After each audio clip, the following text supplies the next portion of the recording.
All right. Hello, everybody. How are you? And there we go. That looks better.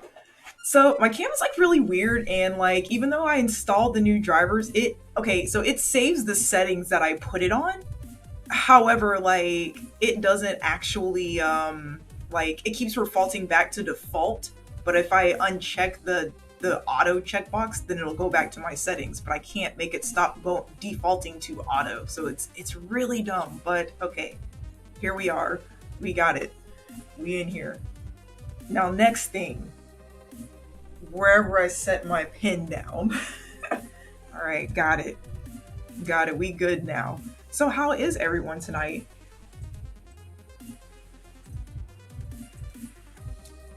All right. Let me go ahead and move this out of the way.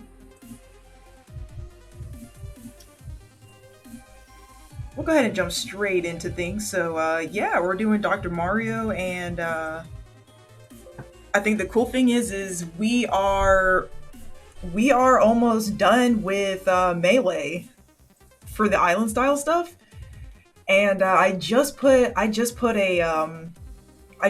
on Twitter like what characters do people want to see, and I can't believe that I only have like outside of like character alts like the Inklings and then like the Koopa Kids and stuff like that. Outside of that, I only have like 24 characters left to draw, and then like we will legit have like the whole ultimate roster before Sakurai starts adding new characters. So that's really interesting, and I'm actually really proud of myself because that's a lot of art. So let's proceed. So let me see. We have Doc, and then I was working on a little bit of Ganon today. Zelda is still Zelda's still super sketchy. But yeah, so oh no, we don't want all that. Hold on, let me check my what is oh my god, 11 notifications. Wow.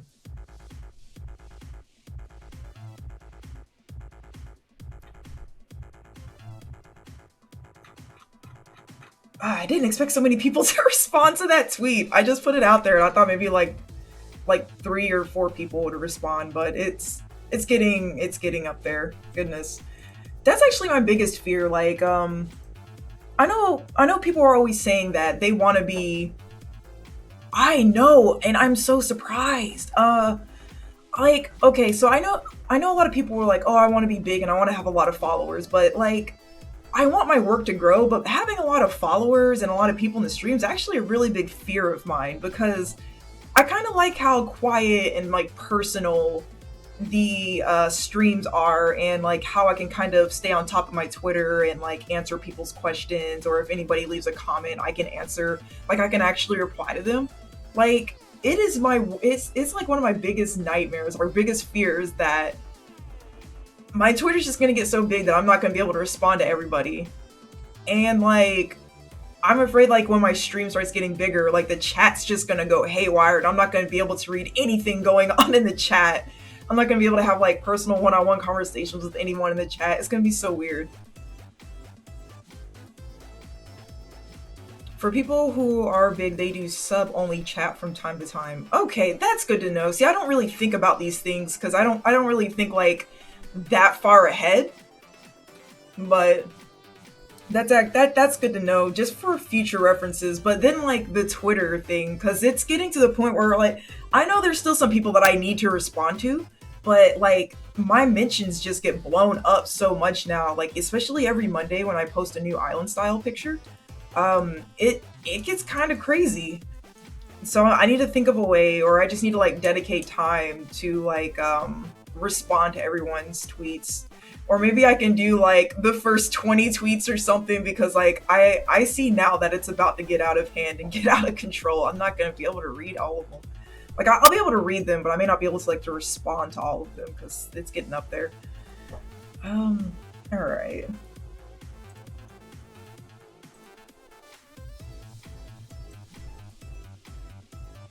Let's go ahead and get started. Dr. Mario, let me get a... She doesn't respond to my DMs within a millisecond. Such a disgrace. So like, when stuff's like blowing up on my phone, I absolutely hate. I discovered this the other day, and I have to be more. I need to be more mindful of it. But like, when it shows you your retweets and your replies and everything on your phone, like on the little drop down menu before you do the unlock screen, it groups all that together. Like, it doesn't separate it and say like these are retweets or these are likes and these are DMs. Like, it lumps all of my notifications together, and it's so annoying. I wish it was like Facebook Messenger, where it's like Messenger will give you like a separate pop-up outside of notifications you get on Facebook. But no, Twitter's just like, nah, fam, we're gonna challenge you to read, and you gotta read through every single last one of these little notifications to even know that you have a DM. And it's like really annoying because sometimes like when I click on it on my phone, it takes the DM like like the little DM ticker off on the desktop. And I'm like, okay. But what really annoyed me is I have my DMs open to anybody, and like when it throws DMs in the request folder, like for people who follow me, but then they also message me, but if I don't follow them back, yeah, Blade, I'm coming through with all the Johns. You're about to hear all of them right now. But no, this one's a real one though, for real. Not that the other ones were not real, but this is something that I wish Twitter would fix. So like, if somebody, like if I'm not a mutual with somebody and then they DM me, it throws it in the request folder, which is fine and dandy. Like, that's not the part I have an issue with. Sometimes like the ticker, okay, so sometimes I'll see a ticker flash on the DMs, and when I go in the DMs, it's like, okay, there's no gray, or there's no like lit up DMs that I haven't checked yet. And then it doesn't even have it, like sometimes it'll have the ticker on the request part, and then sometimes it doesn't actually show that. So it's like, it'll say I have a DM, but then I'll look in there, I'm like, no, I don't have a DM. But it's like, oh, the request folder. Oh my God, just put it over there. If you go to the phone settings, you can select what things push notifications like Twitter. I have only DMs to get notifications. My mic is peaking. What in the world? Okay, there we go. How about that? Yeah, I think I'm going to have to push... I think I'm going to turn retweets off. I'm going to turn retweets off. Replies when they start getting like super high. But yeah, I need to do push. I think that will be the best bet for me, is like push DMs only, because that's kind of important. Like if somebody like actually takes the time to write a DM, I would at least want to respond back. Like I was looking through like yesterday, and then like there was like somebody asking about a commission like a month ago, and I'm like, how long has that been there? Obviously it's been there for a month, but and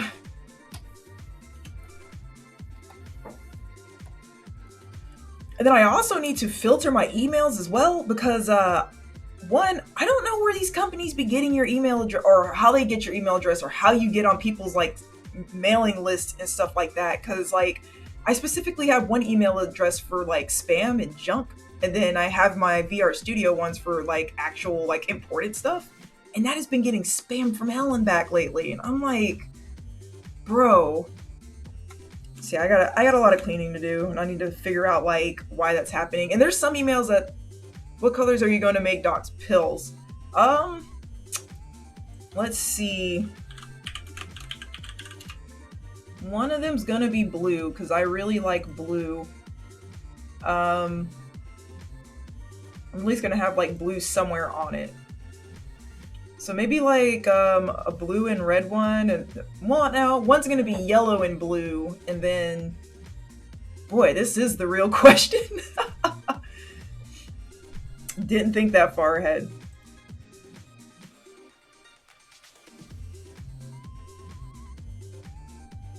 The only colors are red, blue, and yellow. But then I can have like a red and yellow one, or a yellow and blue one, or a... No, this'll work. This'll work. Don't mind me, I can't math.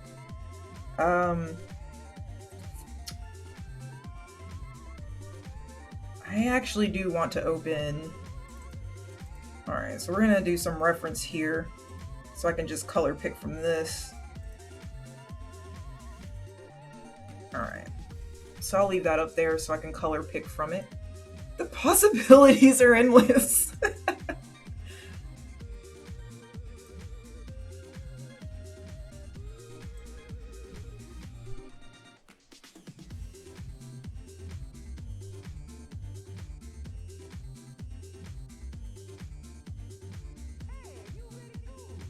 Okay, hold on. Don't worry about me. I'm just looking up like Dr. Mario references, and I've noticed that the original Dr. Mario has white pants, and then in Dr. Mario World his pants are also white, but in Smash for some reason he's just like screw it and rolled up to the ER wearing jeans. Like, hold up. Yeah, he's definitely wearing jeans or slack. This is like jeans. This, nah, man. Jeans.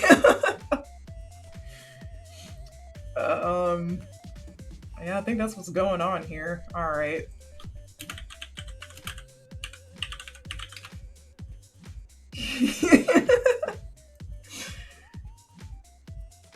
But yeah, hold up. Let me let's examine this real quick.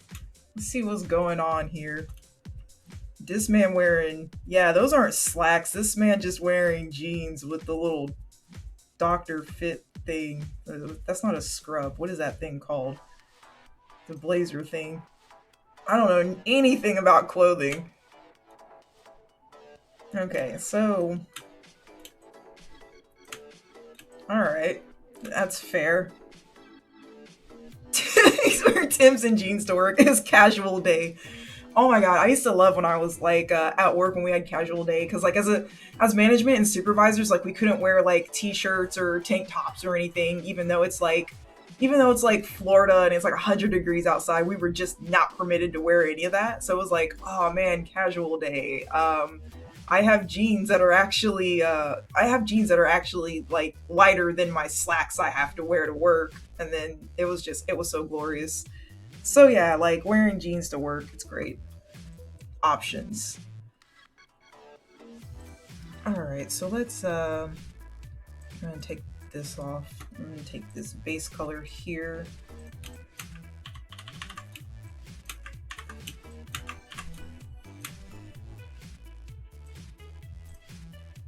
I actually need to throw these in a sketch folder.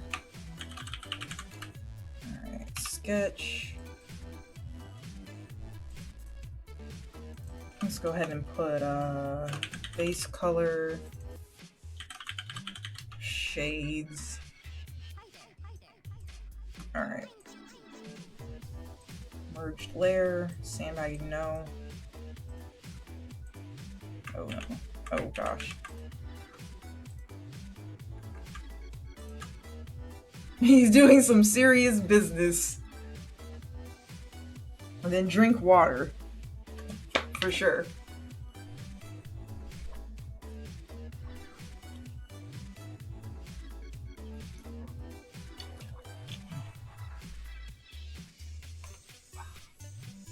First world problems. That was definitely tap water I put in a bottle. God.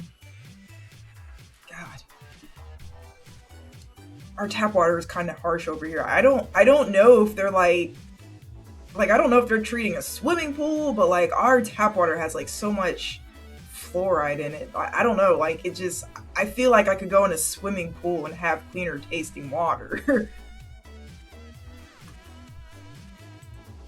That definitely was not, okay, this one is my bottled water.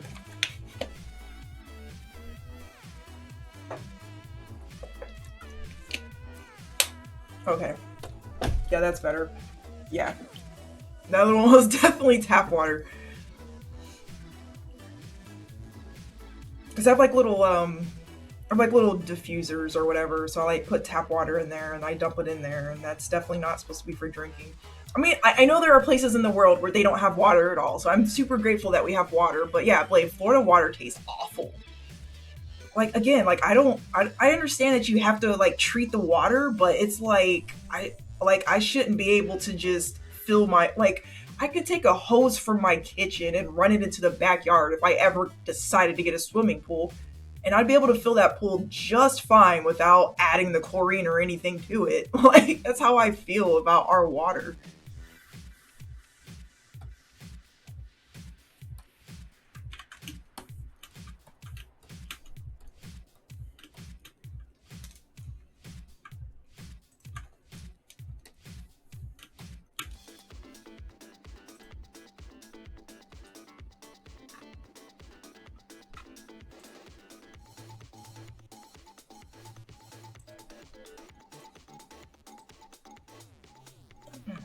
We're gonna do... Ew, is that pure white? Was I really using pure white on these older images? What am I doing with my life? Alright. We ain't doing that. We're gonna do this.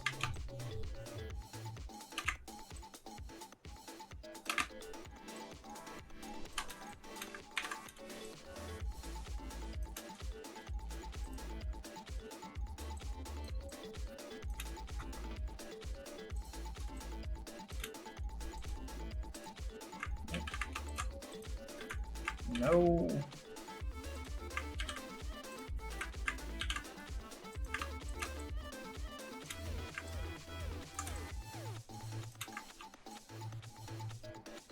Okay, you can go there.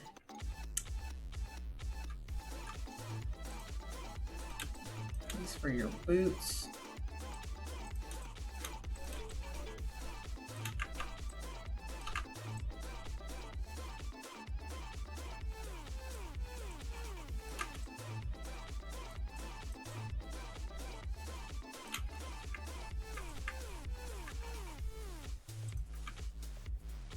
His eyes are definitely light blue. There are 81 possible pill combinations you can go with. What numbers have you been crunching? Like, what? Wait, is that true? How many different pill colors are there? I feel like you just told me, though. Like, there's 3, right? Don't do this. Like, I'm just gonna take your word for it. This is less research I have to do. As ignorant as that sounds.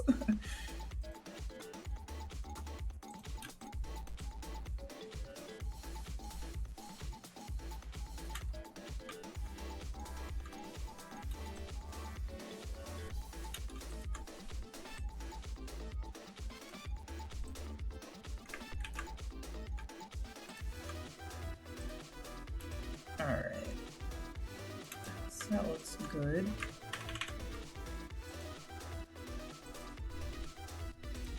Oh no. I'm not doing that.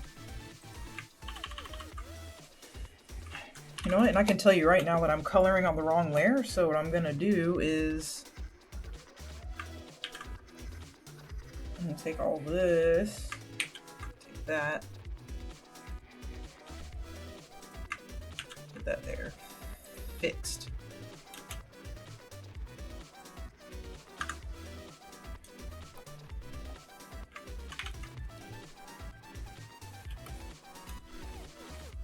That's not the color I used. There we go.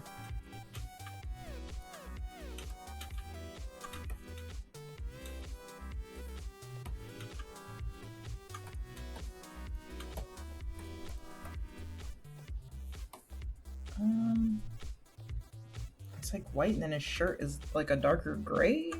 Like, what do I do here? Okay, well, I'll just, there we go.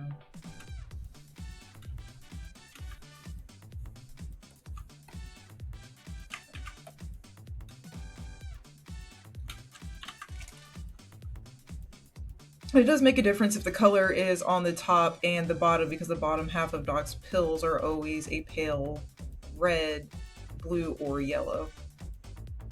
Oh, is it really the bottom half?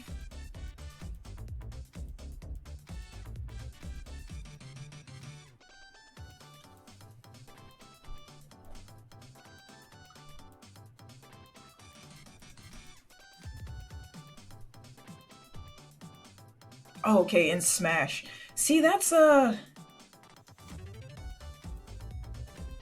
See, and that's why it's like looking at different types of reference, like that can throw you off sometimes, because like what I'm seeing, like his model in Smash isn't even like the same as the one in like Dr. Mario World or like the original or whatever. So it's always interesting just to have those little tidbits. I actually never noticed that. That's actually really cool. Thank you for pointing that out, JC.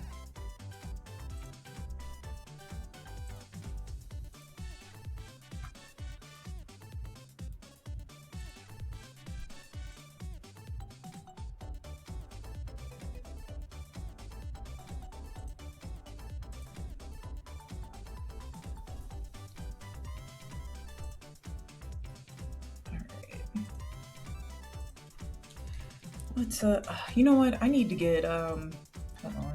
Yoshi tap tap.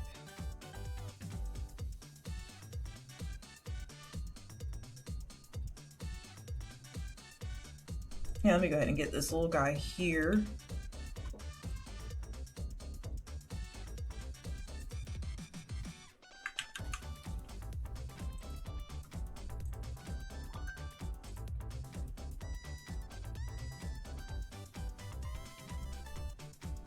Oh, okay, yeah, I just checked. I see what you mean, JC. The capsule pill and not a tablet pill. So that was in Melee. Did they keep that in the rest of the? Did they keep that in the other versions? Yeah, Caillou. Hello, welcome to the stream. How are you? Hope your night is going well.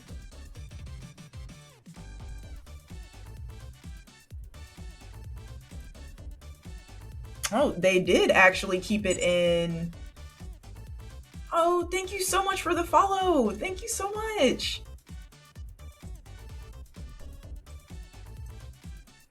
Oh yeah, JC, they actually did keep it in Ultimate. It's just it's not as clear, but you can you can kind of see it. That's okay. So the bottom half is always okay. Little things. Even as an artist, I should be looking for little details and stuff like that. But even I miss stuff sometimes. So again, that's why it's kind of interesting to stream because other people may see stuff that you don't see.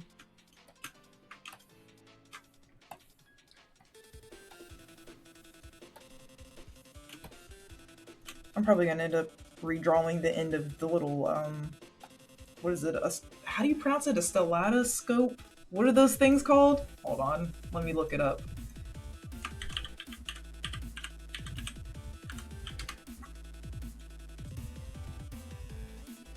Um,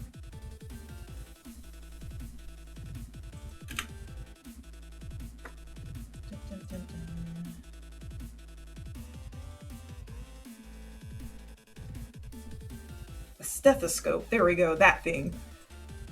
I could not remember what they were called. Learning all these doctor terms. Okay, so let's see. We'll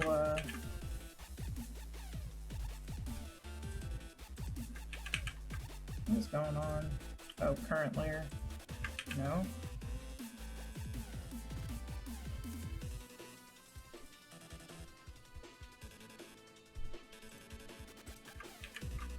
What layer am I on? Why is it doing this? Oh, merged layer. Okay, there we go. Oh, hold on. Something is not right here.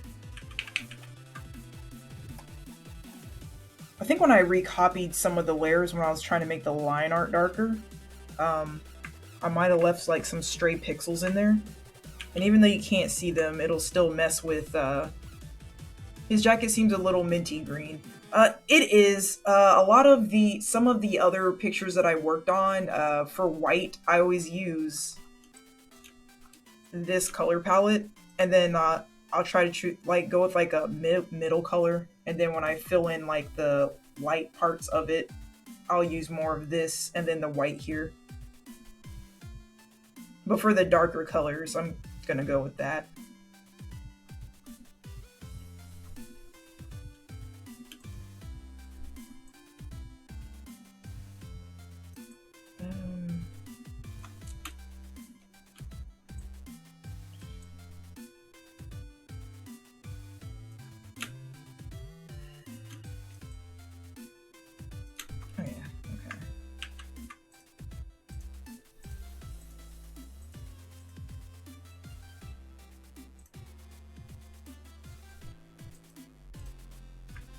Why is it doing that? That's really weird. Hold on. Oh, crap. Okay, I know what's going on. That's unfortunate. Hold on. Okay, so for line art...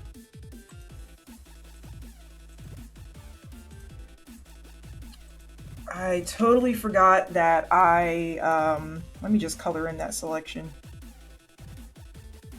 Hold on. I totally forgot that when I made this circle, I forgot to, all I did was change it to white instead of actually deleting it before I did the outline layer option to make a perfect circle. And that messed me up. All right, I'm glad I remembered that because I was almost like, wait, what? I don't understand. There we go.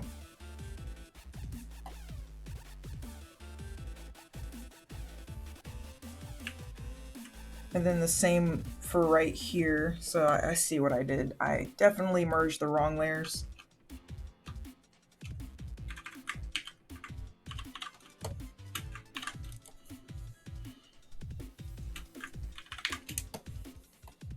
And also what I found is like kind of helpful to do. What I'll end up doing is sometimes I will color something and like the color will be off. But as long as I can color pick it here, then the values, the actual color values themselves will stay the same. By color values, I mean like if I were to take this picture right here, and by color values, if I take this picture right here and I take the saturation and I turn it all the way down and I hit OK, you would still be able to see like this right here is still shaded. This right here is still brighter. So as long as I have like, as long as I can actually see what the values are, I can always go back and do like hue and saturation and stuff. So if I wanted to take, I'll just use you as an example. All right. So if I wanted to take this and I was like, okay, I colored the blue a little bit too bright, I can always just tone the saturation down and bring it in like this. Or if I colored it too dark, I can always just take the saturation and bump it up a little bit. Or maybe I didn't want it to be like that color, I can always like do a colorize or something to try to get the proper color.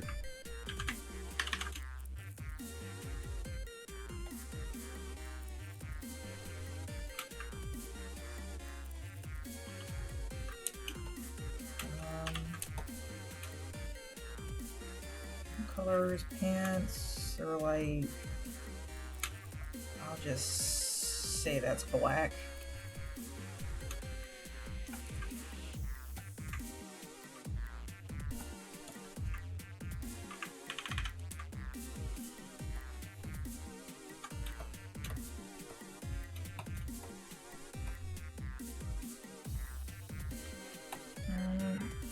It's a little lighter black, but I can just shade that differently. I don't like these little, sometimes I'll have like stray lines. I don't want those straight lines. I don't like them. I mean, of course, like, when it gets shrunken down, yo, son, what is up? How are you? Welcome back to the stream. So I do have like these little stray lines here, and I don't like having them. They just annoy me, because granted, when I actually turn these into like stickers or charms or whatever, or even just like images to upload to Twitter, you're not gonna see any of this, because this is actually, okay, that's full size, which is ginormous, and I'm seeing more of this stray stuff here, but this is stuff I otherwise would never notice if the product is like this small. So it doesn't really matter, it's just when I see that they're there, it's just kind of annoying to me.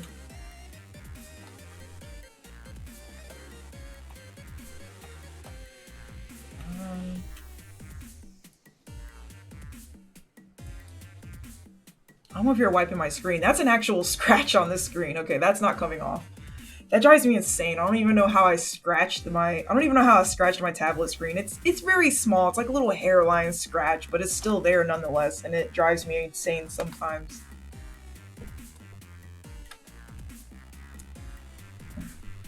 Come on, adjusting screen.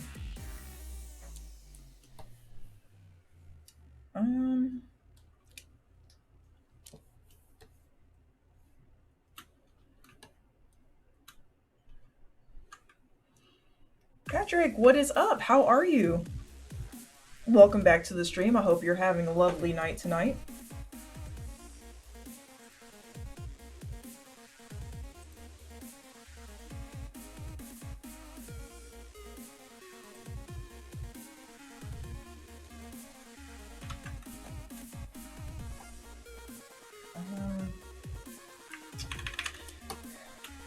see, I kind of want to save the pure white for his gloves.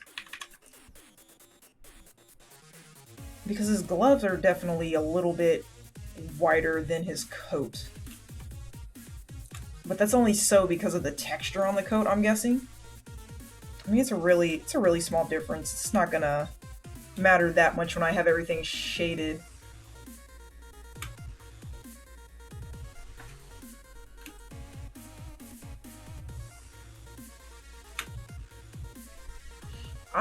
I am doing pretty well. Just doing a lot of prep work for this upcoming tournament I'm going to. It's gonna be super fun. So I'm trying to like cram in as much content as possible. I mean, of course, I still want it to be of quality, so I'm not gonna just start throwing I'm not gonna throw out just anything. But it's gonna be my I've been to CEO like 2 times for 2 years, but this is my first time being to like CEO Dreamland, so I want my booth to be as fire as possible. Potato Boy, what's up? Welcome, welcome.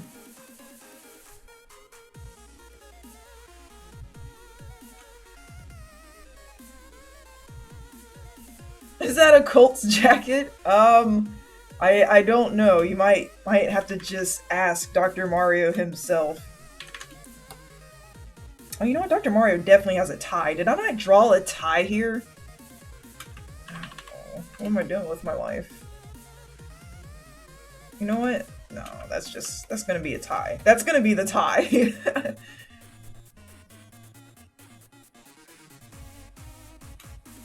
Let me see, Patrick. Oh man. Yeah, no, I thought about actually entering bracket, but no, I'm going to sign up as like an artist alley vendor. And actually sell like pins and artwork and stuff like that. Prints, charms, buttons. Brian, I'm doing well. How are you? My jacket. Don't mind me. I'm always a lost soul, and I never know what's going on, even in my own chat room. No, it's a My Hero jacket. I love this so much. I am a certified hero at UA University. I train under All Might.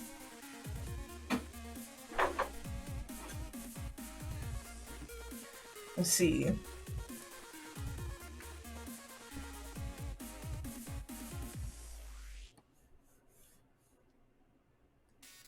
Oh no, I'm from boring Jacksonville. We have the crappy Jaguars that don't ever do anything. I don't even know why they're still our team. Maybe they'll have a better season this time. I don't know though. We'll see.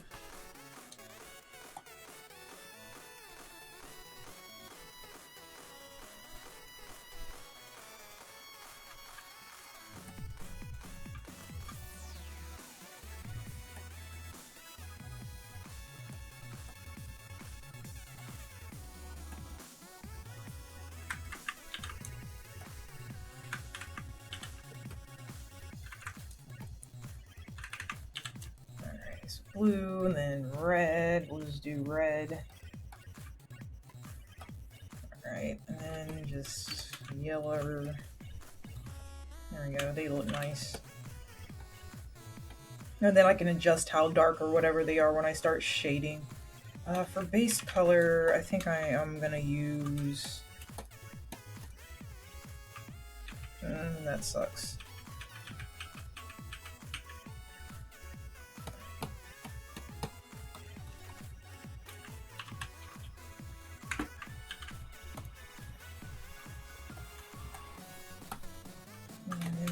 Yellow.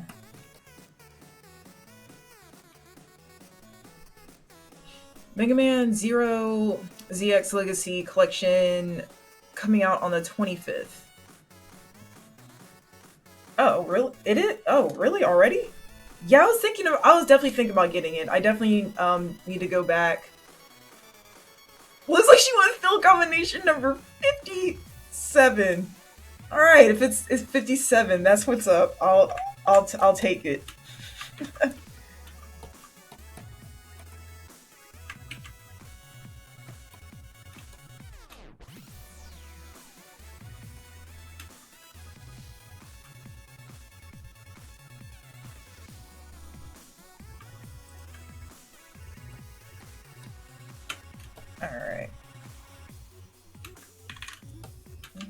bottom of Yoshi's shoe. I don't like that. I definitely don't like that. I like that more. There we go. That looks a little better. No.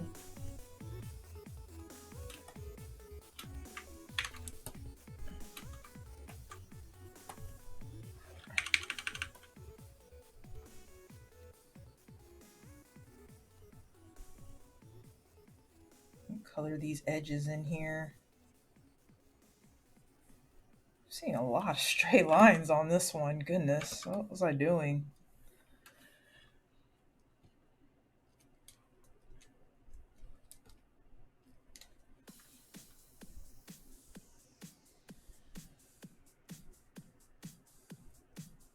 Wait, what happened? Just read some unfortunate news regarding Twitch and community built tools. Oh no, wait, what happens with... Hold on.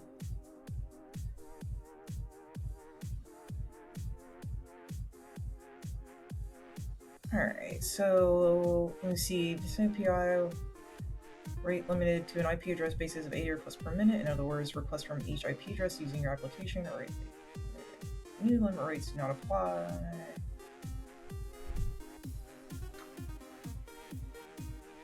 Oh goodness. So what types of apps does this, what types of apps will that kill? Like will that like kill my multi-chat, or they're giving everybody who ever built a tool for use on Twitch 20 days to move it over to a better API that doesn't completely work 100%. Yeah, so I can't imagine it killing like Nightbot or something like that. I haven't even set that up yet, but that would be terrible if it did, because I know a lot of people spend a lot of time on stuff like that.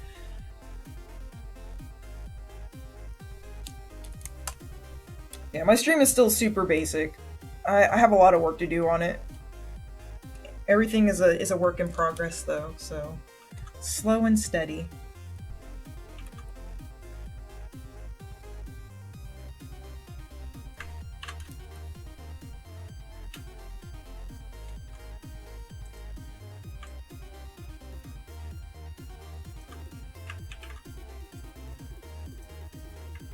So I want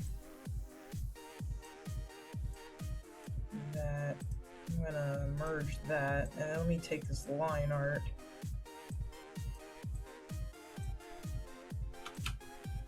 Just trying to copy that to get.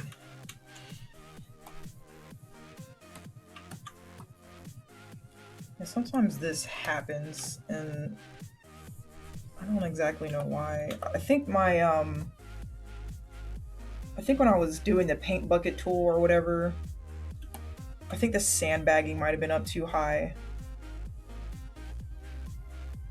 Because I had to turn it up because when I was doing a more detailed picture earlier today that required a lot of small details that I was not willing to pay attention to, so I was just like, okay, let me turn the sandbagging up because I don't feel like filling all these gaps.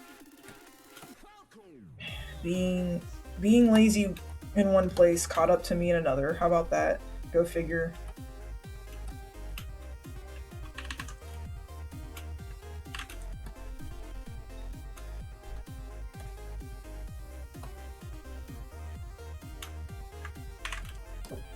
Okay, so let's go ahead and start with, what is that? It needs to go in the reference folder. Okay, so let's go ahead and start with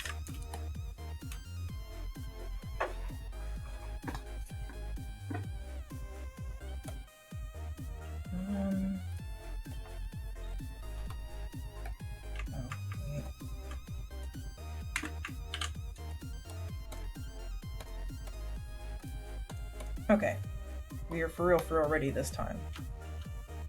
So all similar colors, and that'll select that. Okay, so now I can actually color pick from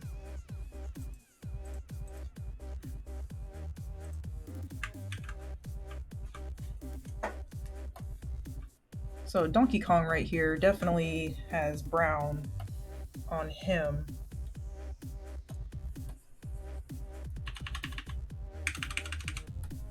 Alright.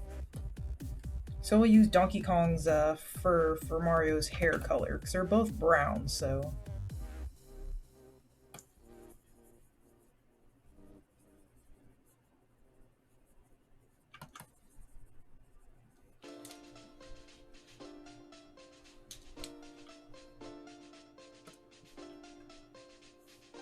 See, so we have like that orange right here. And the darker brown here.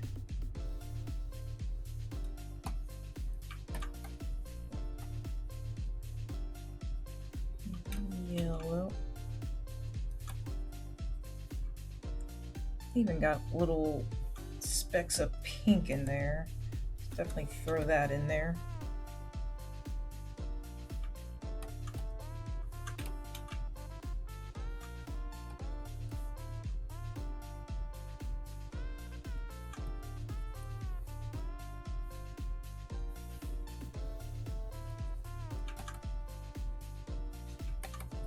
Just get the basic colors down here first.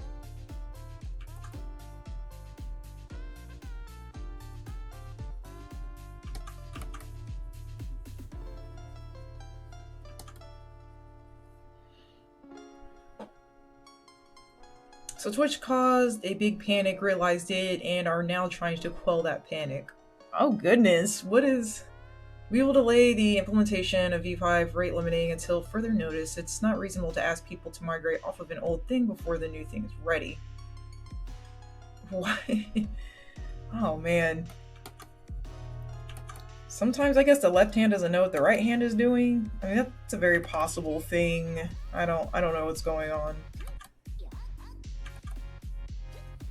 I don't even know why they would tell people to move to something, like they said, like I don't know why they would even tell someone to move to something that's not even ready yet. That doesn't make much sense. I wouldn't be comfortable with that. Why did they bother announcing? That's what I'm saying, like why? What? I don't understand.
Oh my gosh. Hold on, I'm like checking Twitter right now. Oh my god, I love when people remember my old YouTube AMVs. That's so amazing. I wish I could still do AMVs. That's how I actually started getting into content and stuff with my AMVs, but then, you know, YouTube came along and they're just like, yeah, no cool stuff and no fun allowed. Like, they just put that sign down, no fun allowed. And then, like, everything just came through and just got hit with copyright. I was, like, super sad, but it's nice when every once in a while somebody tweets at me and like, hey, do you remember your AMVs? It's like, oh my god, I can't remember, someone else actually remembers them.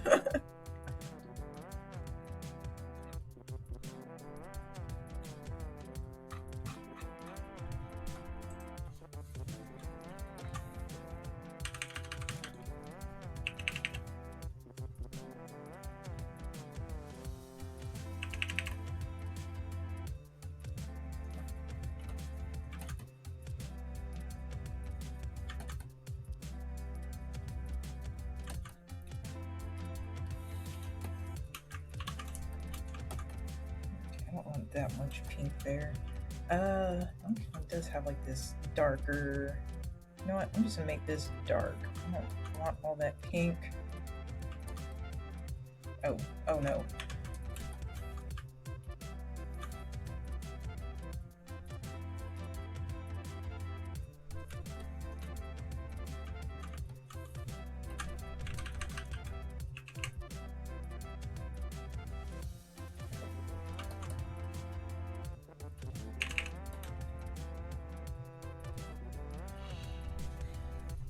Wow. I love Friday streams. They're just so laid back and chill.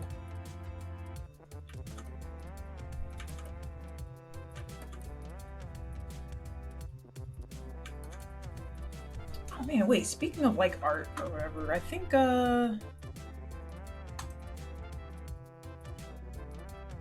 CEO posted Artist Alley for their CEO championships. I need to find that. I definitely need to apply for that.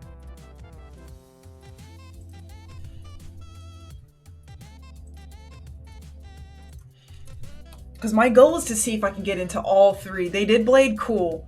Cool, yeah. My goal is to see if I can get into all three. So like if I get so I've already been accepted to Dreamland and I want to see if I get accepted to the next one. And then if I can get into CEO Taku. Oh, are you applying? That's what's up. Like I really hope you get a spot because it's definitely like a different experience. Oh yeah, this is gonna be your first ever time setting up a booth, correct?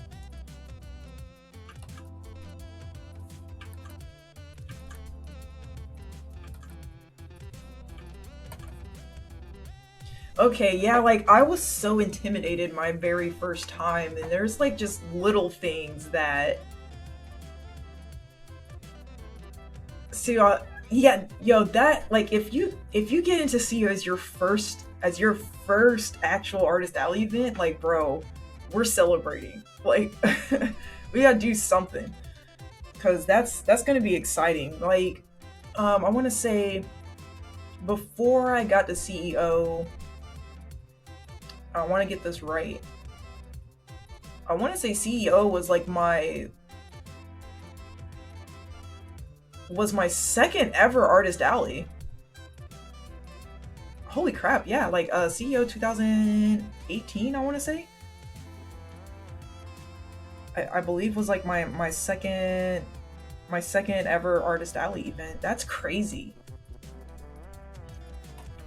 So yeah, I was super nervous and like my table got backed up because I wasn't really like prepared and like I just had all my charms just floating around in a bag and they weren't really organized in any particular way and I was like, okay, it shouldn't be that hard to find and man, let me tell you, even when I only had like the first 12 Smash characters, it was still hard to find stuff. And because it's like I was just digging through the bag for the longest and I'm like, oh no, people were walking off. Like, but like some people understand like if it's your first time how nerve-wracking it can be just being in like a loud environment, so many people like coming around your booth asking you questions and stuff like that. Not much merch now, but I'm gonna just have something. Yeah, like and that's what I was saying, like even when I didn't have a lot of merch, it was still like I was still super nervous, but like at the end of the convention I found that I didn't really have any reason to be nervous because people ended up really liking my merch. I got to talk to some really cool people, and especially like you meet so many people there. And then on top of that, like there were people that knew me, but I didn't know them, and they were like, "Oh my god, you're actually Veemontamer.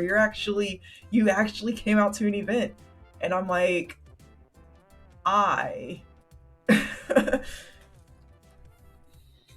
And then like I'll even have like some people come up like, yeah, I used to follow you all the way back in like the YouTube days back in 2006. And I'm like, actually like three people come to my booth and be like, are you the Veemontamer that made the AMVs on YouTube? And I'm just like, why do y'all remember those like that?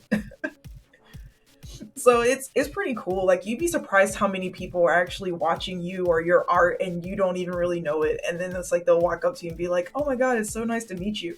And then like people want to like take pictures with me and stuff, or they're like, "Oh my god, can I take a selfie with you?" And I was like, yeah. But it was like so weird because I'm not used to people asking me stuff like that. So yeah, I'm definitely not used to people asking me stuff like that. And I even went to like a random anime convention one time, and then they were like, "Oh my god, are you Veemontamer from YouTube?" And that actually freaked me out because only because I was like, at that point, I didn't have any pictures of myself on the internet outside of my MySpace. But I don't think I ever said my name, like my actual name, on YouTube unless somebody was reading one of the credits really close in one of my AMV entries because you had to use your real name. And that's the only way I can think of. But I'm like, who would go through all that trouble to find my MySpace just to put a face to the tag? But yeah, so people like knew my real name back then too, and I was like, that's freaking creepy, dude. And I'm at an anime convention, they're like, oh my god, you're Veemontamer, and I'm just like, yeah, you shouldn't know that. Andre, what's up? Welcome to the stream. How are you?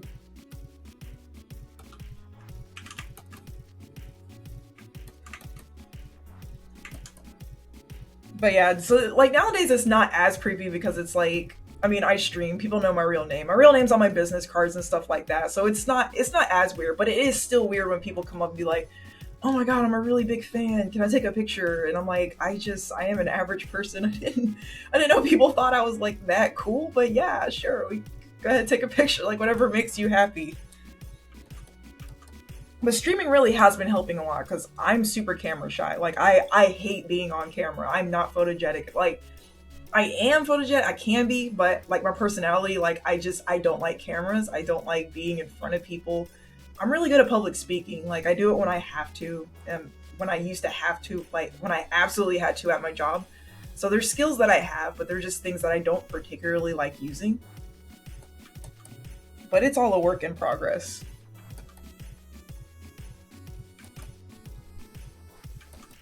Because I used to work at UPS as a dispatcher, and I definitely had to talk to so many people. I had to talk to so many truck drivers. I had to talk to our truck drivers. I had to talk to like third party outsourced truck drivers, especially around like peak season and Christmas and all that. And oh my gosh, sometimes people can be like super rude, but you have to like be like really professional. So it was like a hybrid like warehouse work slash customer service.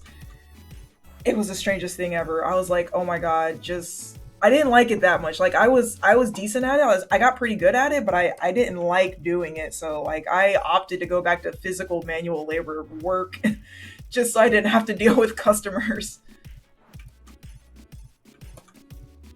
I was like, bro, put me back in the warehouse. I'll move boxes all day for 5 hours a day. I don't mind that. I just don't want to talk to people.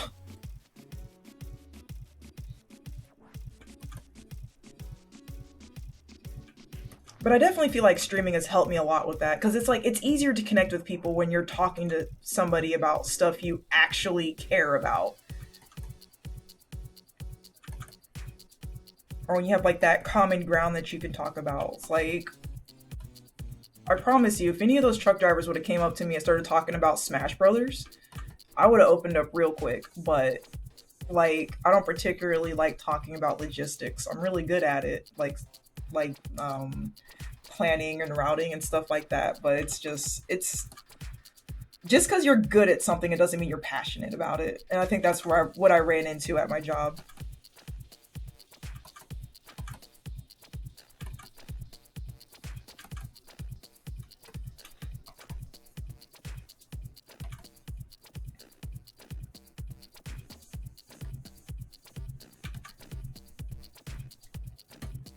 But yeah, I am so hyped for CEO. I need to go ahead and apply to CEO um, to get into that because those have been like the most successful tournaments I've ever been to. You know what? I might enter bracket. I don't know. Like I don't think I'm that good in Smash, to be completely honest. I know a lot of people will say I am good, and then like on stream I can tear through some arenas. I know that. You might stop in the Dreamland? Yo, that's what's up. Yeah, definitely come through. Like, I'll be so happy to see you.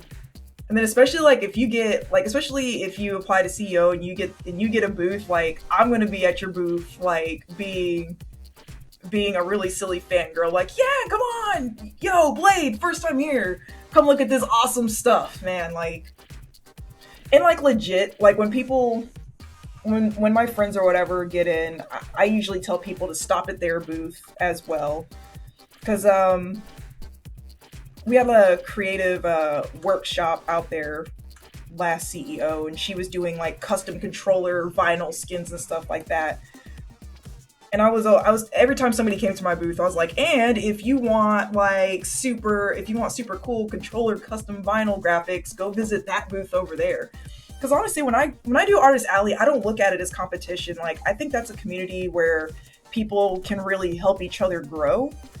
And at the end of the day, oh, thank you so much, Andre. I appreciate it. Yeah, like this stream layout took me so long to do. Oh my goodness. Oh wait, I haven't switched over to projects in a while. Okay, here we go. Here's the projects part of my stream. This is all the stuff that I'm working on. So I'm doing Island Style right now, and I'm drawing the entire Super Smash Brothers cast in Yoshi's Island Style.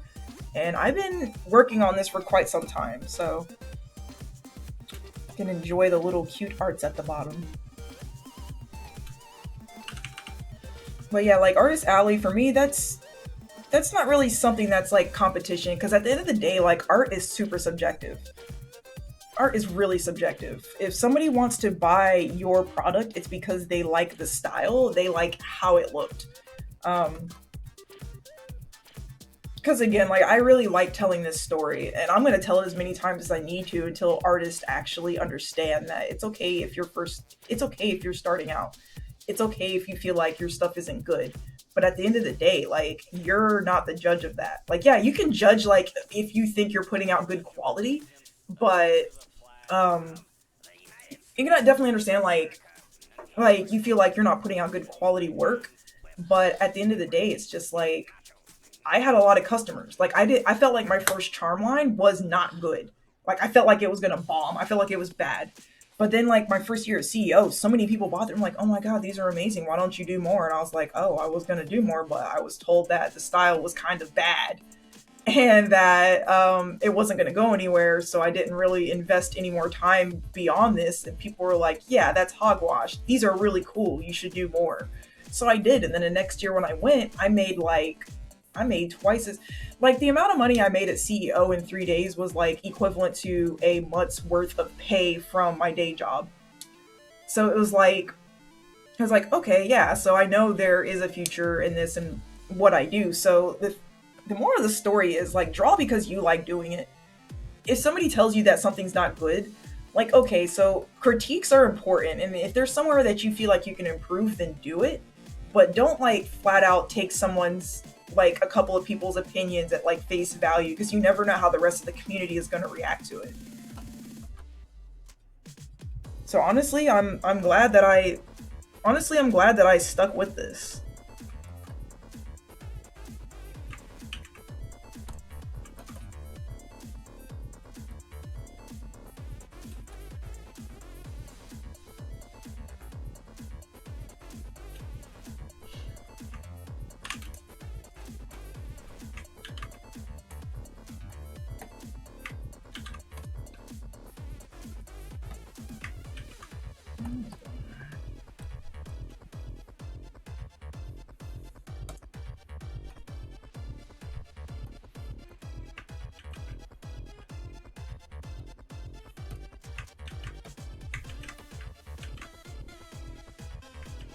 Oh, man, hold on.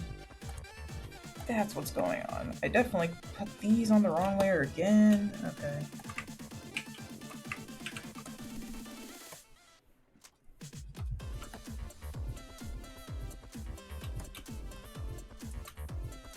Alright, there we go.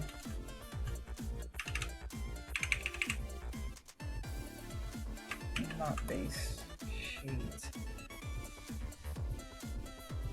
I can understand that also. I'm at work now. Okay, yeah, like, well, don't get in trouble watching the stream. Like, be sure to get your work done and your responsibilities and stuff out of the way. Ska, what is up? How are you? This looks good. Thank you so much.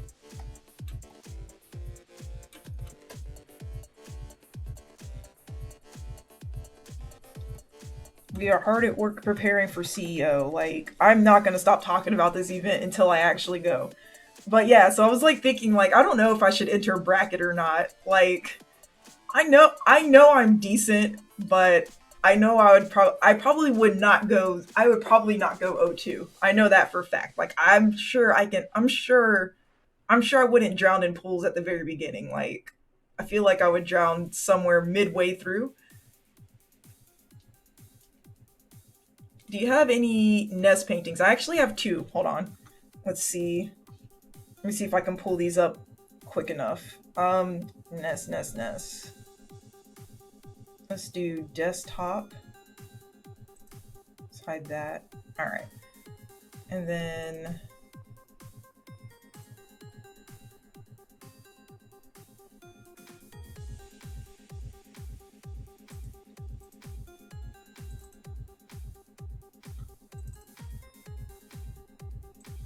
all right, so there's my first nest one. So that this one right here is part of the Island Style series, and this is the one that I make like charms out of and little buttons and pins and stuff. And then I have another one. Hold on, let me switch over to desktop. Okay. And then I have this one. I haven't really been like advertising this series much, but this is one of my absolute favorites. All right.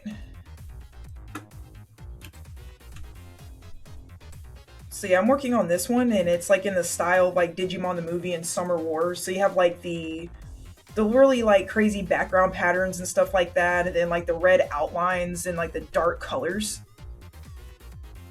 And then this actually allows me to use like my typography skills and stuff as well. So like I'm practicing like typography, and then with this one I have to do like 3D elements in Illustrator, and then I actually map the typography and everything to like the 3D ring, and then I put it into the picture. So I kind of have to establish like 3D space in the image before I actually draw or apply the colors or draw the effects on it.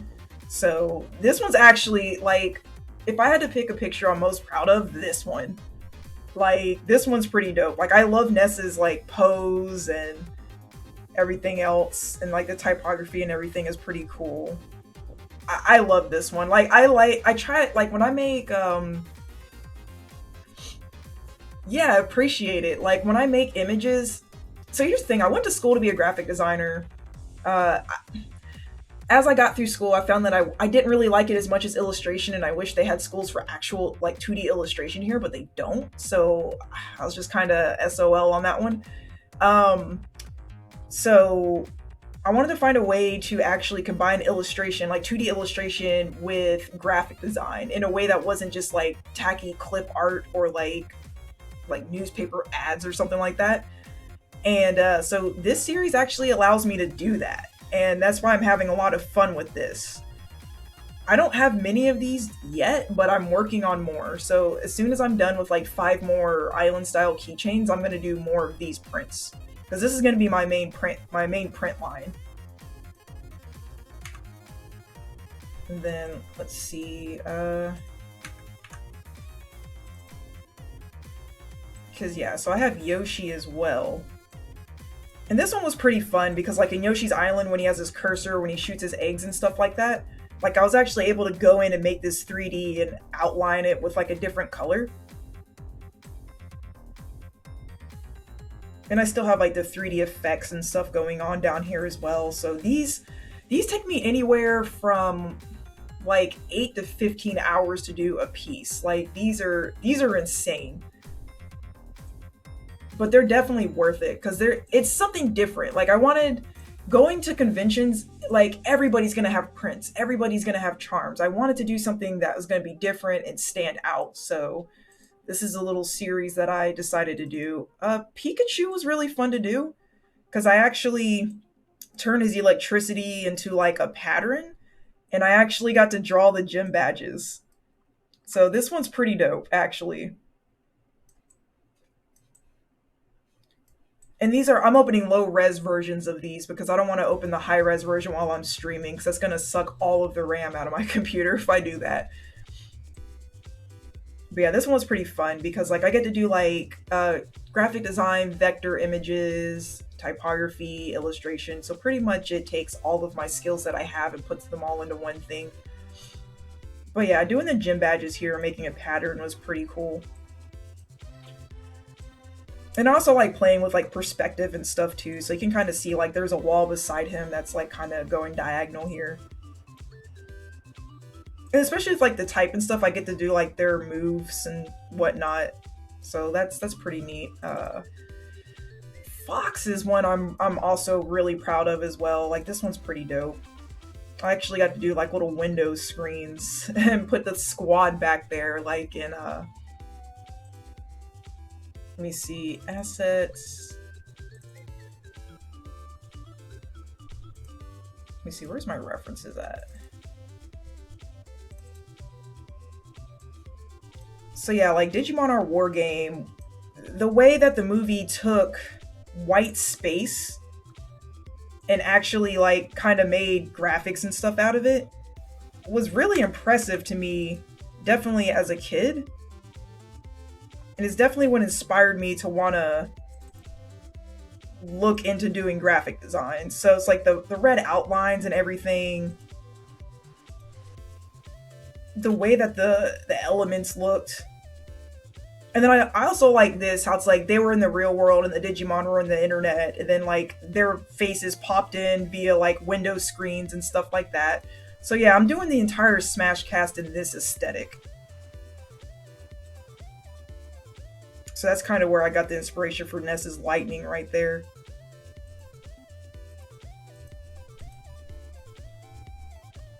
Because it's just like it's such like a raw interpretation of what the internet was like back then. Especially like what was this, DSL and dial-up? So like just to see like what somebody's interpretation of technology was back then. T-Max, what is up? Son, I'm digging this aesthetic. Yeah, like this, like when I saw this movie like for the first time as a kid, it blew my mind. I was like, I don't want to be an animator, but what can I do that's kind of like this? And that's when I started exploring graphic design, and I was like, wow.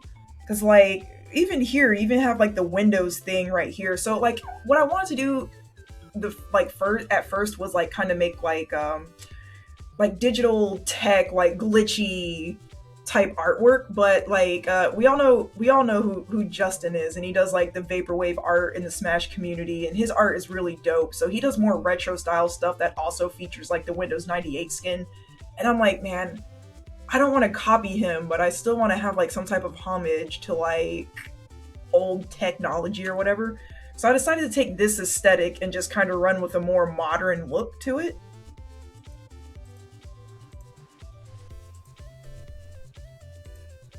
So yeah, this is where I'm getting a lot of my inspiration and everything from. And Summer Wars as well. So Summer Wars came out after Digimon Our War Game, and it's made by the same director, Hosoda. And here, the first movie he worked on, he actually did it with Toei. The second movie he actually got to produce with Madhouse, so he had crazy budget to work with, and this is pretty much what they came up with, which is pretty much the same as the Digimon movie. It had the same plot and everything, it was just expanded upon. Do I have Link? Yes.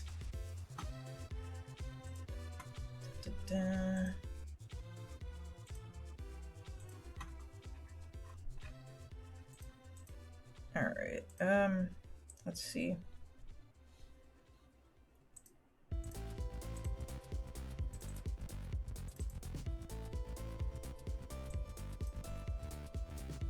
Oh, yep.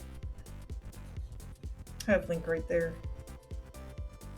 So he's pretty fun to draw. And like with this particular style, it's kind of hard to do because I have to have everything fit within a square perfectly, so that way you get like more so that way you get more in the charm. Because like when you print charms, they kind of go off of your height. So if I want 1.5 inches, they're going to charge me for something that's 1.5 inches tall.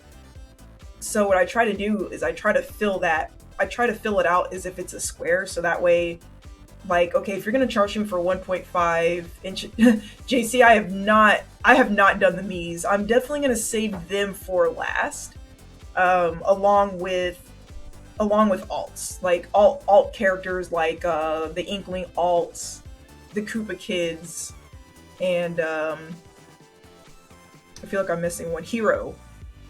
So yeah, they're gonna go with the alts. So have Link, Samus, Yoshi. I do not have Alf. He would be pretty easy to do. Lemmy is the only alt you need to do. You know what's funny? Someone in my Etsy store, I want to say, actually asked about Lemmy, so that might be Blade. That might be straight facts. No, Alf would be pretty easy to do, yeah. So Alf is definitely going to, because I do know some people use Alf sometimes, so he is Olimar's alt, so I am gonna end up doing Alf as well.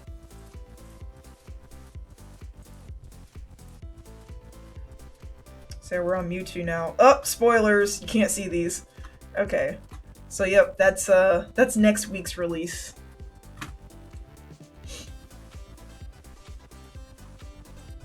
But yeah, this aesthetic's pretty cool. Like they got their budget upped from heck and back right here, but they still kind of kept the aesthetic of the red outlines and everything. I really like this because like that's so graphic design right there. And then I really love the graphic design work here. It's so clean and smooth. Like, so in later prints that I do, yeah, you're gonna see stuff like this in the background of some of the characters, and I have like a lot of source material to work with here, but still like it gives me a way to be original at the same time. I already screen capped Roy, put it on a shirt, and I'm already selling it. Alright, man, you do what you gotta do. As long as you don't go hungry.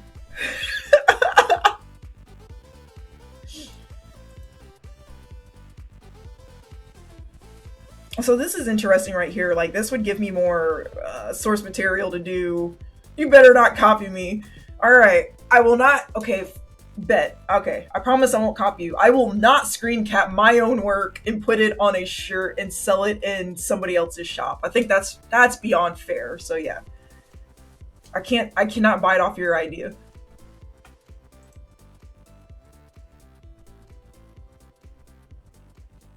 So this is pretty cool too. I really like the idea that Digimon and Summer Wars has about, like, you can have a digital space, but a lot of it's probably going to be reflective of what humans know as real or familiar. So you're going to see like a bunch of little items and stuff like this that's just kind of floating around doing nothing. So a lot of that's going to be in my prints as well. Oh. Yeah, and then studying this right here, the foreground characters always have a red outline, while like background elements seem to always have like a light blue outline.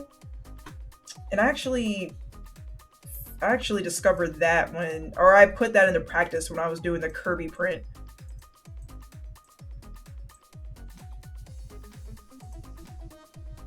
Yeah, I mean, I love this aesthetic, so I cannot wait to just be done with the island style stuff and then just kind of release it. Because I actually have almost the whole cast done. I only have 24 characters left to do, but I'm only releasing one character each week because it takes me a while to edit the process GIFs and actually scrub the videos and edit those and get those ready for YouTube. So that's why I'm only doing like once a week. I have this new art line called Super Mario World 2 style. You know what? I can see that. I know exactly what your art line looks like. Hold up.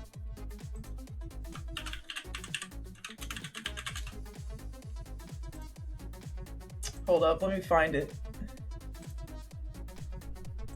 Here we go.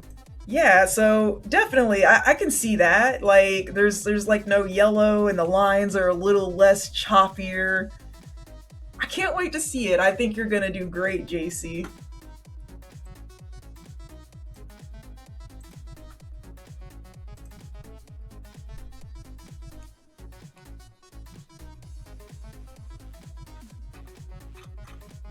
All right. I'm like so off track looking at all this graphic design stuff. Oh my gosh, this is how I go down the rabbit hole. King Kazuma is so good. Look at Score Bunny's uncle.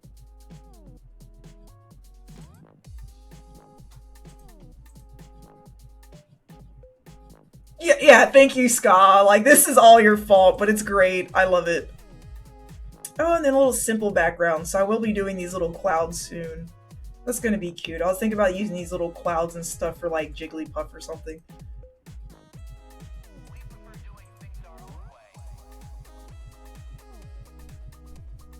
All right. Am I done with that? Maybe. I don't know. Super flat. References. Cyber sleuth. Yeah, no. Oh, super flat monogram. Okay. Another interesting thing.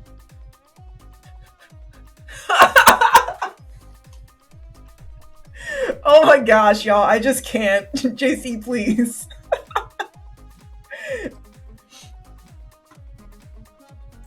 Yeah, this was like another small short film that. So, the creator of Super Flat, which is Takashi, actually. Oh, I don't have that here. Let me see. Oh yeah, okay, here it is. So the actual creator of the art movement called Super Flat is his name's Takashi, and he does really cool stuff that looks like this. It's kind of reminiscent in the same style. So you can see kind of where Summer Wars might have drawn influence from, with Digimon on top of it. I can't go too far into this man's work because some of his stuff is kind of questionable, and I'm not trying to get my stream pulled. But but yeah, so it's really cool. So he actually had a collaboration. Let me see. He actually did a collaboration and did like some artwork for Kanye West, and like, yeah, there he is there with Kanye. So that's crazy. And he has like his art exhibits everywhere. Like, I freaking love Takashi and his style. And this little video right here, Super Flat Monogram. So Takashi actually teamed up with the director of Digimon Our War Game, and they worked with Louis Vuitton to actually do a commercial for them in their style. So yeah, Louis Vuitton's like, hey, I really like y'all's style. So it's like, whoa, what? Louis Digimon fan? What the heck? Okay, cool, let's go. So yeah, and like actually researching this and seeing like this whole art movement and stuff that it spawned, I was like, you know what, that makes me really appreciate Digimon the movie that much more. So yeah, that's pretty much where that poster line is going. I just thought all of this was like super interesting. Alrighty.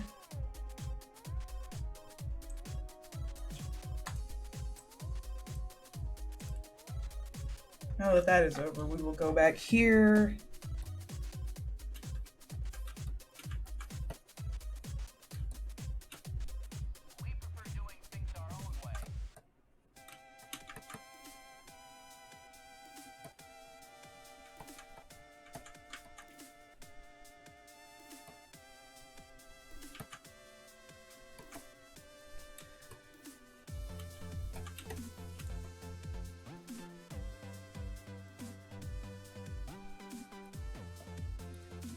Um, this color.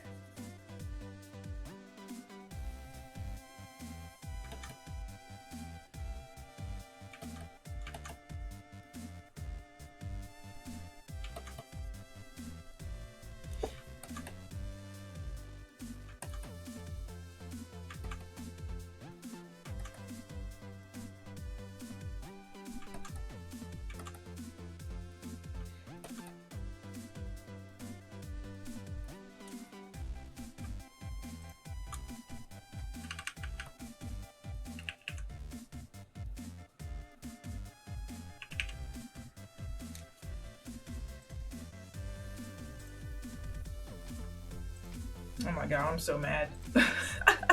I forgot to hit record on my other software, so I didn't catch me coloring everything up till this point. It's alright. YouTube will forgive me.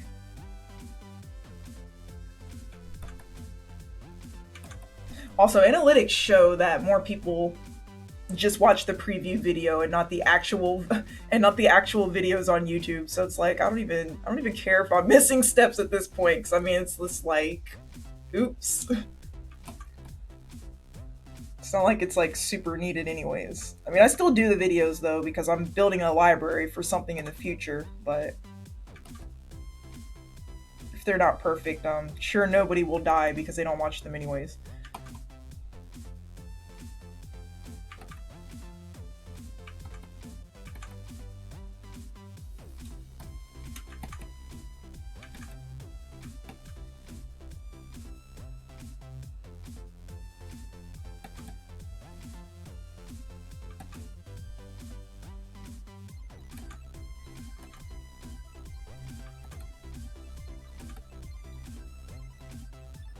Let's see. I wish creators can turn. Wait, can turn of preview? Wait, what do you mean by that?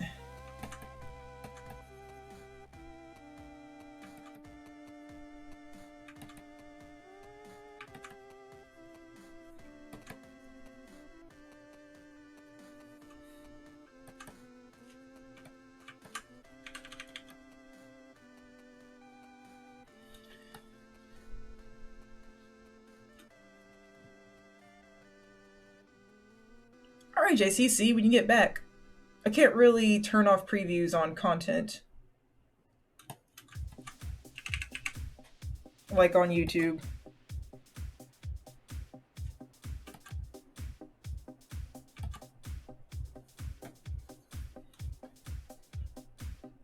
Alright, so that looks good.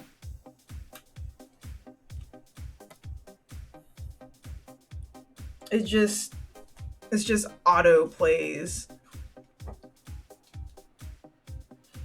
Oh, you mean like when YouTube auto plays? Like you could. I feel like I have autoplay off, but yeah, I don't know. My YouTube channel is like so sad right now. Like I really miss AMV days. Oh my gosh! Like I used to get so many views, and like back in the old days when YouTube had the little honor system, it was like most talked about video for this week or whatever. Like my videos were legit up there, and I feel so bad because I'm like, man, I wish I would have stuck with that, but I didn't really know what kind of content to put out after I got like copyrighted from hell and back doing the AMVs and stuff. I just wish I would have thought about drawing and recording my drawings and stuff a little bit sooner, or streaming, but it is what it is. I may never get back to my former glory on YouTube, but I mean, I'm actually really enjoying going to like Artist Alley and stuff a lot more, so I mean, it's not that much of a loss.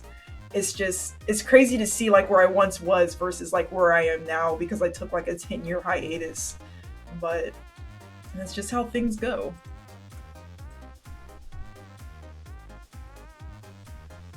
Alrighty.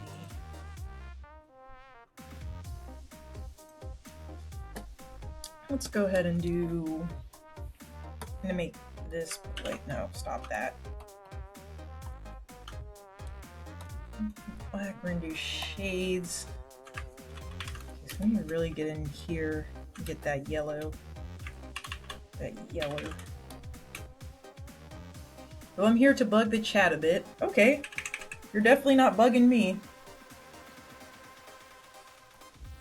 I like when people are in the chat.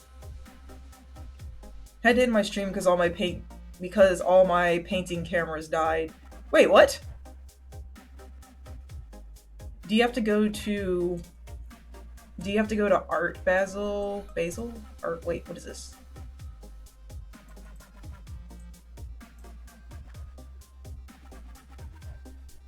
Oh, wait. Yeah, they have one of these. Do they have one of these in Miami? This is where that stupid banana taped to a wall was sold. Oh my gosh, man. I'm telling you. If a banana taped to a wall can sell for over 10, like how much did it sell for again? It was something ridiculous, and I was so sad. So like after seeing that, there's no way anybody can ever tell me that my commissions cost too much. But no, I've never went to one of those before, but they certainly seem interesting if you can sell a banana taped to a wall for more than $1,000. My goodness.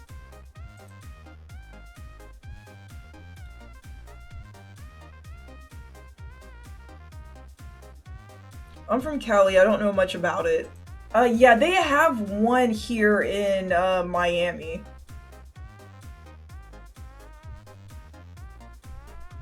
Um,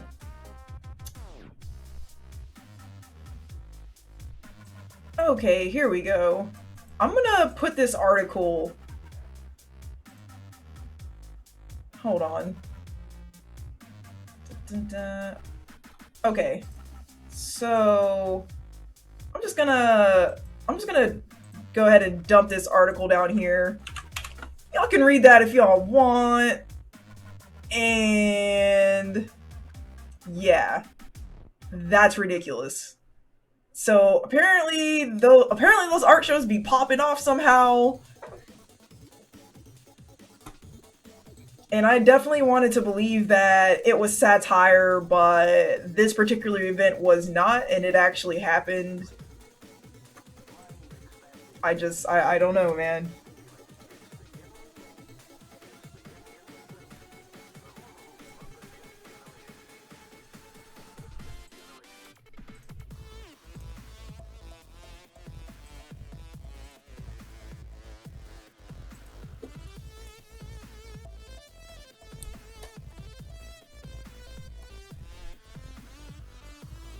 Expensive tape right there. Apparently there was a follow-up story where somebody like that was looking at the exhibit actually ate the banana or something, so they had to like replace it and put another banana up there, and they kicked the guy out of the art exhibit for eating the banana on the wall. So I'm like, bro. Oh my gosh, Banksy. Oh, good old Banksy. Well, what is my actual favorite one? Marcel Duchamp. Hold on. Was he the one that did the... Like, speaking of troll artist. Okay, yeah, like, freaking Marcel Duchamp, like, actually took a urinal and turned it upside down and called it art or something. Like, I learned about him in art history, and he's, like, another troll artist. But yeah, like, I wish I could think of just the most outrageous thing ever and then just make, like, thousands of dollars off of it. That'd be great.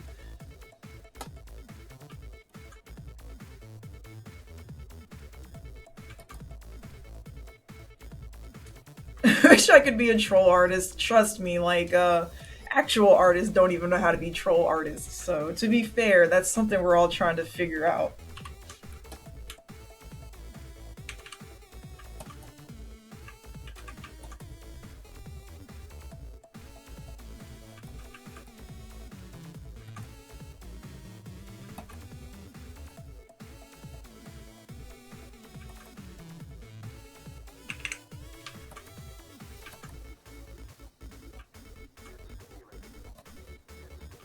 Okay, so let's get that. So it's gonna be darker. Yep.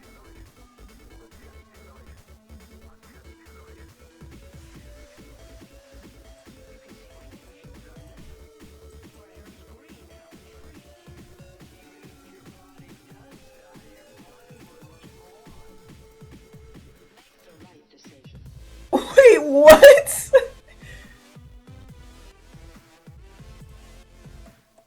Spirit painting from Vexia that all sold for $1.4 million. An alarm sounded, and then the painting immediately started to shred itself. Oh my gosh! No way!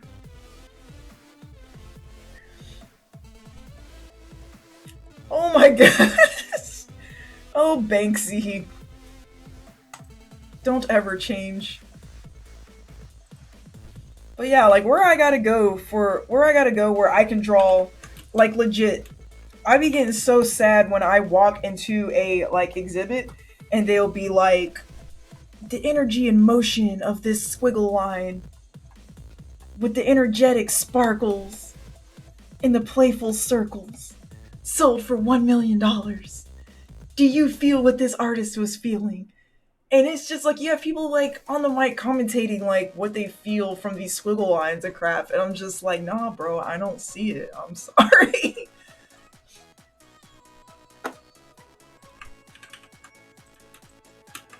Like, where do I go? And then it's like, and then you can feel when the artist started to fight back because you see the sharpness in the edges of the geometrical figures. Like, literally, you can see where he was frustrated because of the scribbles and it went out of the line right here. I used to hate that crap, man. Like, when I was in art history class, we had to like choose a super simple, we had to like choose a, like, we had to go to the museum. Like, our museum here is called the Comer. But like we had to go there and we had to like choose a super like simple piece and like we had to like, what do you think the artist was feeling when they did this? I'm like, I cannot look at this and tell you what the artist was feeling. Like, I'd buy that gaming. Yo, what's up, Trey? I'd buy that squiggle for 100 if the grapes affected my mind that adversely. But I'm just saying, like, I used to hate when I be in like art history class and like, what do you think the artist is feeling at the time? And then, like, when I actually tried to dissect a piece, and I was like, okay, because the shadow is dark in this corner, maybe the artist was depressed, and then as the picture moves to the left side, it becomes brighter, which shows his progression through life. And, like, the art teacher had the nerve to be like, how did you get that out of this picture? And I'm like, is there a story that goes with the picture? She's like, yeah, actually there is. I'm like, okay, well, you didn't ask me what I thought of the painting based on the story. You asked me what I thought the artist was thinking during the painting. I don't freaking know. Screw you. But yeah, so that's art for you. I need to find what museum will actually take my squiggle lines and pay me $1,000. At least 1,000. I'll be so happy. Damn, you need to read minds better. Those classes were, yeah, those classes were not fun. And like, I even had like my teacher was annoying too. Like, she she was so picky with everything, and she's like super like proper. And I guess she felt like she was like uppity because she would go around the world and visit like Rome and all these other places where like art took place, and like places like the Renaissance and other dumb crap like that. Not dumb, but I'm just saying like that's not a reason to like hold yourself higher standards than everyone else. It was just so freaking weird. I have a good stream. I love your Nest paintings. All right. Oh, that's right. You're at work, so yeah, definitely. Thank you so much for stopping by on your break, Ska. But yeah, her class was like really, really weird, and like she knew everything about all the artists and whatnot. And it's just like, okay, I get that like you have to know history to appreciate art, but because I'm not as super ecstatic about it as you are, it doesn't mean I'm not like, it's not that I don't care about the class or anything, or I'm not taking this seriously. It's like, okay, if you were to start talking about video games or Smash Brothers to me, I'd be more like, I'd have more to say about it. But it's like, if it's something I don't really care about, I'm not gonna like sit there and chat about it from like sunrise to sunset like you can. It was just so freaking weird. And they're like, how do y'all ever expect to become artists if you can't understand good work? Yeah, I don't know.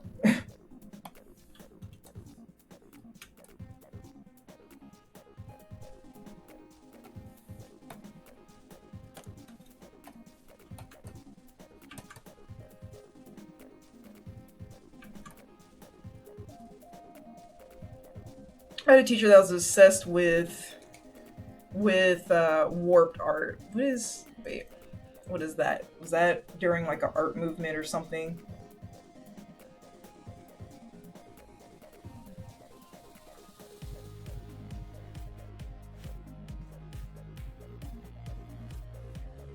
Like they warp.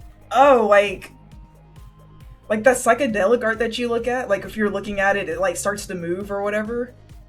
Like, do you have an example of that type of art you're talking about? I'm actually really interested in this now. I gotta know. Like, the artist will take a sheet and wrap. Oh! There you go. Okay, I get it. I get it now.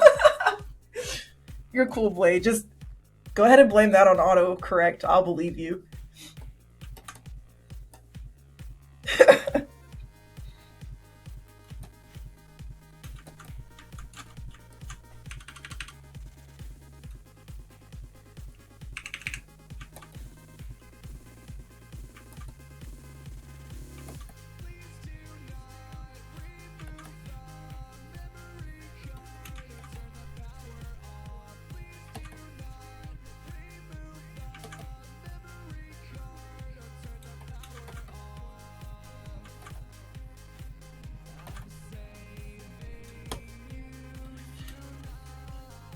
I'm like, the artist just took a sheet and wrapped the stone and tied a rope around. Okay, that is what I'm looking at right now. So I want to make sure like that is the exact thing you were talking about because I looked it up and Google was like, "Did you mean wrapped art?"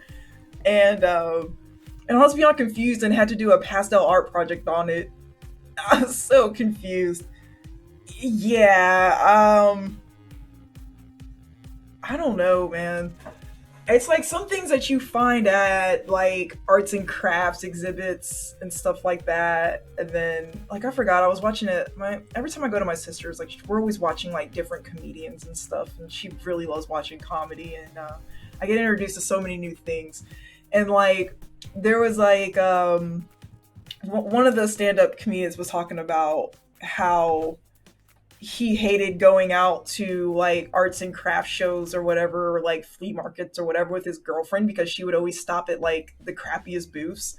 And he's like, there's stuff like string with macaroni and cheese glued to it. And she'll be like, isn't this art look good? And he's just like, no, it doesn't. If it was good, it would be in a store. And like, that resonated with me. Like, I'm not trying to knock other people's crafts, but it's like, I'm not trying to knock other people's crafts. If you like doing arts and crafts, and that's cool because like some of it is really nice. Like I've seen some really nice custom made jewelry. I've seen some really nice stuff made out of like I've seen some really interesting things made out of like twigs and stuff. Like I'm not gonna lie. But at the same time, it's just like don't expect everybody to be interested in the same thing you are interested in. Like I'm not gonna drag somebody who has absolutely no interest in video games to like a tournament to go look through Artist Alley. Like they'd probably be bored out of their mind, or somebody that doesn't like anime and thinks anime is for weebs and just absolutely hates it. Like I feel like there's a market for everything. You should probably pick and choose your audience. I would drag them anyways.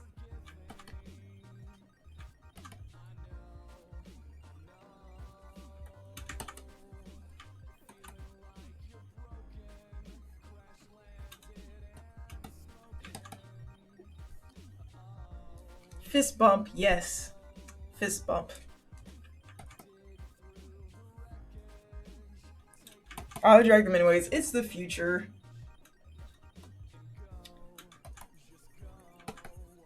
It is. It most certainly is.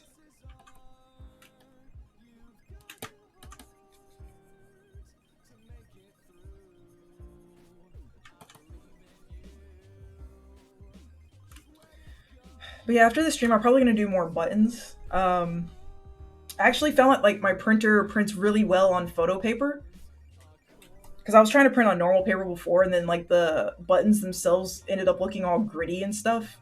And I noticed like if I print on photo paper, it's like the ink disperses more evenly or something. I don't know how this. I don't know what this witchcraft is, but it's like the difference is day and night. So I've been printing the buttons on the photo paper, and then I tried getting some holographic paper. Oh my god, I'm so upset about this. So I tried getting like some holographic paper from Amazon, and apparently like they were like, "Oh, no lamination needed. It's sticky adhesive, and it's like you'll see the flex through it." That is a lie. I need to actually I need to return this, and if they don't like let me return it, I'm gonna leave like a very angry review. So let me see. This may not show, but it's like this is definitely not gonna show. Oh my god. Hold on. Well, can I just take the camera like this? Anyways, okay. You can barely see the flex in this. That's supposed to be holographic.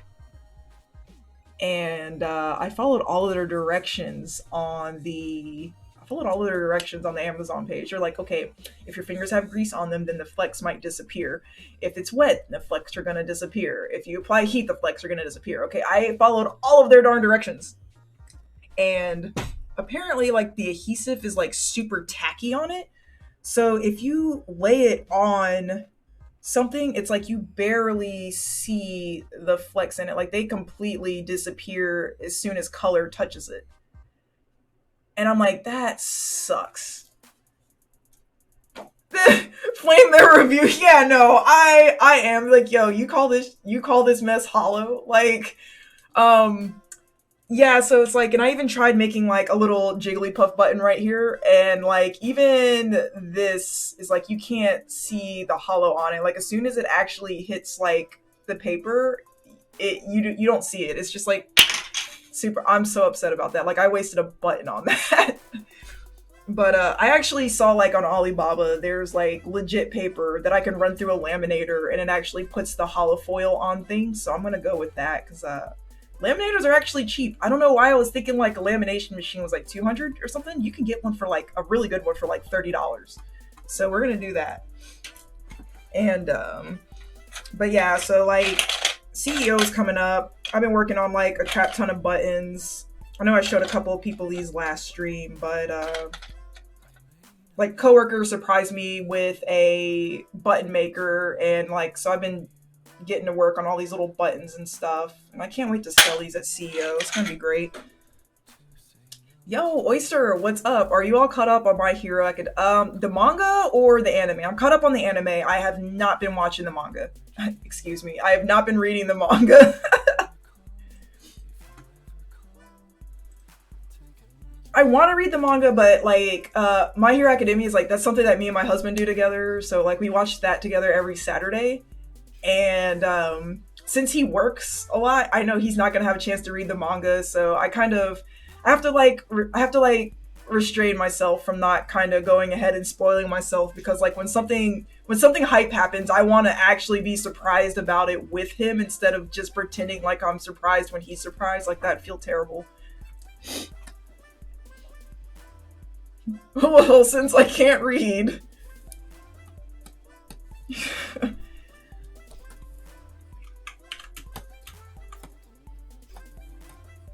But yeah, I'm caught up on the anime. Like, the last arc we had was pretty dope. Like I'm not gonna lie. Like when they took a while to come out with season 4 or whatever, and I was like, man, I'm losing interest in this. And then when I started watching it, I was like, whoa, how did I ever doubt this show? Like, okay, this is dope again. I will never ever doubt you again, My Hero.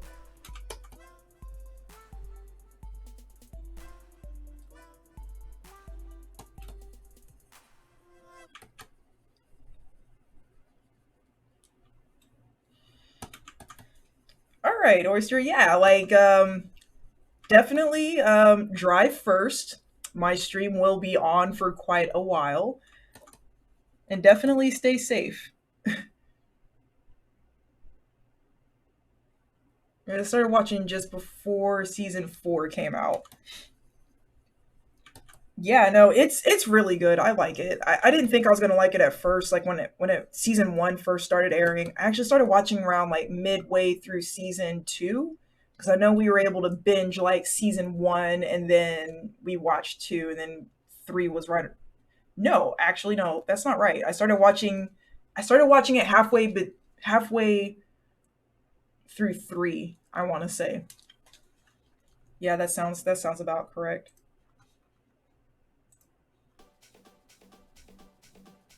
All right. Because yeah, we have been watching other animes like Tiger and Bunny, and we love Tiger and Bunny to death. And we're like, man, what other superhero animes are we gonna be able to watch? And then like we're like, oh well, My Hero. So we gave it a shot, and I went into it because I was like, it looks kind of dumb compared to Tiger and Bunny, but I'll give it a shot because the premise is kind of similar, and I ended up really liking it.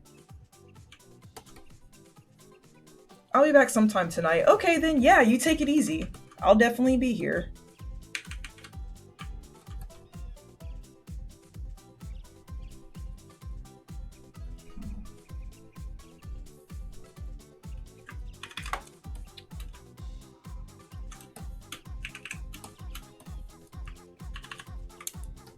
to me like this darker.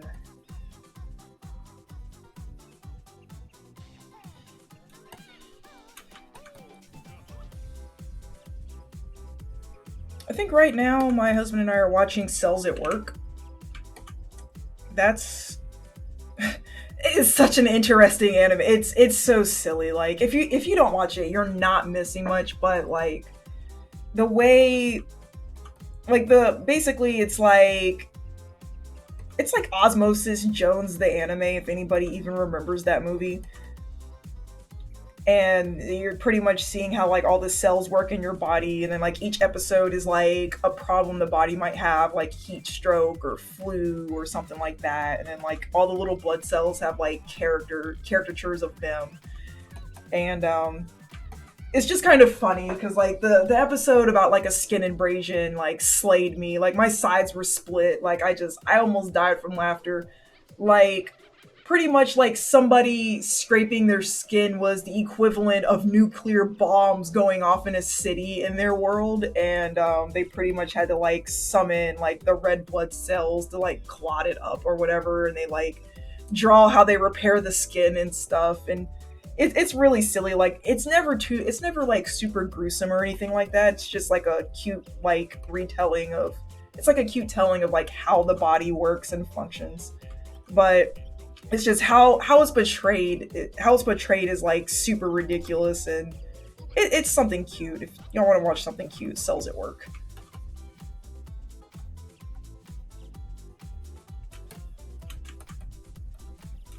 Okay, so this is good.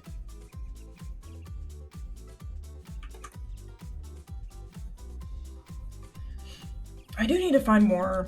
We do need to find more anime to watch because we were super deep into Fire Force, and the most recent season finale just like made me so mad.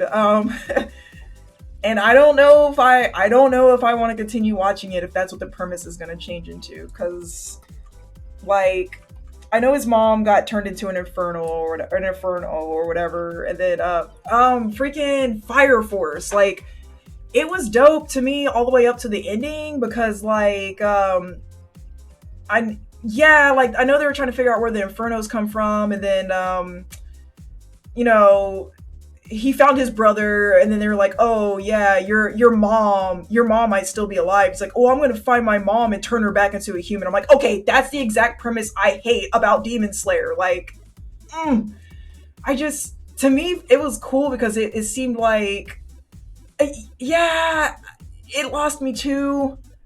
And I was like, I don't like the whole.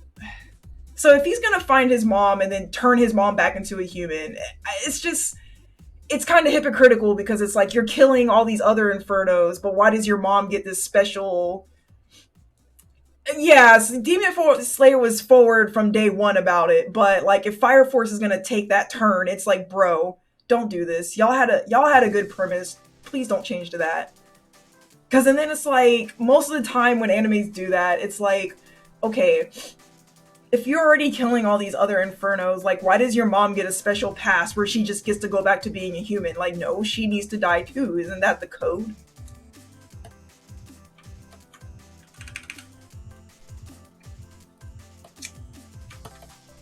And so yeah, like Fire Force had a really strong start for me, but I have no, like when it started turning into Dragon Ball Z fights, and then like I don't really understand that ending and where it went, and I feel like the main character got his powers way too quick.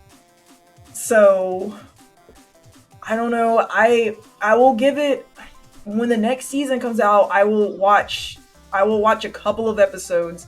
Yeah, when he met Sho, that was really, really cool. And then the fact of how misguided his brother was and stuff like that, and the actual powers that his brother had. Like, so I get where the overpoweredness comes from with like the special fire, the Aurora fire, or whatever they have inside of them. But yeah, that was too fast. Like that was almost plot armor for me, which was crazy, because like the show was really good about not giving people plot armor, and then suddenly like he was learning on the fly. That's like somebody who's like only been playing Smash for a month going up against MK Leo. Like, oh yeah, well, I've adapted, let's go, round 2, and then they just beat. That's not gonna happen. Like,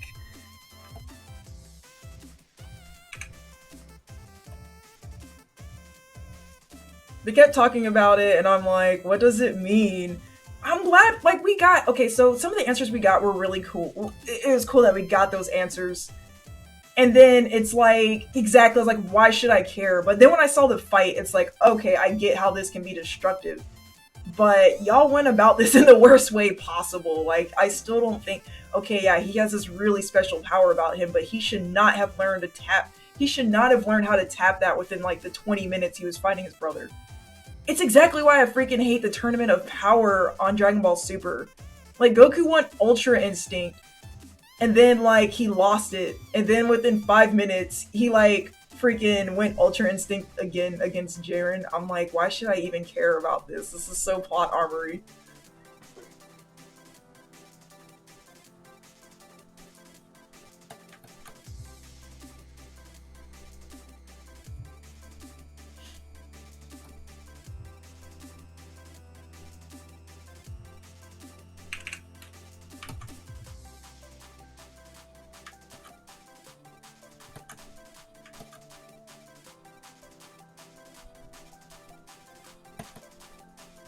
We watched a little bit of Dr. Stone. My husband wasn't feeling it too much. I think the premise is... Okay, actually, answer this question. The premise is really interesting to me. For example, how because they're the only ones left that actually know science, and so basically they have to be the ones to rebuild everything from scratch based on the knowledge that they have. And I really like how this show... like projects like knowledge is power. I love that about the show. But like, how long, like, do they ever get to like rebuilding civilization? Like, for like starting out, is it gonna be like people teaming up because they kind of have some knowledge, and then people trying to like, people trying to dictate how the knowledge is? Okay.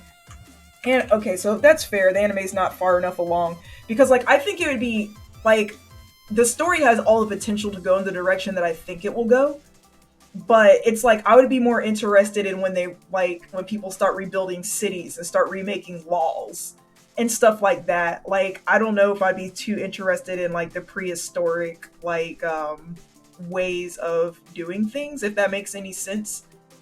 Like, I like the premise, but yeah, because he's just a good guy. I know for me, it's about the guy. He wants to rebuild the people again because he's just a good guy. Because I really like the idea behind Dr. Stone. Like, okay, what if the world had to start over from ground zero again? And then, like, if you think about today's society, for every advancement that we have in science or technology, somebody's gonna use it to do something bad. And I think like a lot of that could come into play in Dr. Stone, but it's like I want to kind of see the parts where they're like rebuilding like technology and stuff like that. Like, I feel like it has I feel like it can definitely go in that direction. But Dr. Stone right now, like, have y'all, what is that YouTube channel called where the guy does everything? Like, it's like a primal something where he doesn't use, yeah, it can go in I think it's going to go in an excellent direction. So I'm not watching it right now because I want to see where it goes, but if something like really catches my eye and I'm like, oh wow, that's freaking awesome, then yeah, I'm going to sit down and binge watch it, like, no questions asked. Because that's actually, what is that one YouTube channel called where it's like, primal something? I just like how I'm learning and feeling entertained. Yeah, yeah. It's like watching Bill Nye. It is kind of what it reminded me of, yeah. Where is my... Okay. Screen, desktop. Okay, there we go. Alright,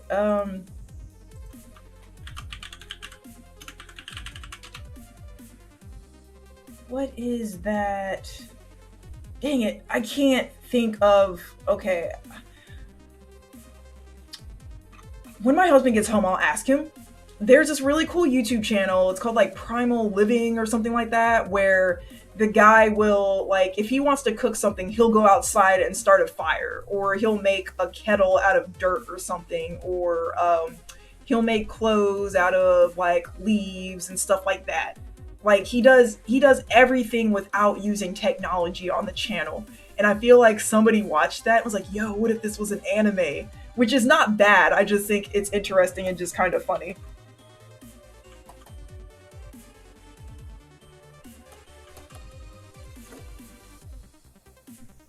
Yeah, it's a really interesting YouTube channel. I gotta ask him what it is when he gets back, because I actually have not really watched anything from there in a while.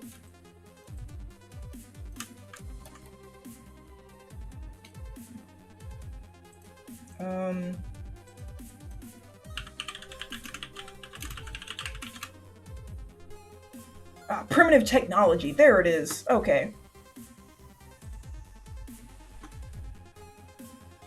Okay. Glass with mud hut. Okay, yeah, here it is. Actually, I can show you like a little bit of what it is, since you're like talking about Dr. Stone.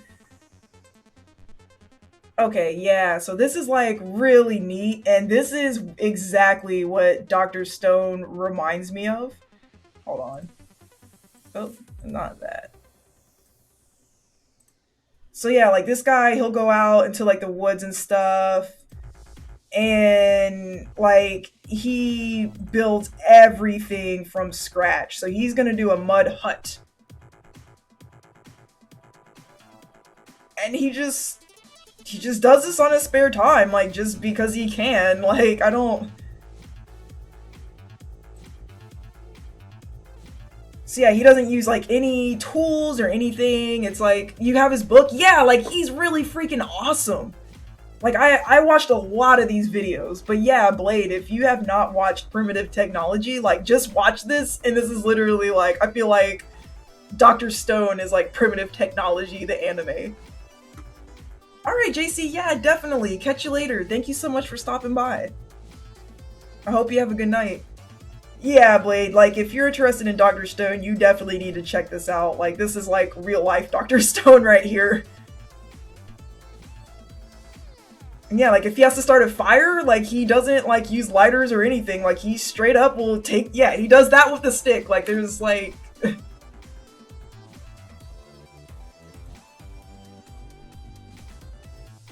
so yeah, definitely check that out. Like it's some really interesting stuff on there. So because I like that channel, that's how I already know, like I already like the premise of Dr. Stone. I just want to see how far they advance with it before I actually dive into the anime.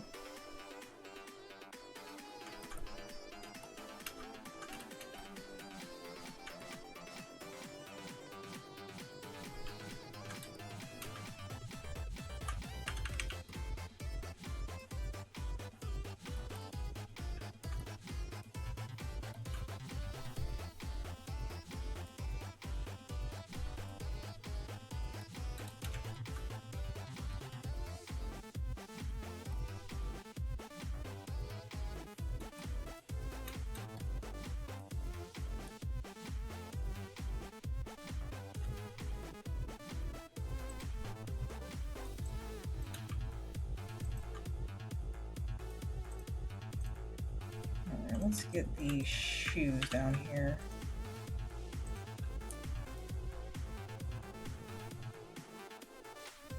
I can say he is making cell phones as a joke.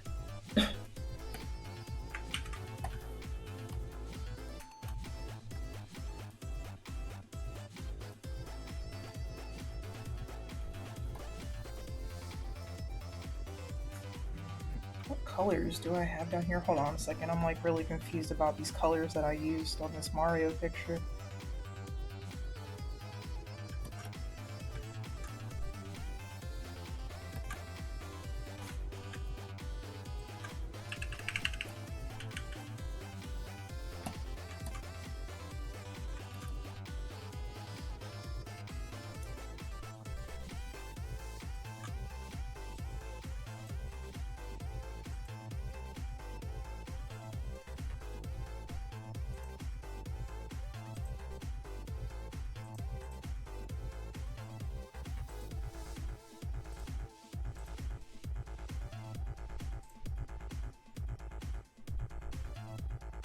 Yo, Blade, that's dope. I just looked at your DM.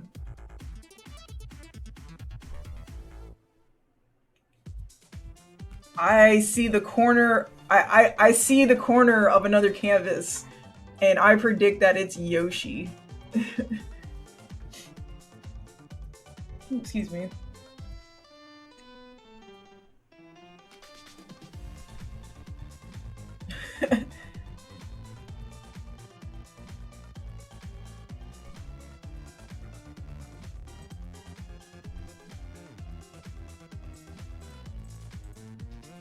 I do actually need to like just paint on canvas. When I was at my sister's, she bought canvases and stuff for us to paint on, and it was pretty interesting. Like I was really scared because I was like, how do I erase if I mess something up? She's like, you just paint over it. I'm like, I'm not used to that concept.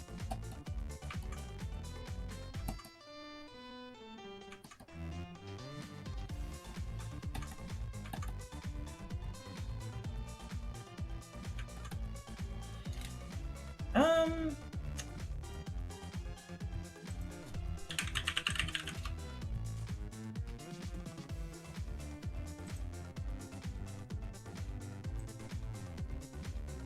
Let me see something.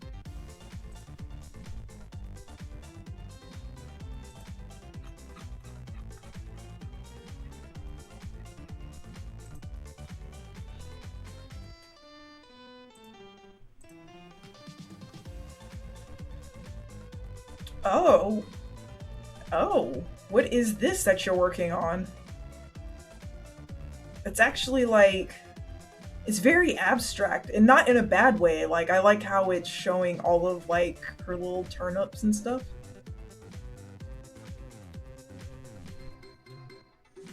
I'm curious to see where that one's gonna go.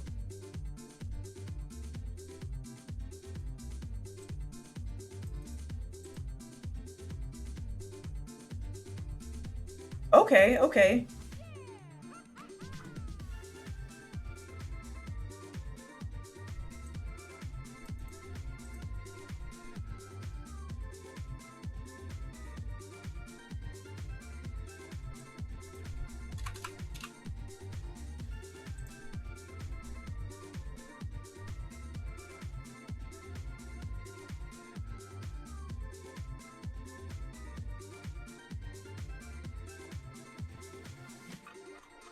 A thing to do in a mashup with my favorite animes is Smash characters, baby. That'd be pretty sweet. Yo, Breezy, what is up? How are you? Welcome back to the stream.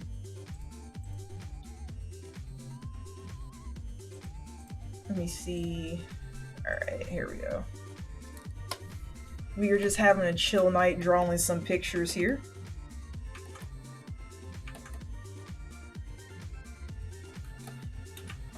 Got to get a lot of art done for a convention that I'm going to be going to soon, or a video game tournament. I actually got accepted as an artist, so I'm going to make darn sure that my... Sorry that I couldn't stop by on my birthday. Hey, don't apologize about that. Like, if you had a good day, that's all that counts, to be completely honest.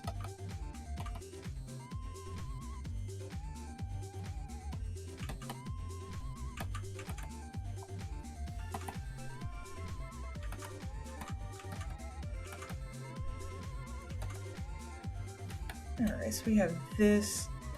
But yeah, so we're making a lot of art here, and I definitely want my booth to be super lit at this tournament. It's gonna be one of the largest Smash tournaments, so I gotta be on my A game here.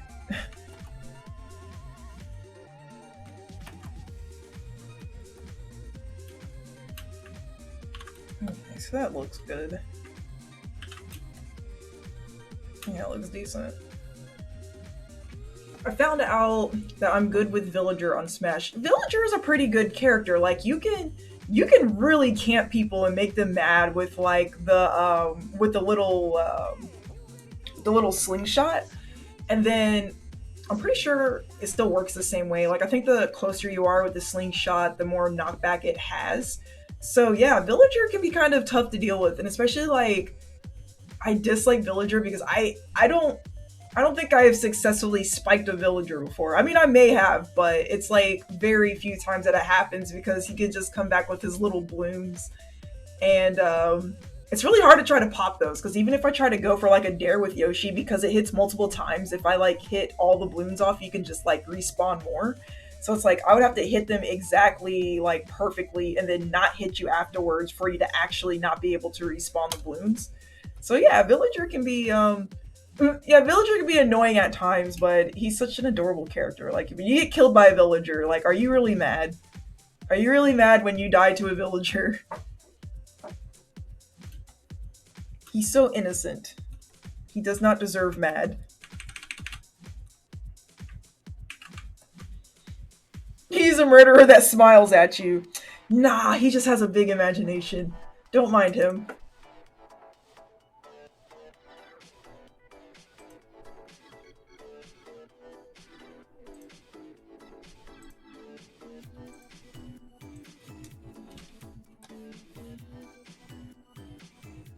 And cheerful eyes as he crushes you with a bowling ball or a tree. Yeah, I don't know. Like, it is kind of annoying where I'm standing somewhere, and then, like, that one little drop of water, like, he'll be standing far enough away, but then that one little drop of water will connect with the tree, and then that tree just kind of grows up your booty hole, and then you just kind of blast off. And I'm just like, bro, did that just really happen? That just really happened. When can we play Smash? Mondays. So on Mondays is when I play Smash, and I have arenas open. I'm actually starting my streams at 8 now. So they used to be 5, but I noticed that a lot of people... Bro, I'm telling you, because it's like, the way Yoshi stands, that's exactly what happens, Blade. And like, I'm telling you facts. I don't make the rules, I just tell you facts.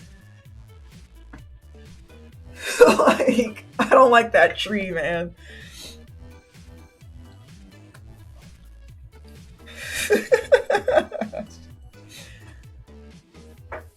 I mean, because like if you look at the way Yoshi stands, it's like his tail is all the way out there versus like if it's a regular person, like the tree kind of hits their feet, but Yoshi is like it's a different story.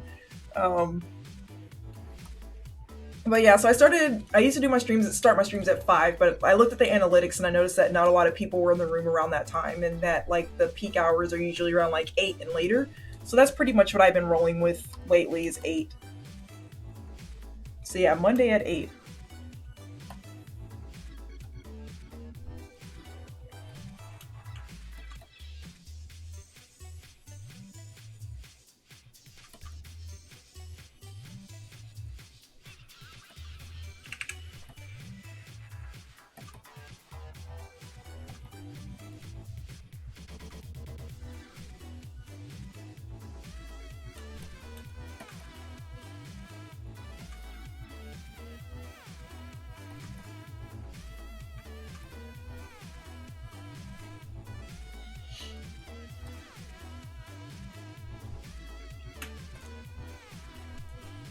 I have school on Monday. Yeah, like that was the tough part about it. Like, cause I've thought about, yeah, school was really stressful for me too. Like, I'm gonna be honest. Like, I'm gonna be honest, and I don't mean to be a bad influence or anything, but and do your homework. Always do your homework. But I will say that a lot of stuff I learned in school I do not use in my adult life. I don't know if that's like I don't know if that says that I'm lazy or I just didn't use it, but I'm like no, I'm more leaning on the side that I have learned a bunch of useless stuff in school. Um, and then like a lot of the homework that I had was like really like sometimes I feel like teachers were just mad and just wanted to give you busy work. Like I feel like some teachers are just like, well, if I can't have any free time, y'all can't have any free time. But bro, just hang in there. It'll be over before you know it. And I know like yo hungry, what is up? Thank you so much for the compliment. Yeah, so we're doing the entire Smash Brothers cast in Yoshi's Island style, so we kind of making them into like these little jagged lines with the yellow highlights and stuff like that.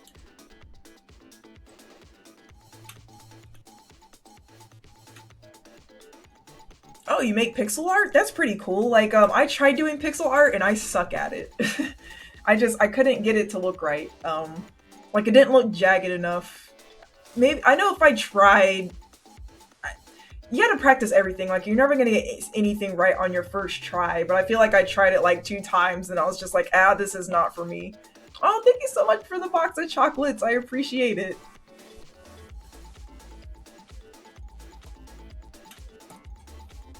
But yeah, maybe I should try pixel art again, like one day. I was actually told that it really helps on like Photoshop if you turn the grid on so you can see what it is you're doing. I go to middle school next year. Hey, that's what's up. Like, so yeah, it'll be over. Like, I'm telling you, it'll be over before you know it. Like, I think back on it and I'm just like, man, like, I remember being in school, but then it went by so fast. Yeah. My first name is Mario. Yo, what's up, Mario? We are drawing you today. This is your future. You're gonna be a doctor.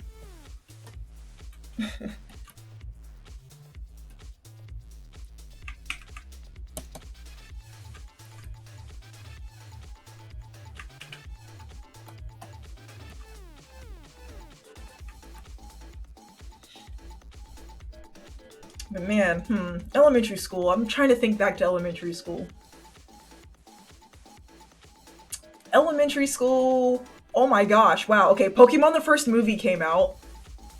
Pokemon the first movie came out.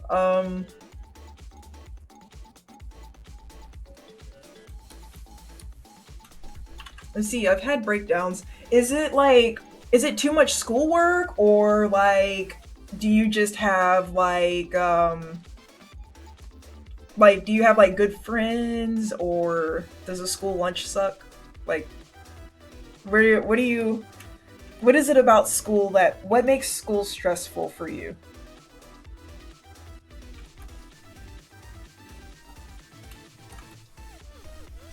Because I remember school was really stressful for me. Like when I was in school, I was not a cool kid at all. Like I was actually like a nerd and I really liked like Digimon and Yoshi and Nintendo and everybody would make fun of me for it. And I'm like, I think that's really crazy because like they're like, oh, that stuff is so kiddie. That's for kids. And it's just like, I'm in 5th grade. I am a kid. Am I not allowed to like Pokemon or anything?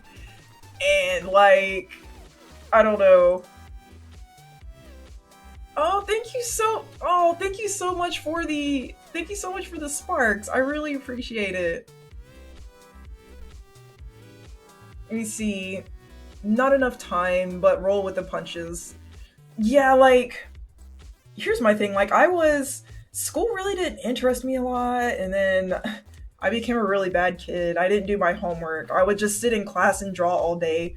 But it was really hard because I'd get picked on a lot in school, and then like I'd get like bullied and beat up in school and stuff like that.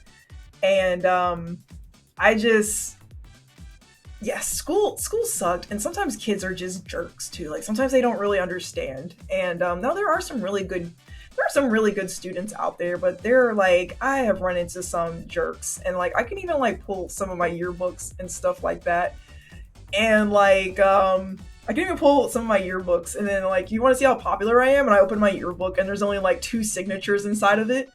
So yeah, school really sucked for me, but I think that's where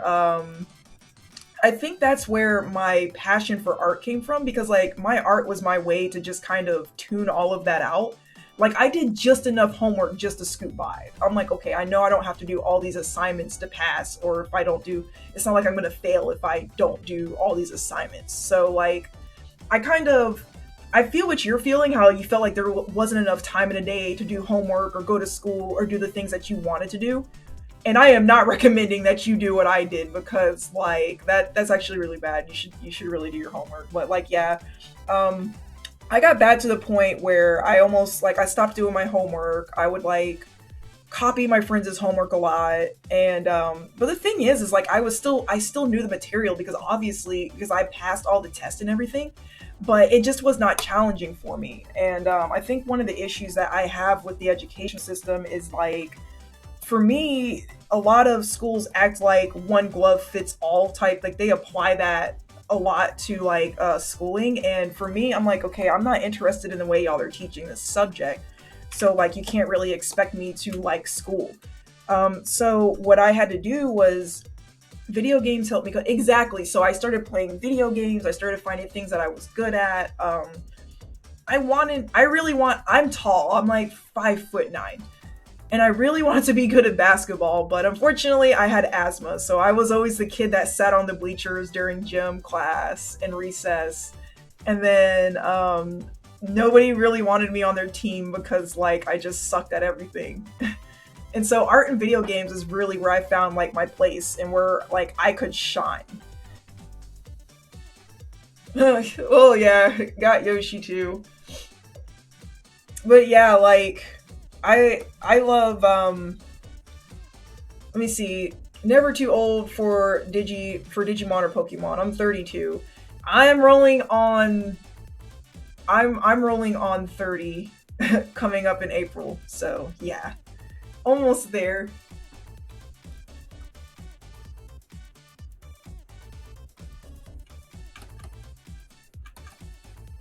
But yeah, like school like it's easy for people to say like, yeah, don't let things stress you out. But it's like, okay, that's easier said than done because I can't just like stress is not a light switch that you can just turn off. Like that's not a thing. Like that's not what stress is. Like stress you have to find things that you can do. So yeah, yeah, Breezy definitely. Just but you know, there's nothing wrong with that. Like appreciate your age. Like no matter how young or how old somebody is, there's always going to be something unique about somebody. Like I don't like here's the thing. Okay, I'm 30, but like I can listen to somebody that's like two times my age, that's like 60 or something. And then I can still learn things from them. And then sometimes if you actually just listen to like kids talk sometimes, or like sometimes if you just like listen to kids talk sometimes, or you listen to other people that are younger than you talk, they see things from a different perspective. They see things from a different perspective. And like I love listening to my 5-year-old niece talk because sometimes the way that she explains stuff or the way that she sees things, it's just so much different than the way an adult would see it. And I think like that's really important to like the ecosystem of the world in a way. So like don't ever feel inadequate because you're young. That's actually a very good thing. And wisdom comes in all shapes and sizes. Wisdom comes in like so many forms. And again, like here's the thing. I kind of miss being younger because like when I was like 11 or when I was a teenager, there were things that I felt like I could do and I felt like I was indestructible and like I didn't I didn't have as much self-doubt as I do as an adult now that I know more. And in a way like that has kind of crippled my creativity. And sometimes I'll just think about it and I'll be like, man, I remember when I used to just sit down and do this all day as a kid. And then sometimes thinking back on my youth, like actually helps me get through some of the things that I'm going through, like some of the things that I have to go through as an adult. So, oh, thank you so much, Hungry. I love being young. Other than the home life is awesome. Okay, yeah, see that's what's up. So yeah, don't ever feel bad about your age cuz like here's the thing. I hate when people will be looking at kids or teenagers and they'll be like, "Oh, well you're still young. You don't know what you're talking about." And it's just like, "Bro, you actually don't know what they've been through. You don't know what their experiences are. Like you actually have 100% have no right to actually say that at all." So, yeah, no. Honestly, find things that help you cope and definitely like just kind of use that as your guide to just get to where you're going. So definitely for me school came and it went so fast and it's like I still have my little graduation tassel thing from my hat hanging on my mirror in my car and it says like '08 on it. And then I look back at it like every time I get in my car and I'm just like, wow, time goes so fast. So it's okay to be stressed, but find things that you enjoy doing in life because like that's literally time is something that you can never get back. Um, let's see.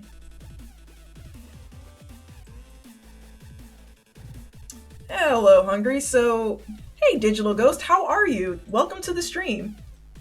Alright, so I'm going to put my project slide up so y'all can kind of see a little bit of what I've been working on here.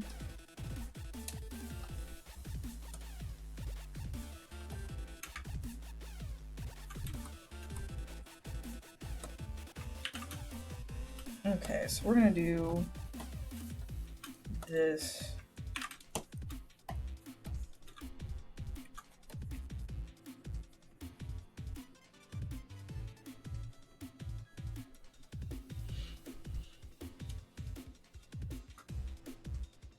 Let me see.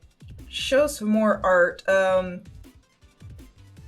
Please. Oh yeah, Hungry. So I actually have, so I have some of my art at the bottom of the screen. So some of that is what I'm actually working on. So I'm doing Smash Brothers Yoshi's Island style art, and I'm drawing the entire roster, which is crazy because Sakurai is adding more characters. I feel like I'll never ever get done with this.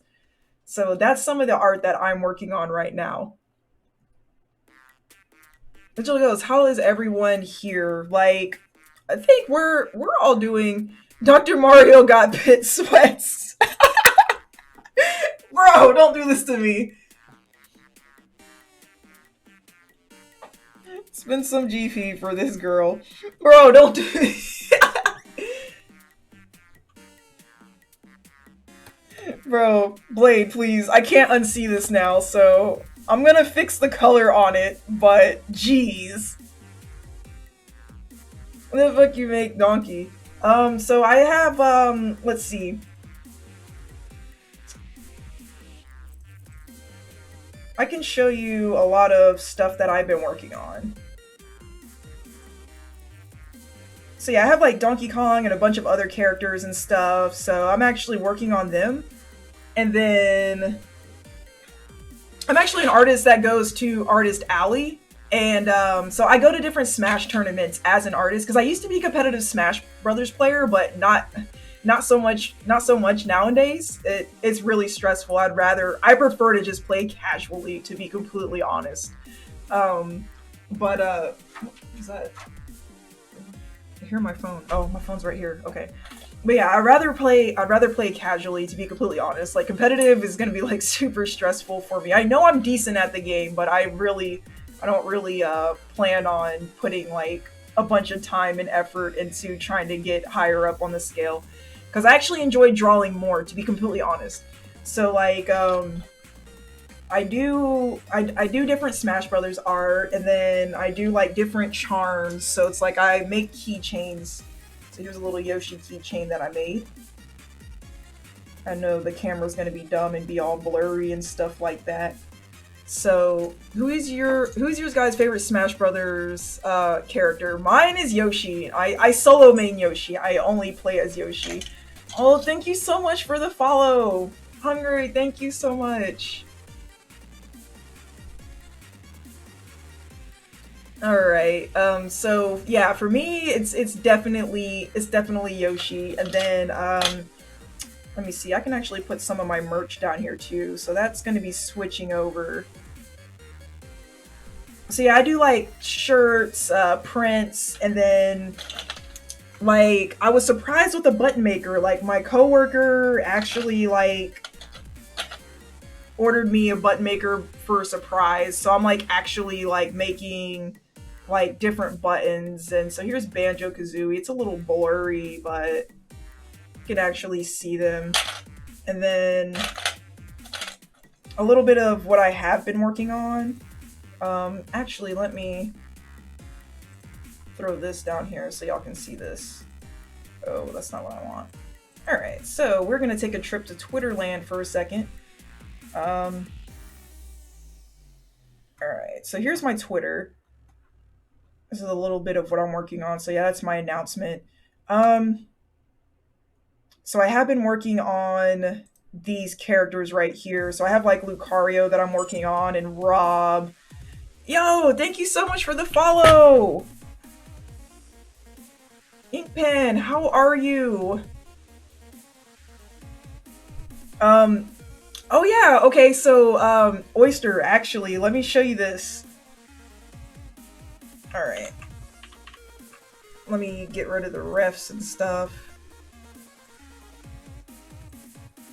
Alright, so Ganon is definitely next. This is for you.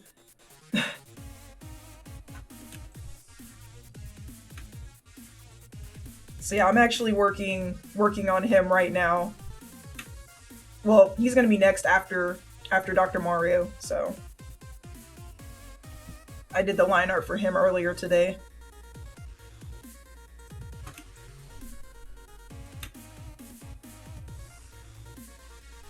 So yeah, I'm gonna be ordering a lot of stickers, Oyster. So I might come up to the school and drop some off. So like, I'll do that. If you'd like some stickers, I'll definitely let you pick some out. So yeah, we have that, and then so we did like Ice Climbers. We have Incineroar, Duck Hunt, Villager, Pokemon Trainer, Banjo. So yeah, I've been working on this for quite some time.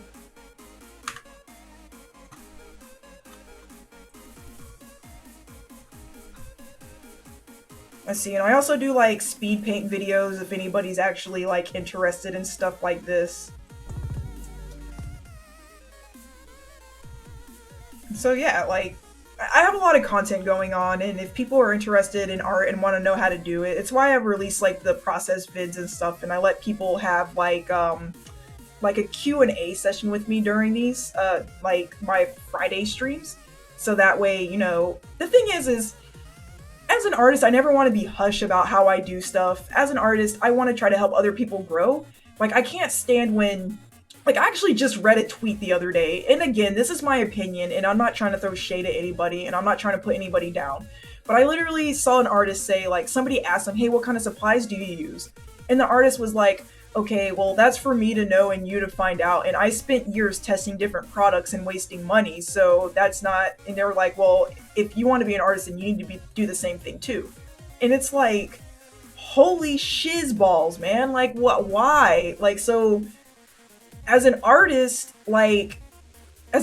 you can't tell me, like, what kind of paper you use, or what kind of, like what kind of paper you use, or what kind of pencils you use, or if there's like a product, if there's a brand out there that really sucked that you know I can waste my money on, can you like advise me not to get that particular brand?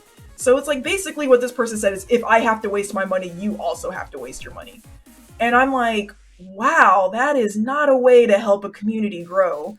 And again, I guess, everybody, for people that actually, make their own fortune and stuff like that, okay, I get it. You got to where you were through hard work and, like, perseverance and yada, yada, yada. But for me, it's like, if I use a product and it's, like, really bad, I don't want anybody else to waste their money. I'm gonna let them know, like, what I do. Because, like, what I was talking about earlier is, like, in art, I don't see competition. I only see growth. Because here's the thing. If I am, if I'm at Artist Alley and somebody actually asked me this question, I was at the Chamber of Commerce, like, at a small business meeting, committee, or whatever. And there were a lot of professionals there. And when I pitched my idea of wanting to be an artist that teaches other artists so they can also do Artist Alley booths, somebody asked me, like, well, aren't you afraid of competition? Like, if they're using all of your same manufacturers and stuff, how are you supposed to make money?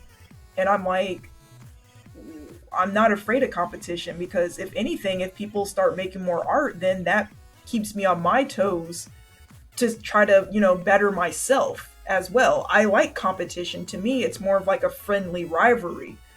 And at the end of the day, again, art is subjective. People, if somebody wants to buy my art, they're like, if somebody wants to buy a charm or a sticker or a button or whatever from me, they're doing it because they like that particular style or they want to support you as an artist. It's not going to matter if the person next to me uses the same manufacturer or not, because, like, again, if they like my style more than theirs, then that is a subjective choice. So I'm never going to be, like, super hush about how I do my artwork or, like, where I go to get my stuff made, or, because to me that's kind of petty in a way. Like, if I did that, I would feel like I never want anybody in the community to feel like I feel threatened by their presence as an artist. To me, that's kind of petty. I would much rather try to help people build what they're doing.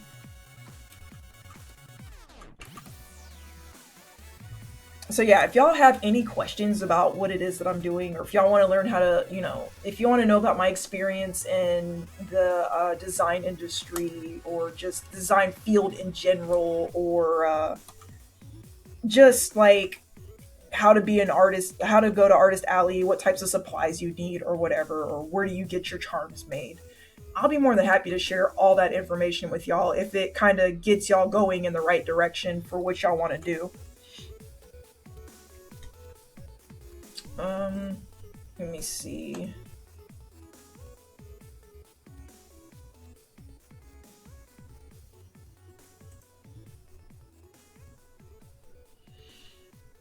Load.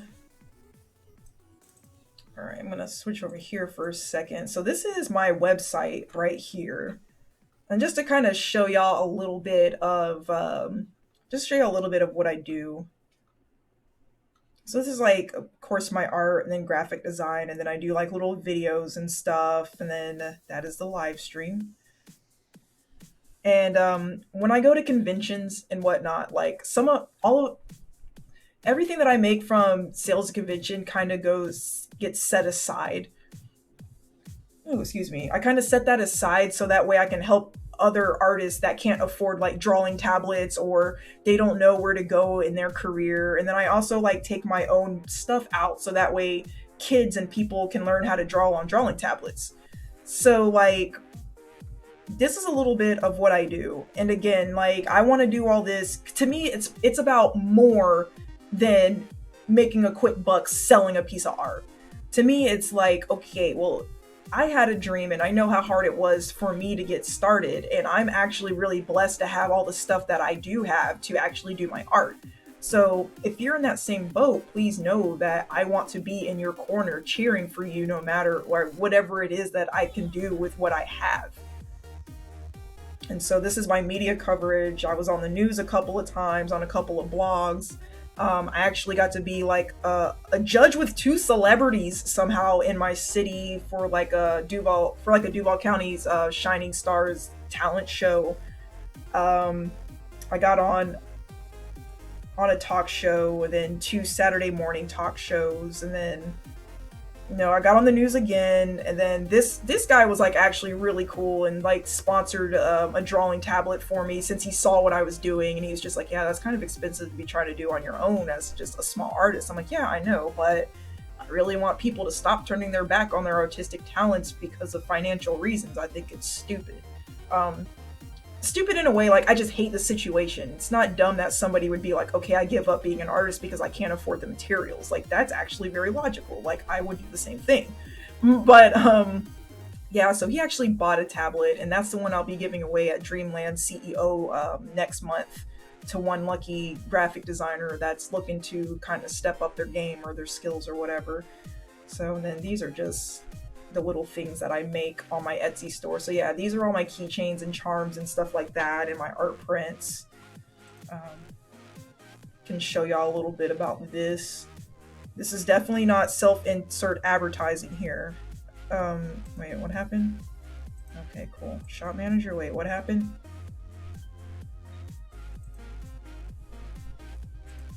Oh, okay. I got another order. Nice.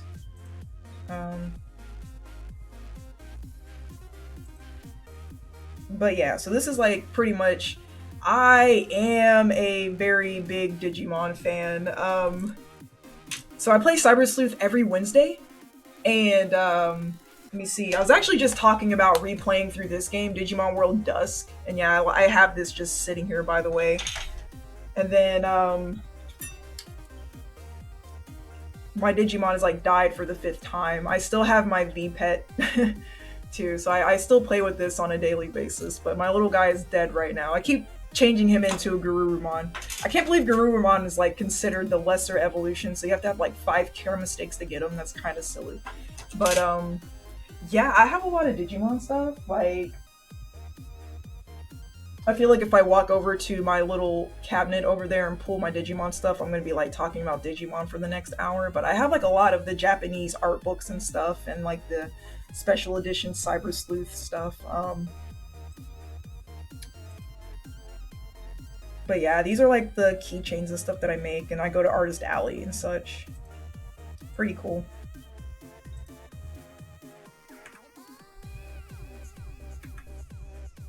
K. Rool and Inkling and Mega Man right up here.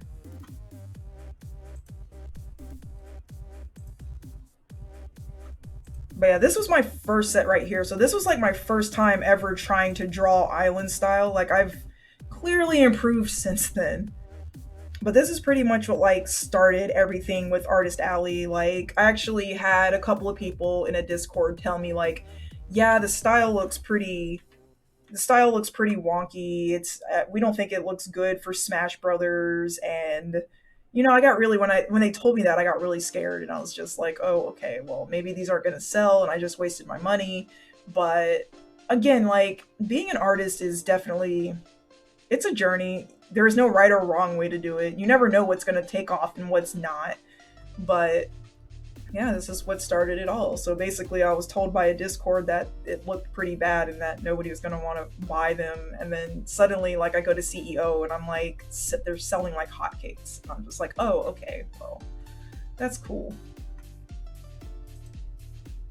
But yeah, so like some of my graphic design stuff is I went to a technical academy for high school, so I kind of got like a head start on graphic design and stuff. So I'm like really grateful for that. I was in the commercial arts academy, and so I actually learned how to do like magazines and do Photoshop and stuff. But I was interested in graphic design even in like middle school, so I'd go up to the library. I got the same blue Digivice as you. Do you have as you and do and a gray one, and I have Dawn. Oh, okay, really? Yeah, like I think my favorite.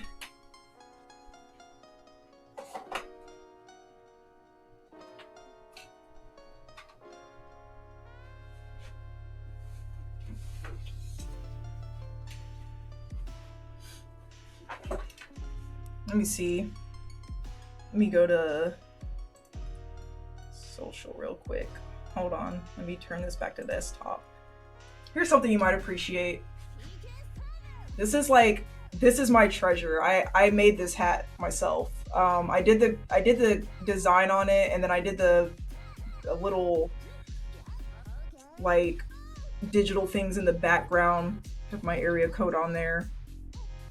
So I did that, and I had the lady stitch it. The thing is, like, for hats, you can only get stuff that's about, like, the size of this Veemon patch right there.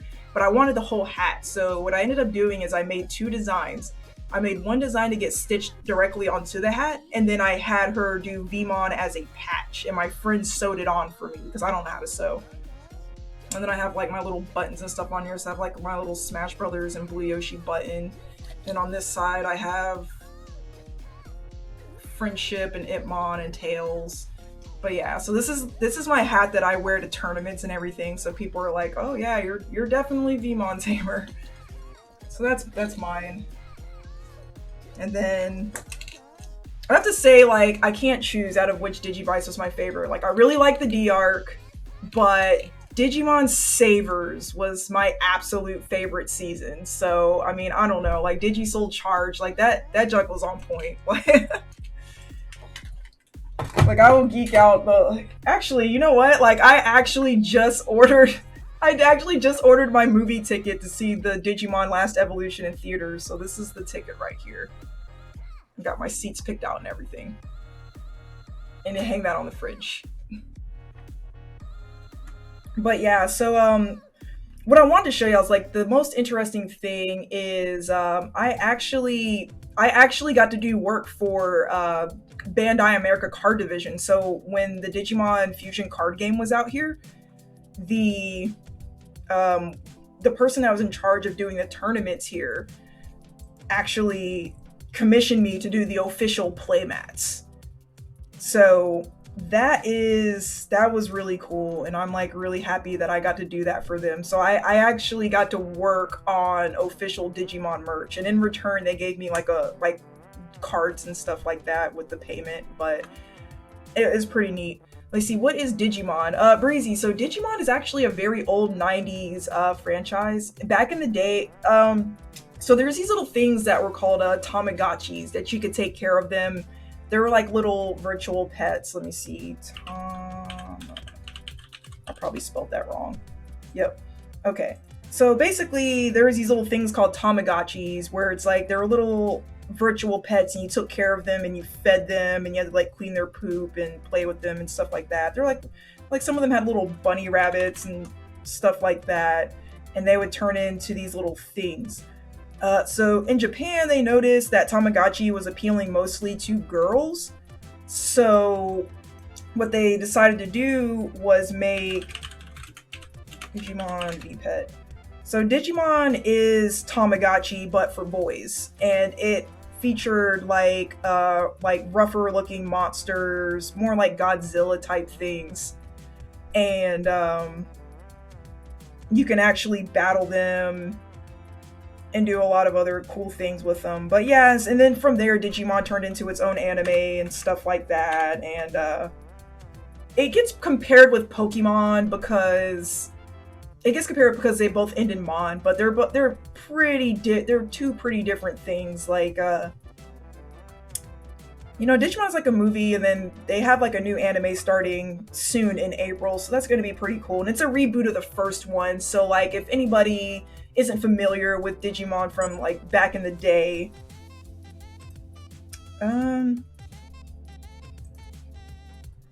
nice. Thank you so much for the follow, Digital Ghost. I really appreciate it.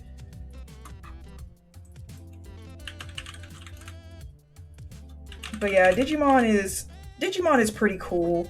I like it a lot, and it kind of like Digimon kind of grows with you. Like if I had to compare it to Pokemon in a way, I would say like Pokemon's main character is always the same, so it's kind of like Ash and his adventures with Pikachu. But Digimon is more about like Pokemon's more about like competing and being the best and making friends.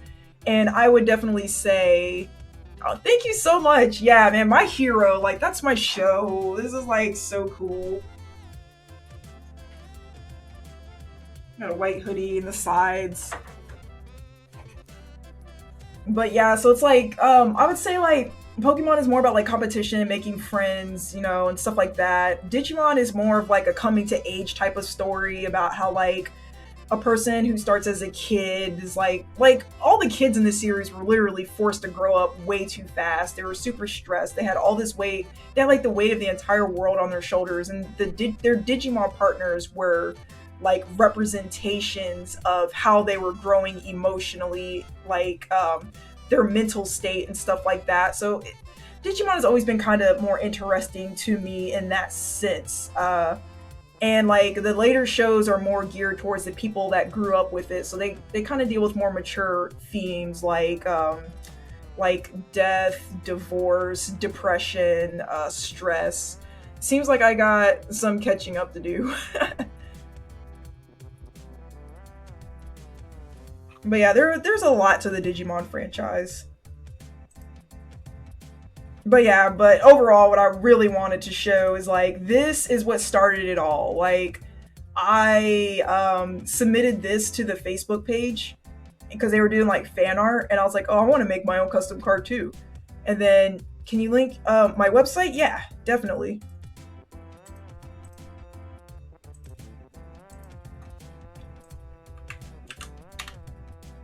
There you go. Just for you. But yeah, so like it started out with doing that, and I submitted the card design to Facebook, and I was like, I don't know if this is going to do anything, but apparently like the people that were in charge of the card game saw my artwork, and they featured it on the front page. And then they asked me, they're like, hey, do you want to test your skills as an artist? And I'm like, yeah, what does that mean? They're like, yeah, we're going to commission you to do some official work for the Digimon card game. And I was just like, what? That's freaking crazy. Like little fifth grader me would have exploded, because I woke up every Saturday morning to catch the newest episode of Digimon on Fox Kids, like with my bowl of cereal and everything. And then when Bandai actually approached me, it was like, do you want to do official work for us? I was like, heck yeah. So it came full circle, so I actually got to do work for like a franchise that I really loved. Some of this is like stream layouts and stuff that I do. Yeah, no, thank you so much. And then like different videos and stuff. And then when I was actually with MVG League, I did like some headers and stuff for them. So that was when I was commissioned with an eSports org. That's just some of their older stuff. That was noble.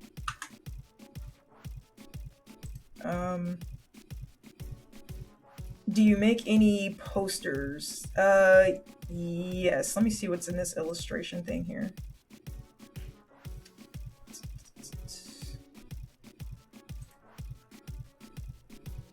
So this was one that I made that I'm like super proud of. Fox and Falco. But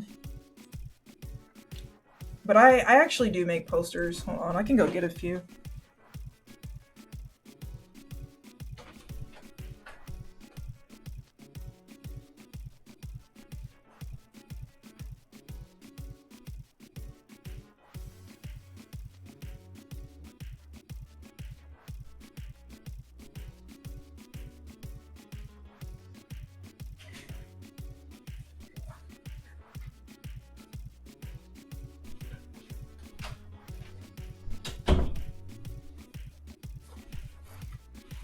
Ooh, okay.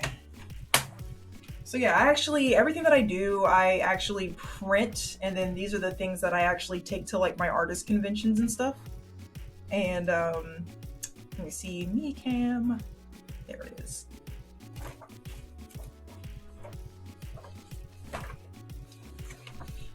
So let me see, yeah, so I have like these, hold on, that's probably not going to show in the light, is it? But yeah, so these are some of the artworks that I do. It's good. This paper is like ridiculously reflective. It's crazy.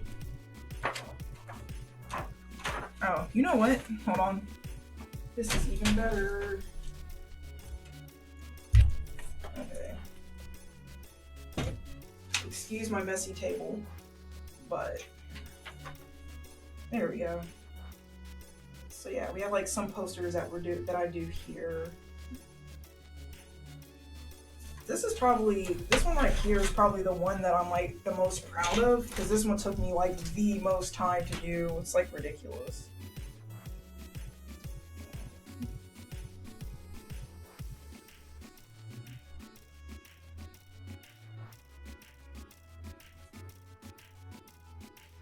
Yeah. So that's kind of reflective.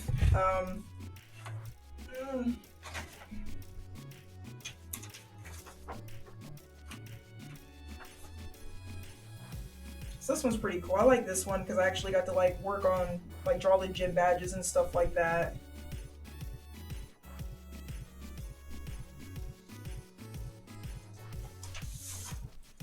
I actually do need to make more posters though, so like I'm gonna draw more characters for this upcoming convention that I'm going to.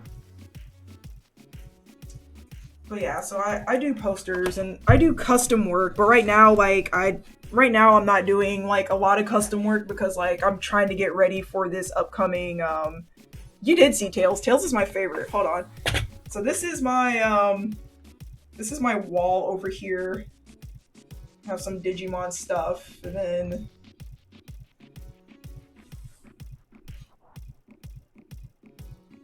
Dragon Ball stuff over here. Let's see. Oops.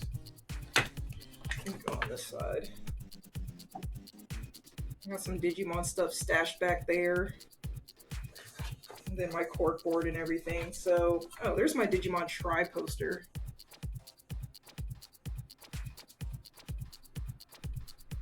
Yoshi poster up there. So I actually have some more Digimon Tri posters. I just have not hung them up yet because I want to get them framed properly.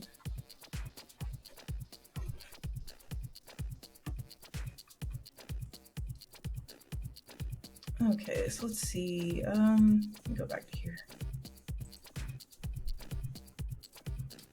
But yeah, so like, oh, Blade. Holy crap, I definitely just left you hanging. For your charms, why you decide to use double-sided besides single-sided? Okay, let me see. So for with single-sided charms, I decided to go with double-sided because like I notice when the charm, like if I hold a charm like this, you can already see that it's like kind of spinning, and then especially when it's on a keychain, like it just kind of flips and flops everywhere. So I decided to go with double-sided because like I personally don't like when a charm is like just white on the back. It's just a personal gripe of mine because I know that it's not gonna stay it's not gonna stay face up on a key. Like if somebody puts it on their keys or something. Um, let me see. But yeah, so I'm making how come no memes? Uh what you mean? Like I actually, okay, so speaking of memes, I know this isn't like what you're asking, but I'm just gonna throw this out there anyways. Like when I'm on Twitter and stuff like that, like I'm really careful about like who I follow because I get lost in memes and videos and stuff like very easily. I get lost in like memes and videos and stuff like super easily, so I try to follow artists that I look up to. So that way, like when I'm goofing off looking at memes, I'll see like a super awesome piece of artwork and I'll be like, my timeline will low key be telling me like, hey, get back to work. So like, yeah, being like self-employed and trying to stay on task is crazy, but hey, I gotta do it.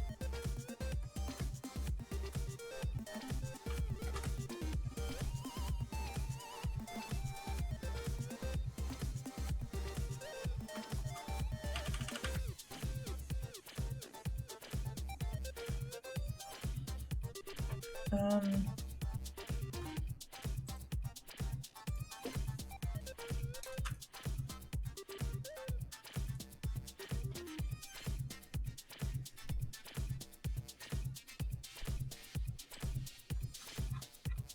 Let me see. I was looking, Blade, if you're still here, I was gonna show you my first canvas painting, if I can find it. I don't think my sister posted it. She might have. Um, Hold on. I feel like it was before this. Oh, here it is. Alright.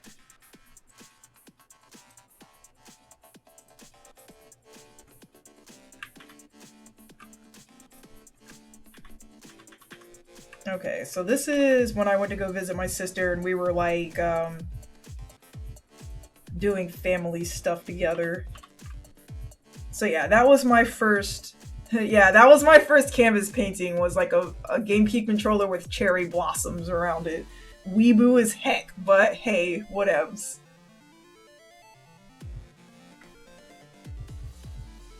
But yeah, but my sister, she can get really detailed with brushes and stuff. Like that's crazy.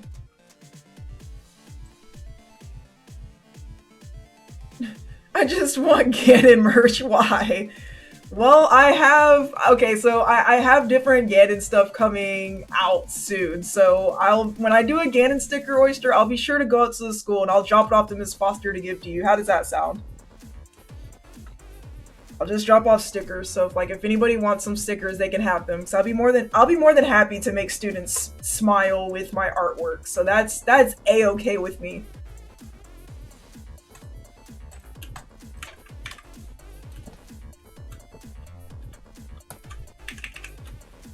But yeah, so we're gonna go through here and finish this up.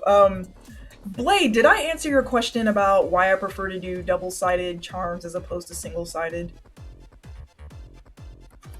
But also okay, yeah, but also like I feel like if you break the okay, if I break the math down, I feel like your return on investment is actually higher with a double-sided charm. Cause like from what I've read, like a single-sided charm you can sell for about like $5, but a double-sided charm is not quite is if you buy them in bulk, a double-sided charm is not quite double the price that you would pay for a single-sided charm, but you could still charge $10 for them. So if that makes any sense, like I feel like if I did that math correctly, I think the return on investment is higher with a higher quality charm as well.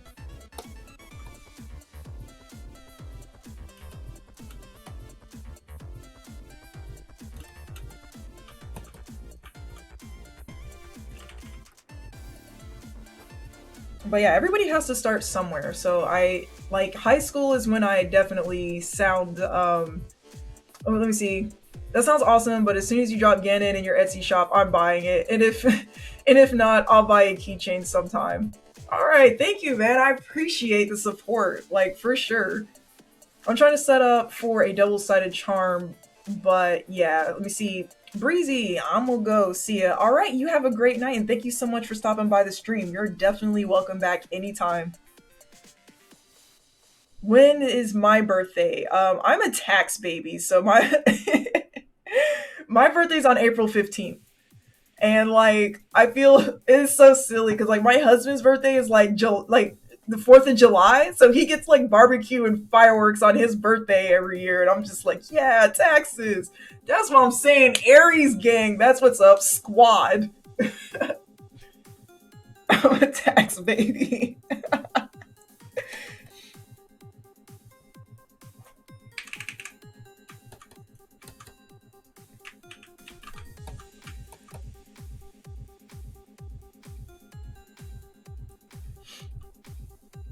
I'm a joke. Oh no. Were you born on April 1st by any chance? One of my best friends was also born on April 1st. Like, she told me, okay, yo, that's what's up. There's nothing wrong with that.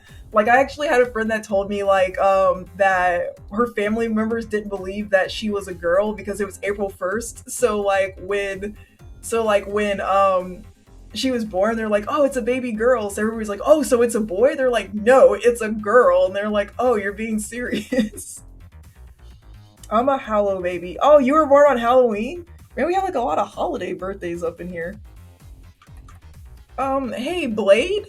Can you check Twitter for me real quick and tell me why Bill Nye is trending right now? Like, I think that's kind of funny because you were just telling me about how Dr. Stone is like anime Bill Nye, and then suddenly he's like trending in my timeline for some reason.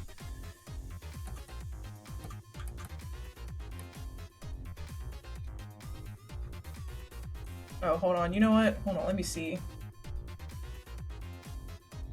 Okay, cool. I was about to say, like, okay, I had to stop and think for a second. I'm like, if Bill Nye is trending because he died, 2020 needs to hit the brakes and fast. It'd be terrible.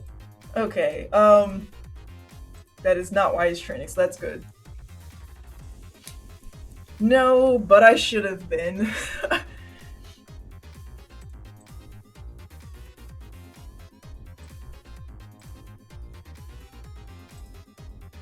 Yeah, like, I don't know why he's, like, trending for. I don't. But again, like. Okay, Bill Nye looking fly. Okay, cool, cool. That's all. That's good news. That's good to hear.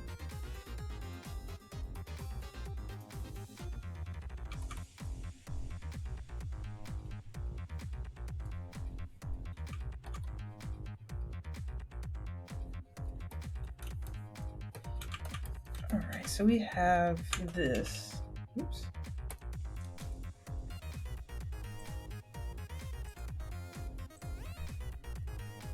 Um.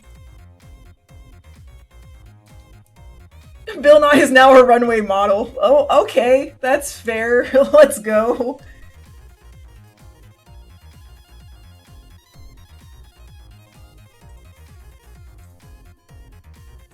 If you made that Ganon into a poster, I might cop. How much would you sell it for?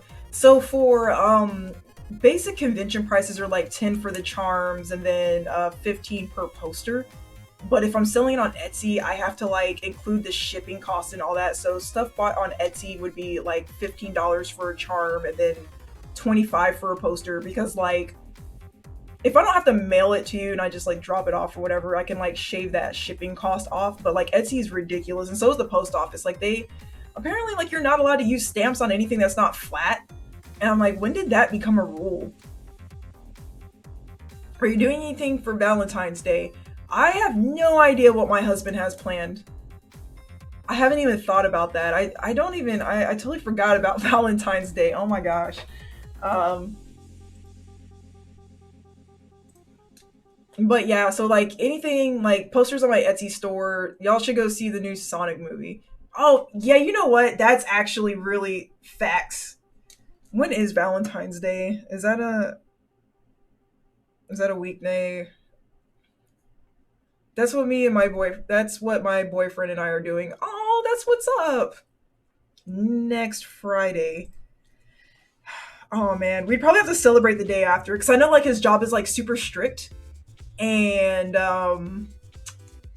I know they're not gonna let him off. Cause I'm pretty sure like everyone and their mom and uncle is gonna like be trying to get off on that day as well. So we'll probably end up going on the Saturday, which would be cool. I don't mind celebrating a day late.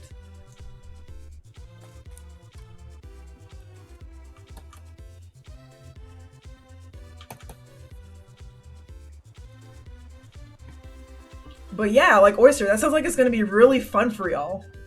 The movie looks like it's actually going to be really good. Like I'm so happy they actually listened to the fans and changed the design because the first one was looking like kind of straight nightmare fuel. I don't know, uh like do y'all know how like when you see like generic toys and stuff made, how they always look like off model and super like nightmare fuel and just like really ugly and bad?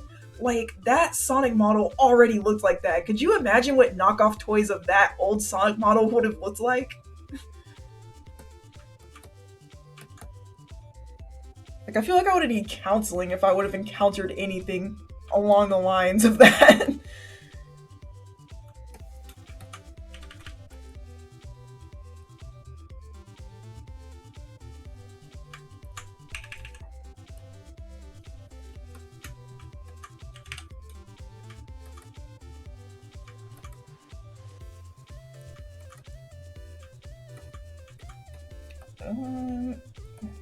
This is looking kind of cool.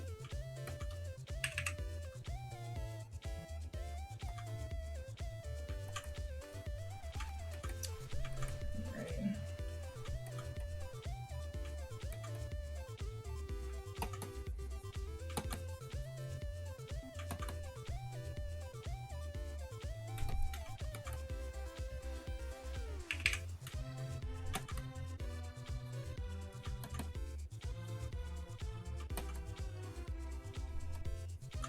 Yeah, I'm super hyped for the Sonic movie, especially because they let like freaking Tyson redo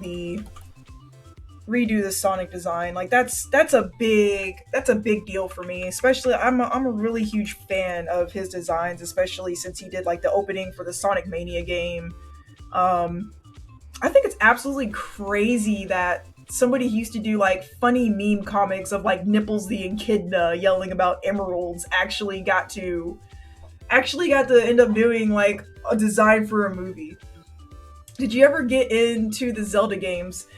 So actually, it was really hard for me to get a hold of games when I was younger. Like, I had a Super Nintendo, and it's like I had a 64 on and off because like mom was crazy. She kept pawning my video game systems and stuff like that. But it was like to answer your question, no. But now that I'm older and can actually afford the games, I'm like on the verge of going on like a freaking Zelda binge playing spree or whatever. And I really hate to admit that my first Zelda game was Breath of the Wild. God, that feels so wrong to say. But I am gonna go back and replay some of the older ones because like just the story. I would watch my cousin play Zelda. Um, I would watch my cousin play Zelda. Majora's Mask looked really fun because I remember seeing it on the watching him play it on the 64, and yeah, so Majora's Mask looked really fun. I definitely wanted to play the remakes that came out on the 3DS. Twilight Princess, like I've heard some people complain about that game for some reason, but like when I looked at it, I'm like, this game is gorgeous. What are people crying about? But I guess like people just don't like new like when games take a new art direction. Because then I know they cried about Wind Waker too, because I didn't like how toony everything looked. But yeah, no, Twilight Princess is definitely on my to-do list because I've gotten a lot of recommendations for that.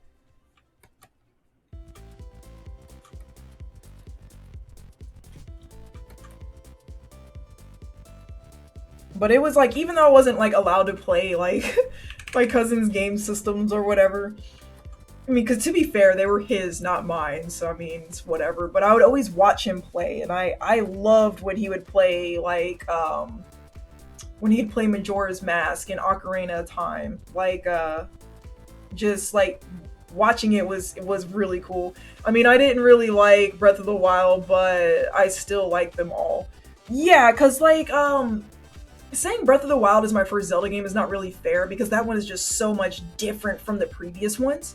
So I definitely want to play some of the older ones just to kind of get a feel for where the series actually started. Because like the more I look into the lore, the more interesting it becomes, and actually like sitting down and drawing Smash characters, like looking at all the little details when you're drawing the characters, kind of makes me more interested in learning more about them. So yeah, Zelda is a must. And then also like Zelda games have amazing music. Like Zelda is like the Zelda franchise in general is up there in terms of music. Like a lot of their melodies are just so captivating. They're so pleasant to listen to.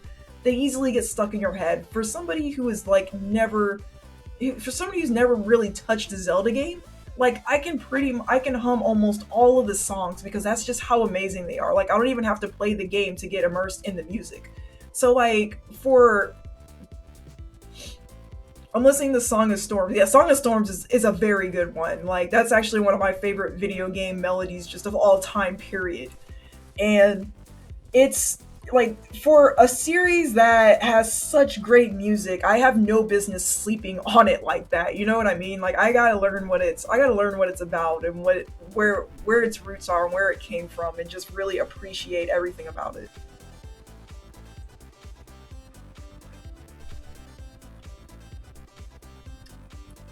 Actually, let me see.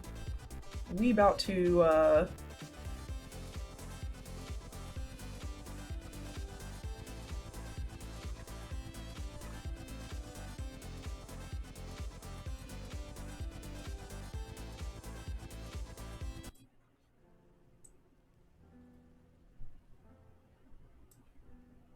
okay, there we go. Got some more music's playing.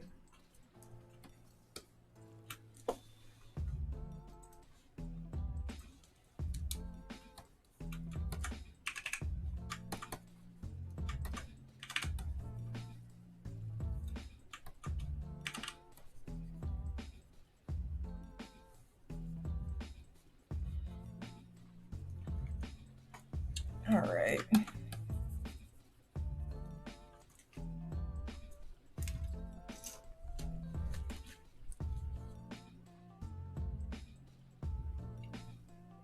Um,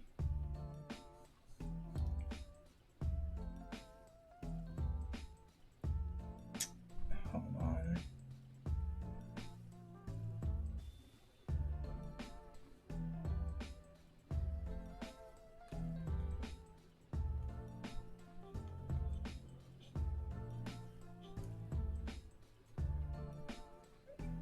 Okay.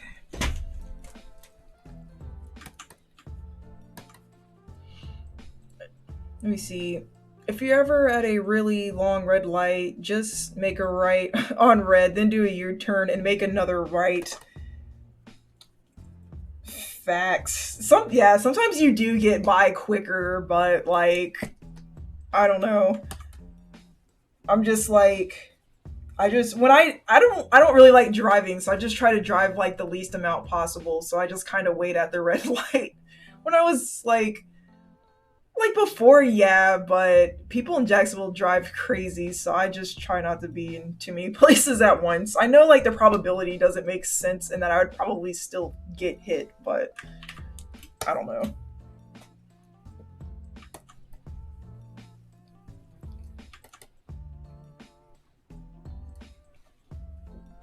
Dude, man, I remember like yeah, people drive crazy. Like I remember this lady that like almost knocked me off of my motorcycle because she literally like did not look before she flew out of a parking lot, and I'm like, oh my gosh, no, please, why?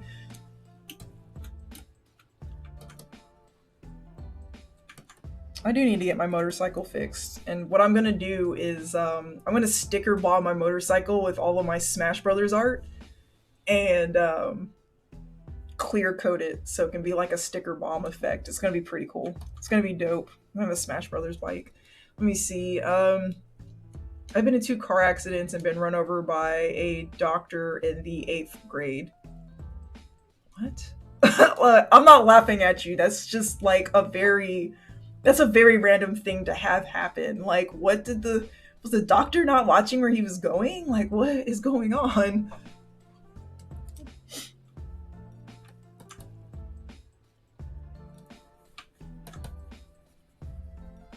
But yeah, car accidents are never fun. They're like so scary, especially like when you see them too.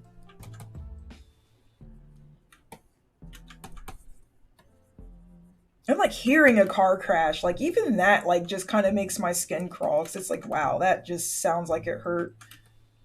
He was leaving a parking lot and I was in the crosswalk and he was like, "What's a break?" Oh dear God. Well, I'm glad you're alive and here to tell your story, and I am so sorry that that happened to you.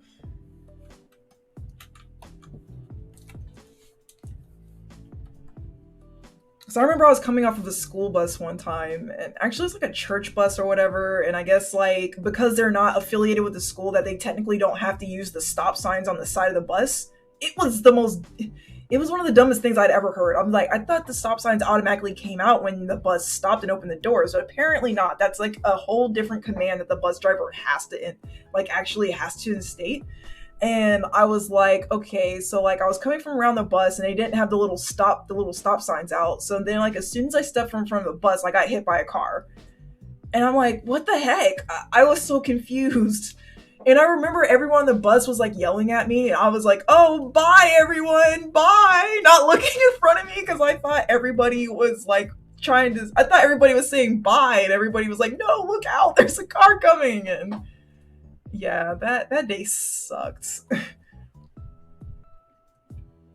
I got a ride in the ambulance, so it was fun. Oh my gosh, man. If anything's ever wrong with me, unless my arms are broke or my legs are broke, I'm not taking an ambulance. Like, those things are so freaking expensive.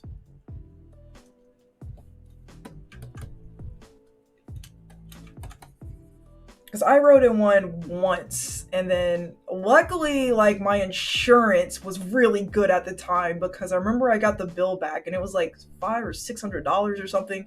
But my insurance was like really good, so I only had to pay $25. But yeah, I don't have that insurance anymore, so like I'll be darned if I get into an ambulance if I absolutely don't need to.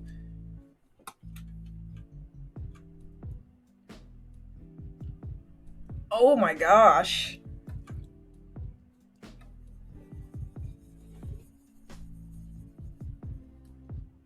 That sounds crazy. So your ankles ended up not being broken? That's a miracle, dude.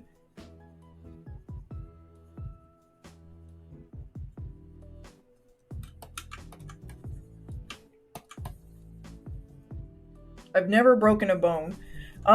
So I've broken a bone before in the most dumbest way possible, and I always tell people this story, and they're just like, "Wait, what?" They look at me like I'm making it up. I'm like, "Bro, I couldn't write this even if I wanted to, and it just sounds dumb." So like, and I broke my thumb in the 5th grade, and it sucked because it was my drawing hand too. So like, trying to like, I couldn't really play video games because you need your thumb to play video games, and I never really thought about any of this until like you never really think about like what your body parts do until they're not working correctly. But yeah, so like my thumb I was playing kickball and I went to go catch the ball and the ball just came straight and like just cracked my thumb back like that. And I was happy because at first I was celebrating like, yeah, I don't gotta do homework. I don't gotta do homework. And then I tried to draw and I was like, crap. So yeah, that came back in, hit me like that was not fun.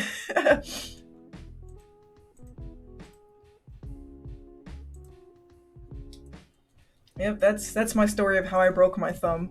And that cast sucked too, man. Like, and then I remembered and then having a cast sucks. I was just like, oh yeah, everyone's gonna be like, oh, what happened? And they're gonna want to sign your cast. And then I remembered how uncool I was in school and how many signatures I didn't have on my cast. And then it just sucked even more, bro. Also, both accidents and me getting run over by the car and I. Ouch. Come on. Okay, what do you need and why are you scratching me up? Why are you scratching my arms up?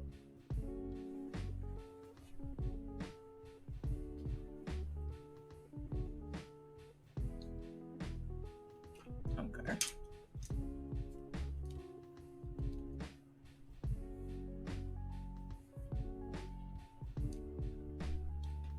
Also, both accidents and me getting run over the car and I hit my face on a curb about 30 miles 4 year. Wow. 4 years in a row within the same week, Memorial Week. That's crazy. Oh, yes, I do have a kitty. This is Oliver. He is.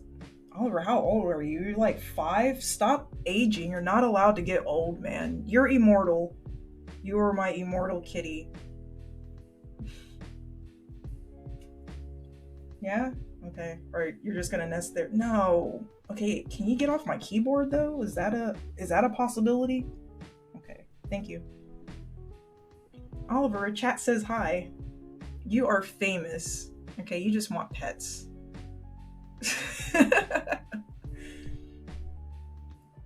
Okay, yeah, you can chill. But yeah, that is Oliver. He's a rescue kitty. My husband found him in a garbage can apparently or something. And he was like tiny and there was like a hawk flying around in the back that was trying to eat him. And I grew up with dogs, so I'm like more of a dog person. And I was like, yeah, don't bring that. He told me about it, and he's like, hey, I found this kitten. I'm like, yeah, and you can leave it out there. And then what does he do? He brings it home anyways. And I was like, okay, well, yes, it's cute. I guess it can stay. And then like little man just became my best friend. So yeah, he's a cool cat. It's actually really awkward though because like Oliver acts more like a dog sometimes. Like he he walks on a leash and he plays fetch and like he knows sit. So I feel like God accidentally put like a puppy in a cat's body and then I ended up with it somehow. Like, let me see if I can find.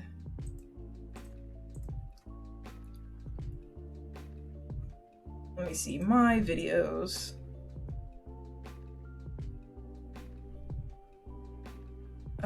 Oh, okay, here we go. I'm gonna turn this down and I'm gonna show y'all this because nobody believes me when I tell them this, but my cat does walk on a leash. Like, we took him to the park and we took him to the park and he decided he wanted to chase a squirrel. That's him trying to dash for the squirrel and he's just like, where's it at? Where's it at? Look at him, like, look at him. He's trying to get squirrels.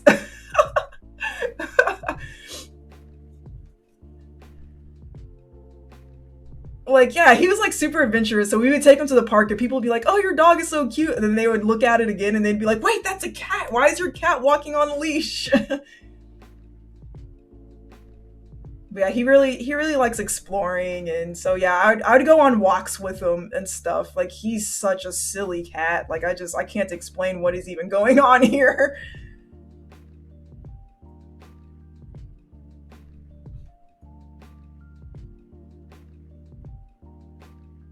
But yeah, so that's him. He's really silly. And then he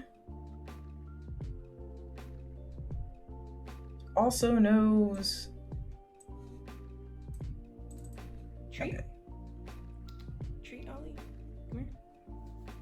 Come here. Alright. Sit. Good. Yeah, so he knows sit too, which is actually really silly as well.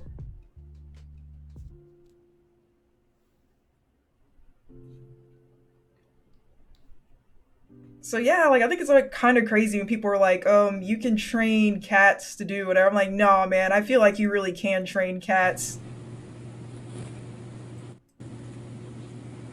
So he plays fetch as well. Like, you could throw the stick and then he'll like go get it and then he'll bring it back to you. So I have no idea what is even going on here.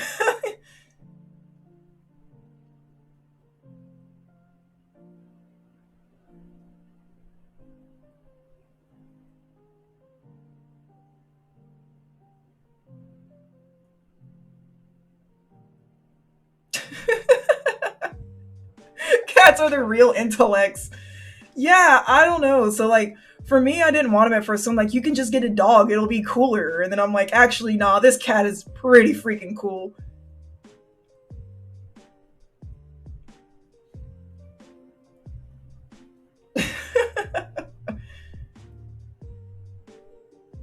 Yeah, that's my little buddy.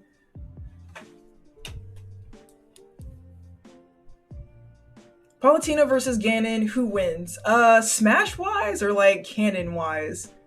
Palutena's kind of up there in the tier list. She has like a lot of good tools that hurt us in Smash. I feel like that matchup is Palutena for sure. Um,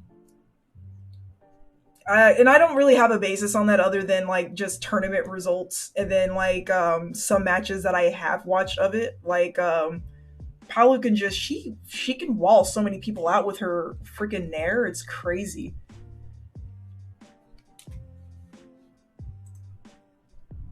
Yeah, yeah, and just the thing is like she can reflect things that you do, and she's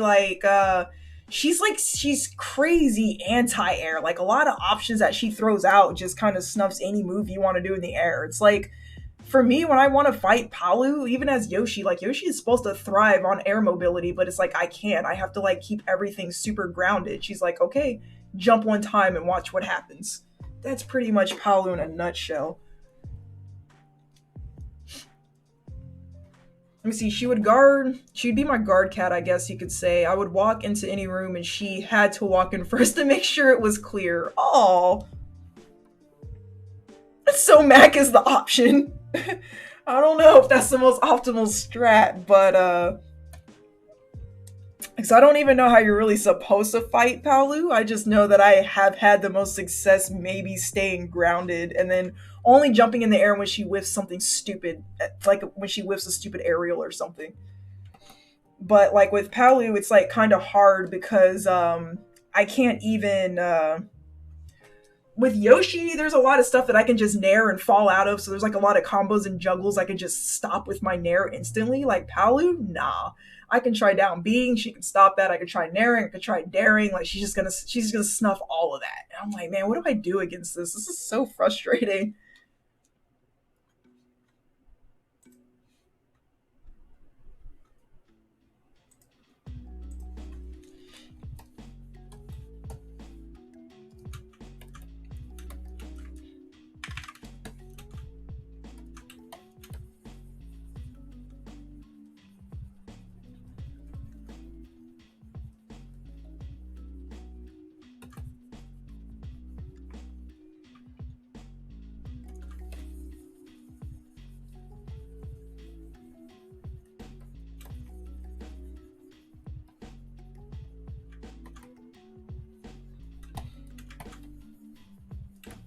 All right.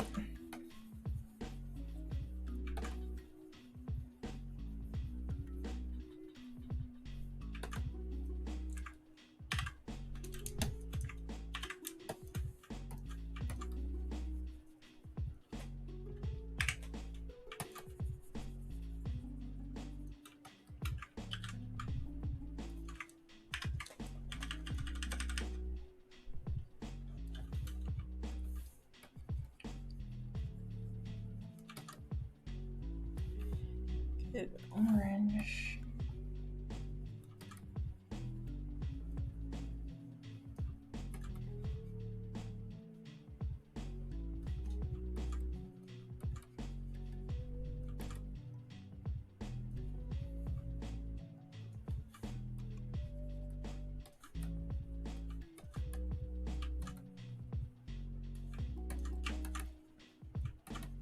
Okay, so those colors are mixed. That's nice.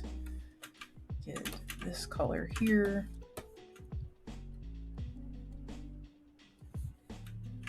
Why would I do that? What am I doing? my life. Okay, so that's fine. That's good.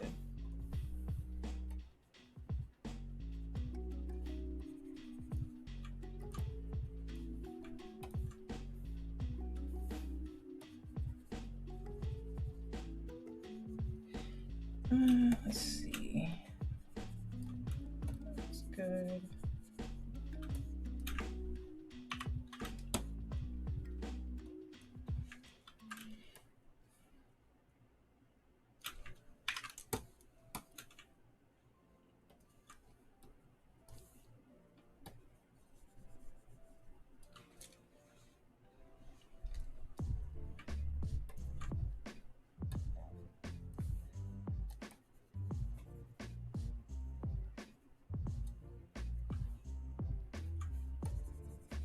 It's kind of silvery.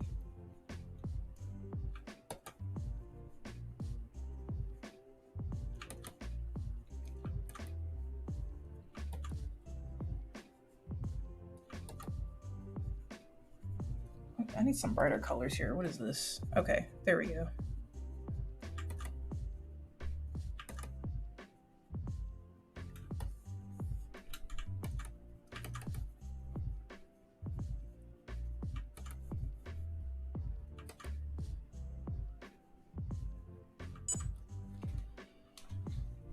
Yo, thank you so much for the follow. Welcome to the stream. How are you?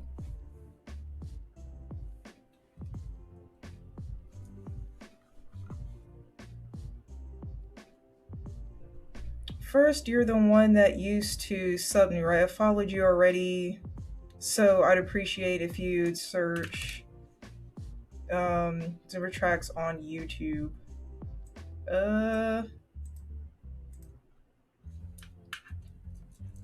Let me see. All right. Well, I've got to go to bed since I have to be up at 7. But oh man, yeah, that's pretty early. Like my brain would break if I have to be up that early. But all right, Oyster, you take it easy and you have a good night.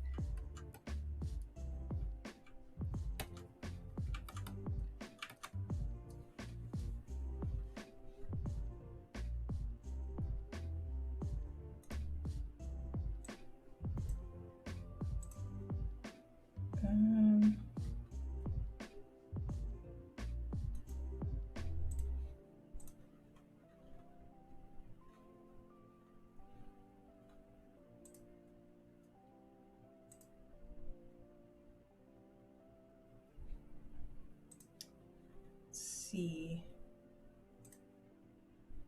You're the one that used to be subbed to me, right? I followed you already, so I'd appreciate if you'd search Simmer Tracks on YouTube. Did I sub to you on YouTube? Let's see.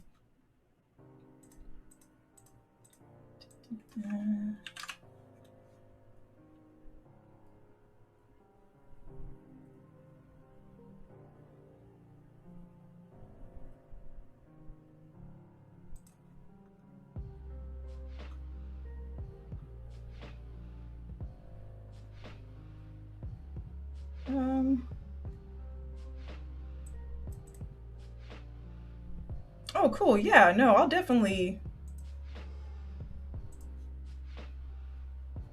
All right. Yeah, no, definitely. So, yeah, I went ahead and searched. I went ahead and searched on YouTube, and no copyright music is always a good thing to. Is always a good thing to have. So yeah, appreciate it.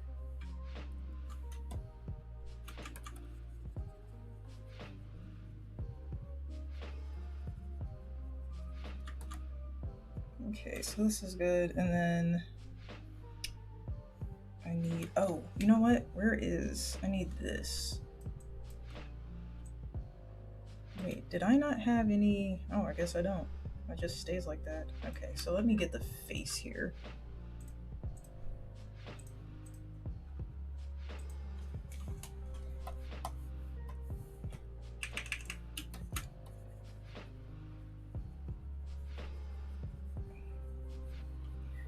This.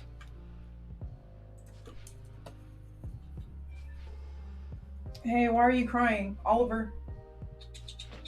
What's wrong?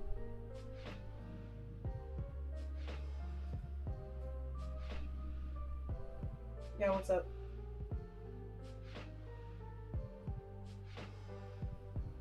Can I help you, or are you just gonna stand out there and scream?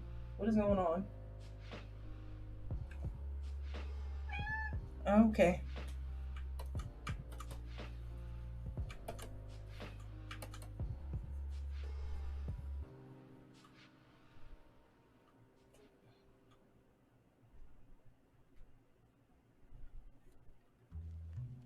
Okay, well, your litter box is clean, you have water, and it's not time to eat yet. You can go chill. Okay.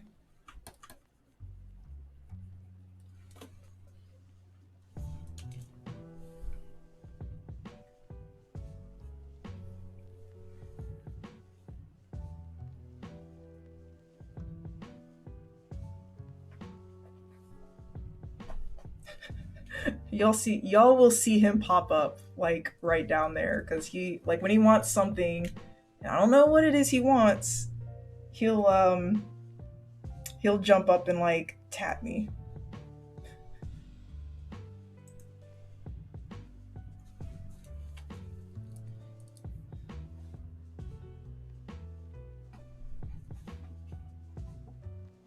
Okay, can you stop that?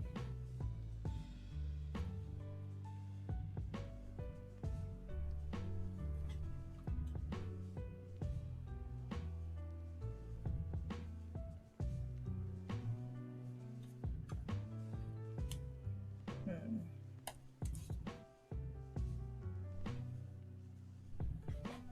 Okay, hey, leave my book bag alone. Stop doing that. You're being dumb now.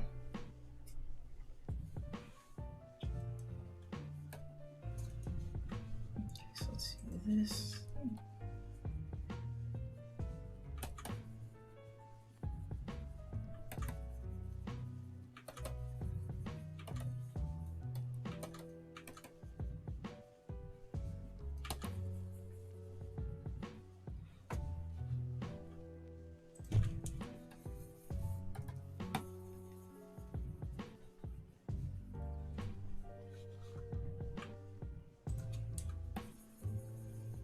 Color pick from here.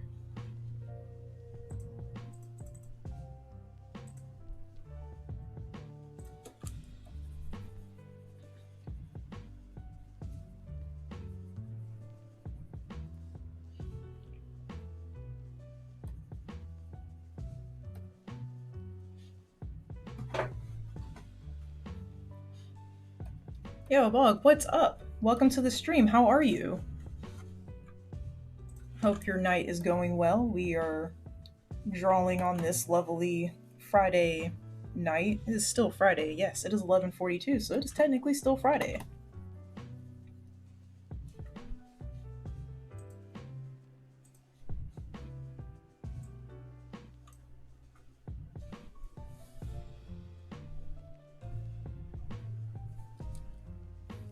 You're doing good? That's good to hear.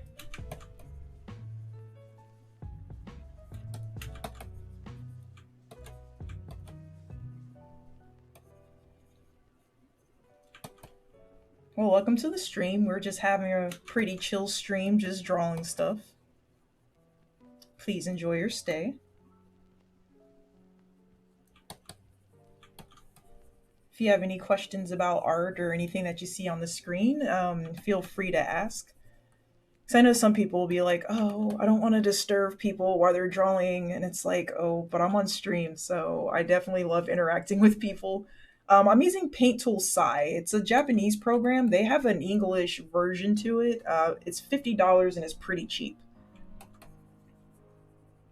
Works wonders. Like I love the blending brushes on it, and it's a pretty powerful little program, and it doesn't take up that much space on your hard drive either. I think it's about like 200 megabytes or something like that. So yeah, it's a pretty lightweight program.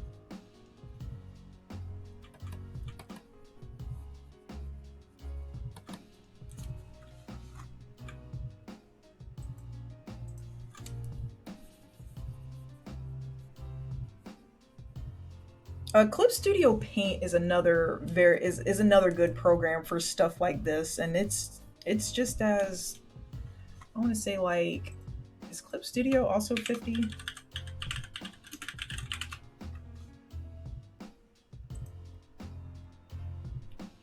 Let me see what their pricing is. Buy.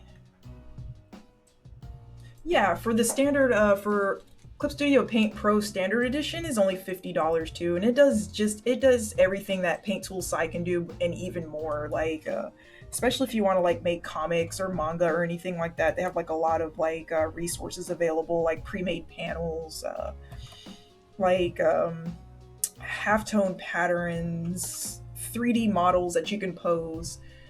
How long have you been doing art? I have been doing art pretty much my whole life, so I would say about like I probably started drawing around like 5 years old or so, 3 or 5. So I'd say like I've been doing art for about like at least 25 years.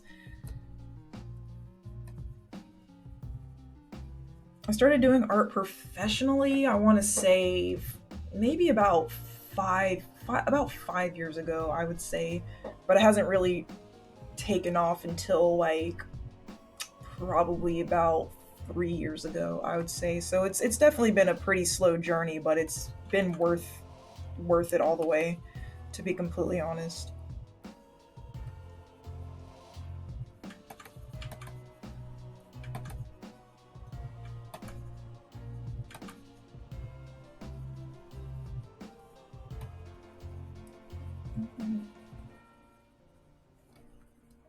I think that looks okay.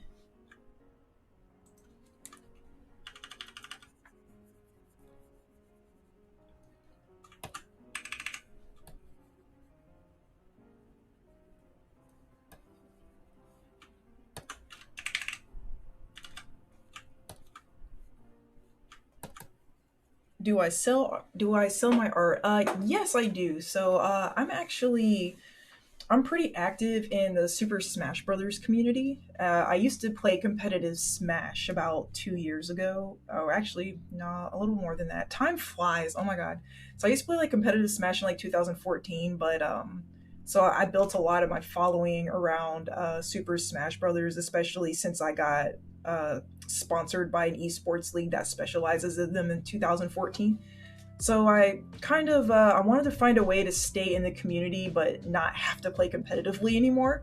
So I decided to start doing art. So like now I go to like different video game conventions and I set up a booth and I sell like Smash Brothers related fan art and whatnot. And it's a good way to stay plugged into the community without the stress of trying to be like really good at the game.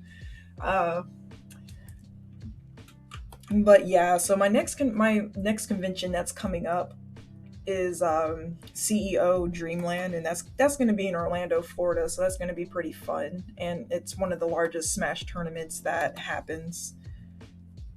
And I was one of the lucky 15 artists that got picked to actually attend. So I'm really excited about that. Now I did go to school for graphic design, multimedia and design. For high school, I went to a technical academy, and then for college, I went for multimedia and design, and I got my technical certificate. I didn't actually finish my entire degree program because I ran out of funding, but didn't want to have to deal with student debt because I don't really have family that can help me with stuff like that. Um, but I've been doing pretty fine with just a technical certificate. So with my background in graphic design, I actually do commissions for like small businesses and churches and stuff here in my city. I was able to actually make a magazine, layouts and stuff for a pretty big news publication here, and that was a small contract that kind of carried me for about a year. But being a freelance artist is actually it's pretty interesting. I mean, you're not guaranteed work all the time, but when you do get work, you can kind of just make the best of it and kind of make a track record and a portfolio for yourself. So when I'm not really doing contracts, I'm at Artist Alley doing participating at like gaming tournaments and stuff like that. So there's a good amount of ways that you can get yourself out there and get started. And it definitely doesn't happen overnight. Like this is something again that I've been working on for like years upon years. And if you're passionate about it, it's not going to seem like that long of a time because anything that you're passionate about, you should definitely be enjoying the journey every step of the way, even through the setbacks. So that's one thing about art that I really enjoy. Um,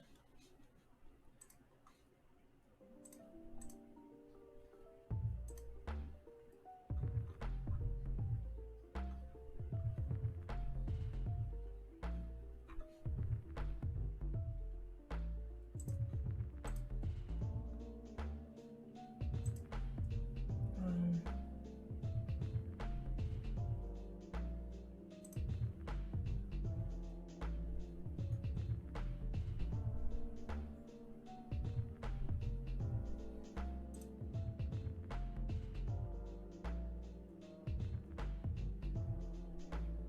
okay, that is working. I just had to make sure. Nice. Let me see, what is this art for? Okay, so here I can actually show you a couple of things. CEO Dreamland. Where's the CEO site?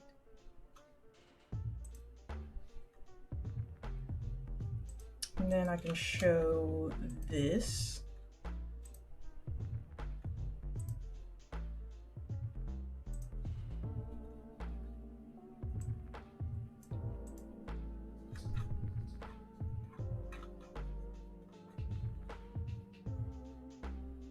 Okay, so like here's my website, and I'll go ahead and show this. Let me turn this to like the full camera for you. Hold on, I gotta change this view here.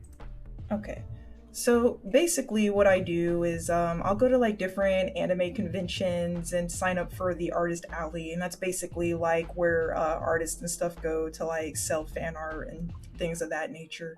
Again, most of my like profit from art comes from doing like original contracts from say like small businesses and stuff like that, but the illustration is just something that I more so do on the side to be more incorporated into like the competitive gaming scene and stuff like that.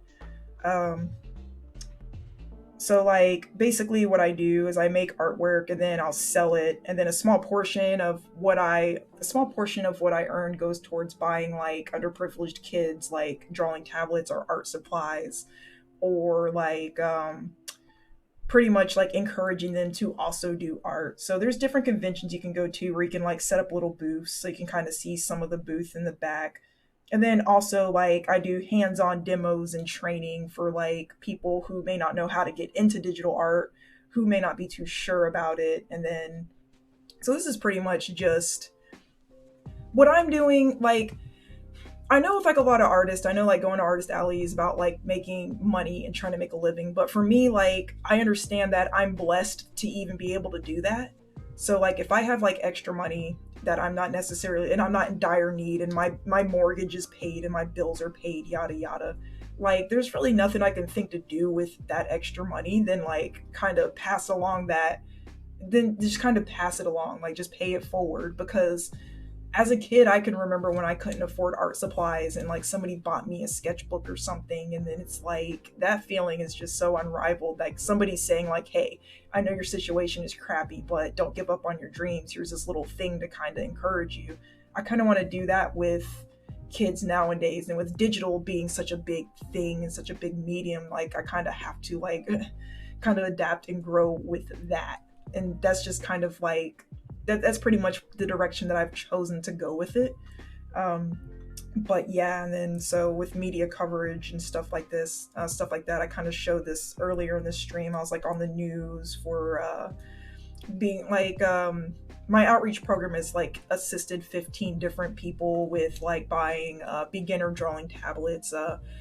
One student was getting ready to drop out of high school because he felt like he didn't have a future because he's single parent home, parents do their best, but it's like when you're trying to raise a kid on your own, like, you know, things can get kind of wonky, and sometimes the kid just doesn't understand that. They just know that they hurt.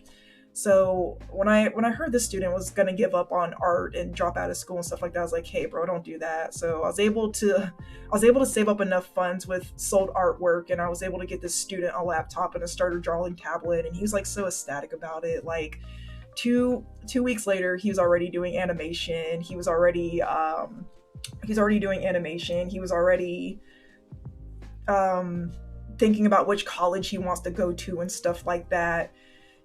So it's just stuff like that. Like I really appreciate just helping people try to get to where they want to be in life. So I was like on a couple of other publications as well, a couple of morning shows. But yeah, that's what my art is about. Like I do it because I like doing art, but the flip side of it is I also want to empower other people to not turn away from their dreams because of like small reasons such as like not having support or maybe like having trouble financially. So what I'm doing is like on a super small scale, but one day when I blow up and become famous and I have like all these monies to spend, I want to open up my own art studio that allows underprivileged kids to come into the studio for like free or reduced prices. And so that way they can learn how to become like content creators, and then maybe I can sponsor them out to some art events with some of their own original ideas and stuff like that, so they can also make passive income on the side. So in a nutshell, that's pretty much what my art is for.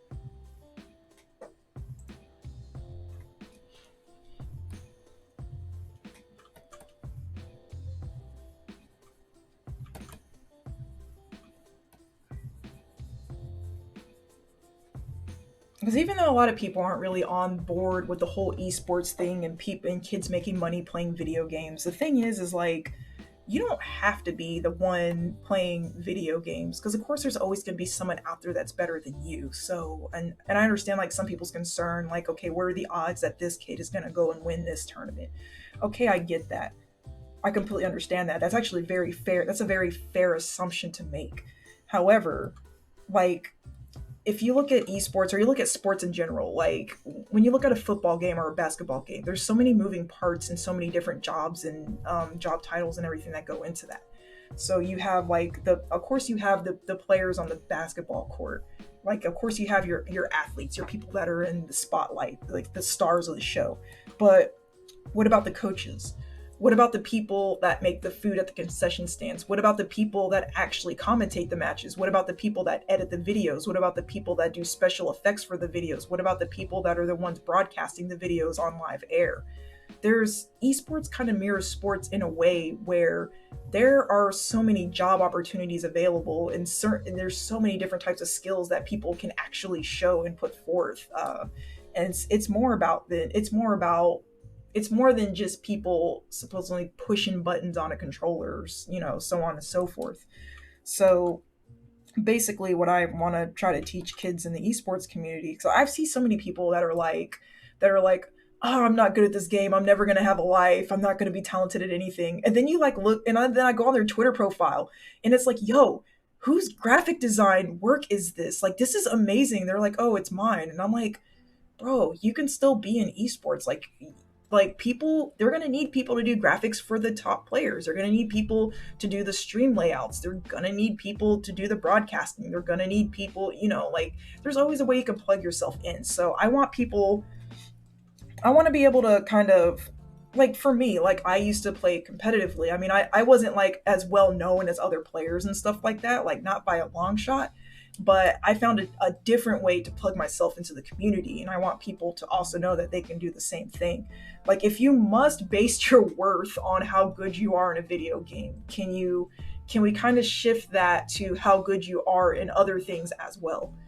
So it's just all about encouraging people and just trying to keep people's heads up. That's all I really want to do, to be honest.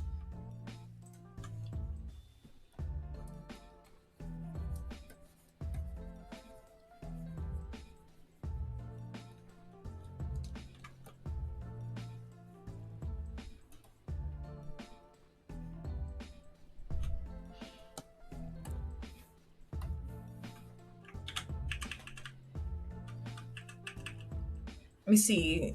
I love gaming. Yeah, gaming has been a very big thing for me, especially growing up and like just I was especially like really big into like platformers and Nintendo and Mario, but also like Pokemon and other RPGs and stuff as well.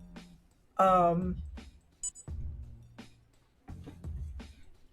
oh, thank you so much, my foot is a toaster. Thank you so much for the raid. How is everybody doing? Welcome to the stream.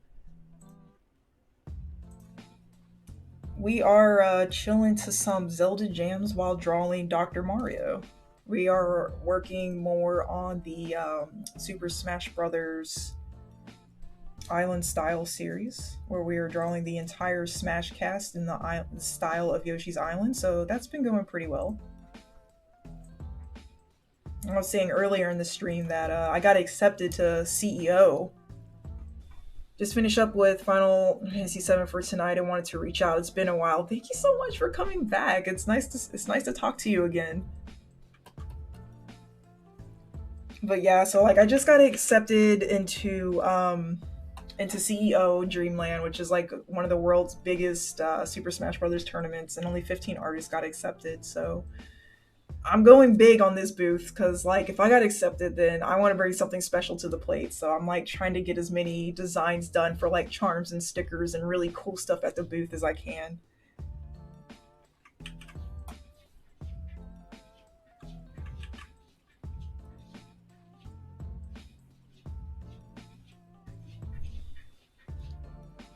Oh, thank you so much. Yeah, like I'm super stoked, and I want to be 100% ready.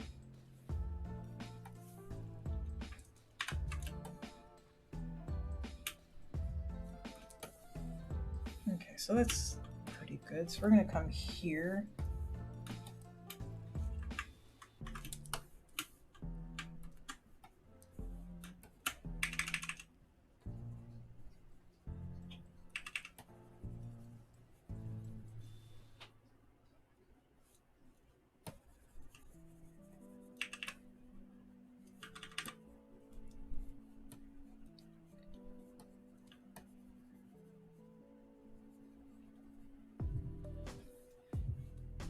Alright, so that's looking pretty good.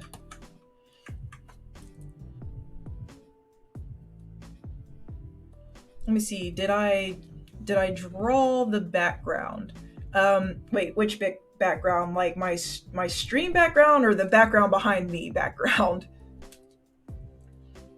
The background behind me is just little things that inspired me when I was a kid to actually draw.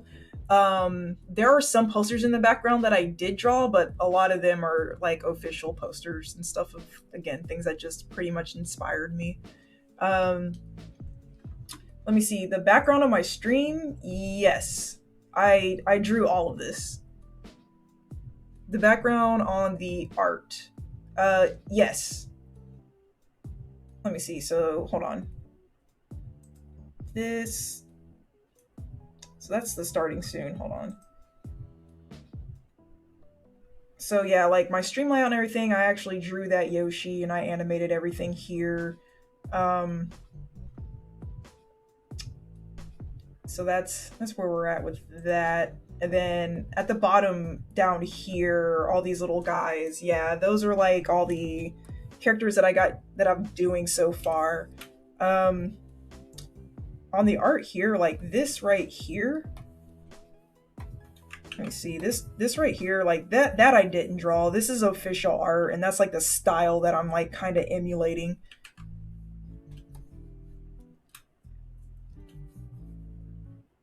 Like, so I'm working on some artwork for some background stuff, though. I'm not naturally an artist, so it's taking a while. That's actually, you know what? Like, for me, even though I am naturally an artist, there's still some stuff that I have trouble drawing, and I think part of the fun is actually sitting down trying to figure out how to do the thing that you're not comfortable with doing. And then when you finally do that thing, you feel like super proud because it's like, oh wow, look what I did, and it's just you're smiling for days. Um, that's how I feel about certain art projects. So yeah, like even though I am an artist, some things are still hard for me to and actually take a lot of time and effort to do.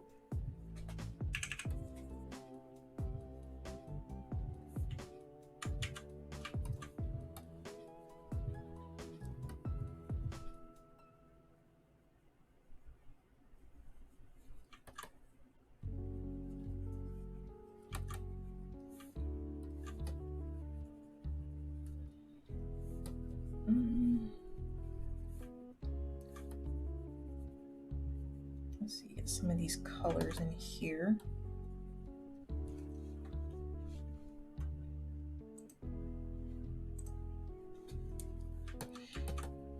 So at the bottom here is like some of the merch and stuff that I do. So that's some of the stuff that I go to Artist Alley and actually sell. So I do like t-shirt designs and little keychains.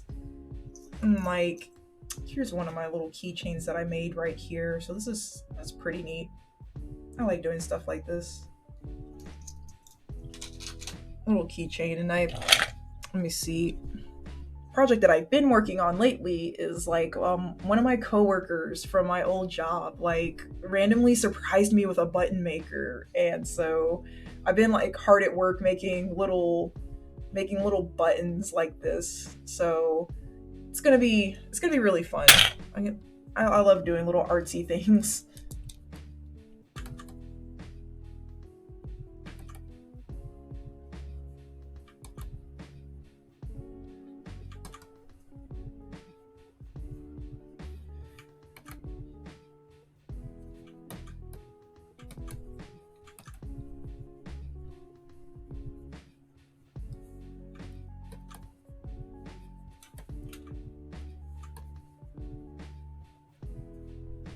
I do perlers occasionally, though. It's more like just following the pattern. You know what? Like, some people. Oh, thank you, Digital Ghost. You know, like, some people. Like, I've heard people say, like, with perlers, like, oh, well, all they're doing is following a pattern. But it's like, I feel like that in itself still takes a lot of time and effort to do. Like somebody was showing me a little bit of what they do, like how they take the image on Photoshop and they actually break it down into like pixels so that way they can understand where to put the different beads for the different colors and stuff like that. And it's like they're like that's just always so amazing to me. Like I actually have a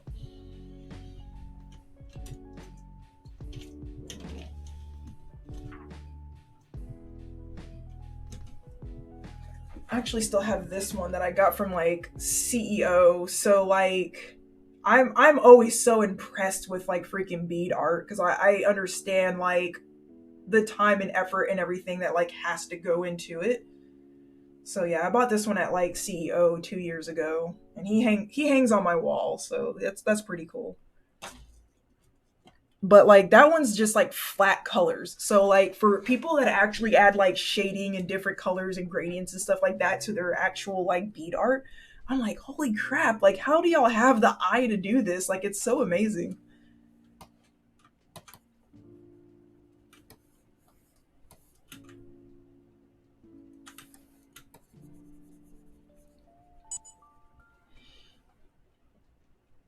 Yo, I'm actually mad. What is up? Welcome to the stream and thank you so much for the follow. While you're at my stream, I hope you will become actually happy. So please enjoy your stay. If you have any questions about anything, feel free to ask.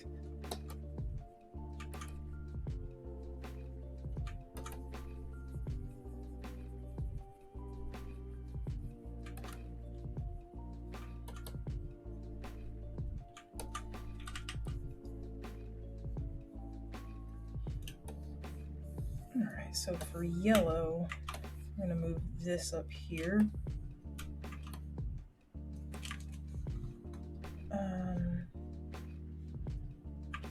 Take this, flip you over.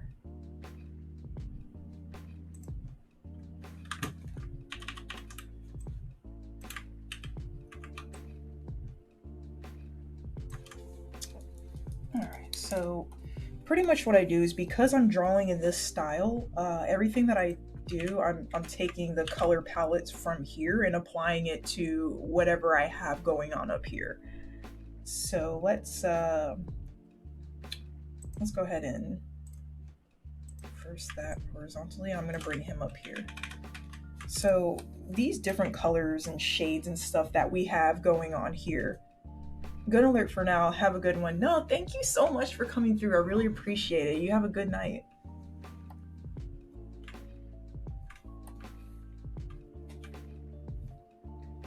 Alright, so for this, what I'm going to do is I'm going to take like this darkest yellow right here, which is kind of like an orange.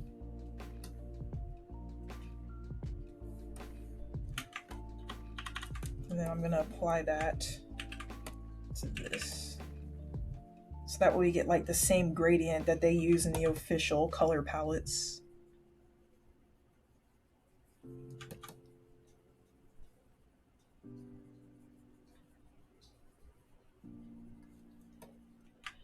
Actually, you know what? I kind of I want that to be more right here, so that way I can have like the edge of this be more of the white that we see here.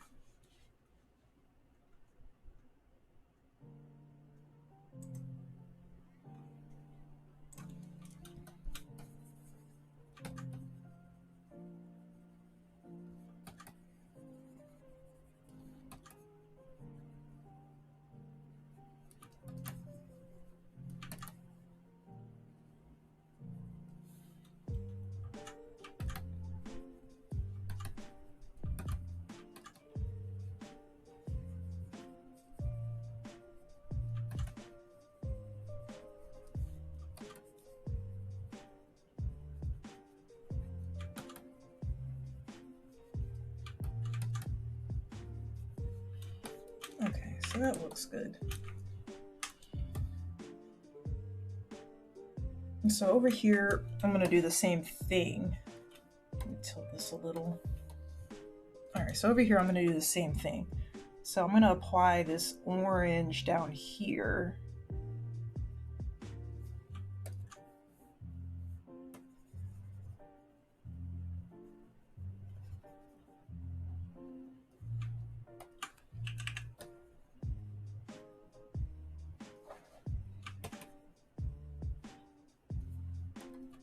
But then I also have this red here. So with this coloring style, it makes me really happy because it forces me to use a lot of yellow, and yellow is not usually a color that I actually like illustrate with. It's more of a color I use for design, and illustration definitely makes me happier than doing design. So like with this, like emulating this style, like you see there is a lot of yellow in it, like no matter what the color is, almost 99% of 99% of the time.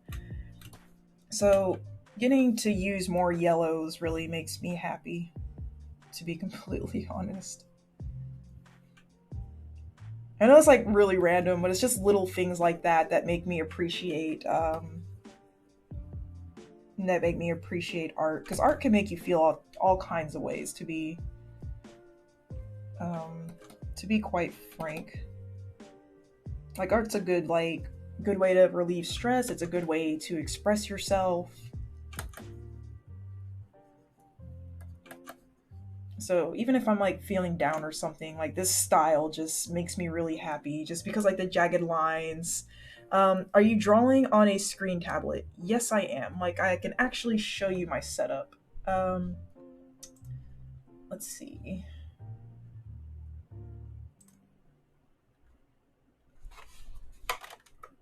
It's like that's the tablet there.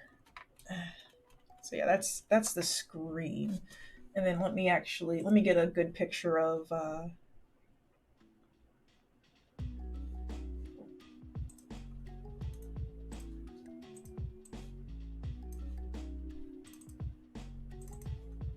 all right, so this is the wall facing like my direction. So what y'all are seeing is like behind me, obviously, but then I'm going that direction. So I have like an ultra wide monitor here where I keep all of my references and stuff. And then at the bottom here is the actual 22-inch drawing tablet. So yeah, like I draw directly onto the screen. I like have it wall mounted and everything. Have my little corkboard over here for my projects that I'm working on, and then my computer and everything over here.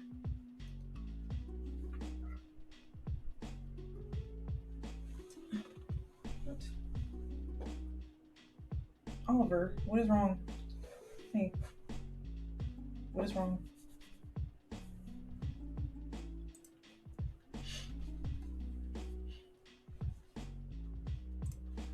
But yeah, so that's my setup.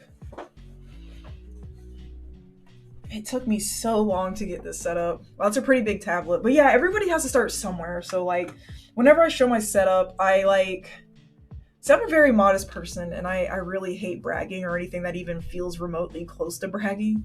So like because one time I was telling somebody about my setup and they were like, "Oh my god, that's so cool. I'm never going to be able to get that." And it's like, "Yo, don't ever think like that cuz that's not true at all cuz even I had to start somewhere. Like I'm going to show you what my setup used to be.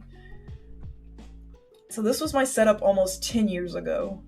Just to kind of show like how long it took me to get to where I am today.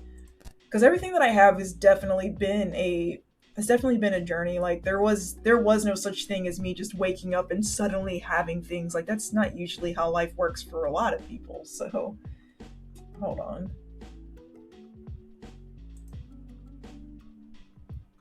All right. So are y'all ready? Are y'all ready for my first setup? It's really cool. All right, here we go. All right. So, let's explore this. All right. So this is my first setup here. I had all my pictures on my wall. This is my first apartment. Um I had a little desk right here with my computer on it, and then I had a little, yeah, that's my first setup. And then here I could pull another picture. Let me see.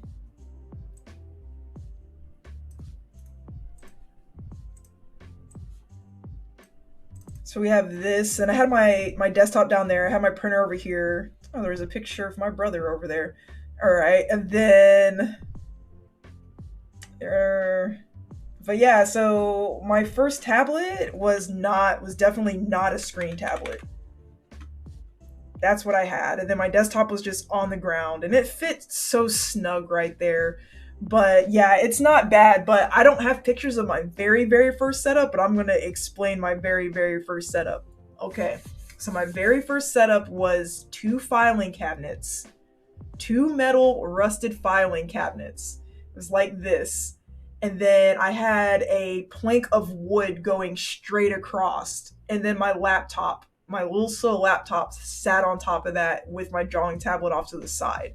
So I didn't even have a desk when I first moved in. Like again, it was like two filing cabinets and like literally like just a piece of wood. Like the wood wasn't even finished or anything. Like I had to put like a sheet over it so I didn't get splinters. But I'm like, this is the best I have. So yeah, so that was pretty, it was pretty interesting. So the difference, so this was 2000 and this was 2010. So yeah, it really has been 10 years for me to from my first setup to what I have now. So I hope that really encourages people to like not give up because thank you so much. I appreciate it. Thank you, Andre. But yeah, so I hope that like encourages people to like not give up because like it's easy to see where somebody is now, but the thing is like you may not know like where like you may not know where they started or what they had to go through to get to what they have. And like basically what I'm saying is like if I can do it, you can do it too.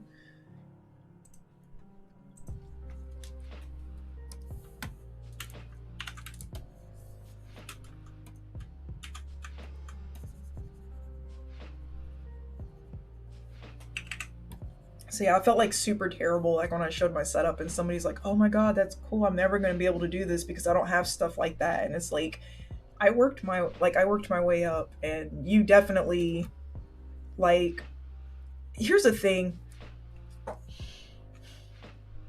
A good artist will be a good artist regardless of the tools that they have.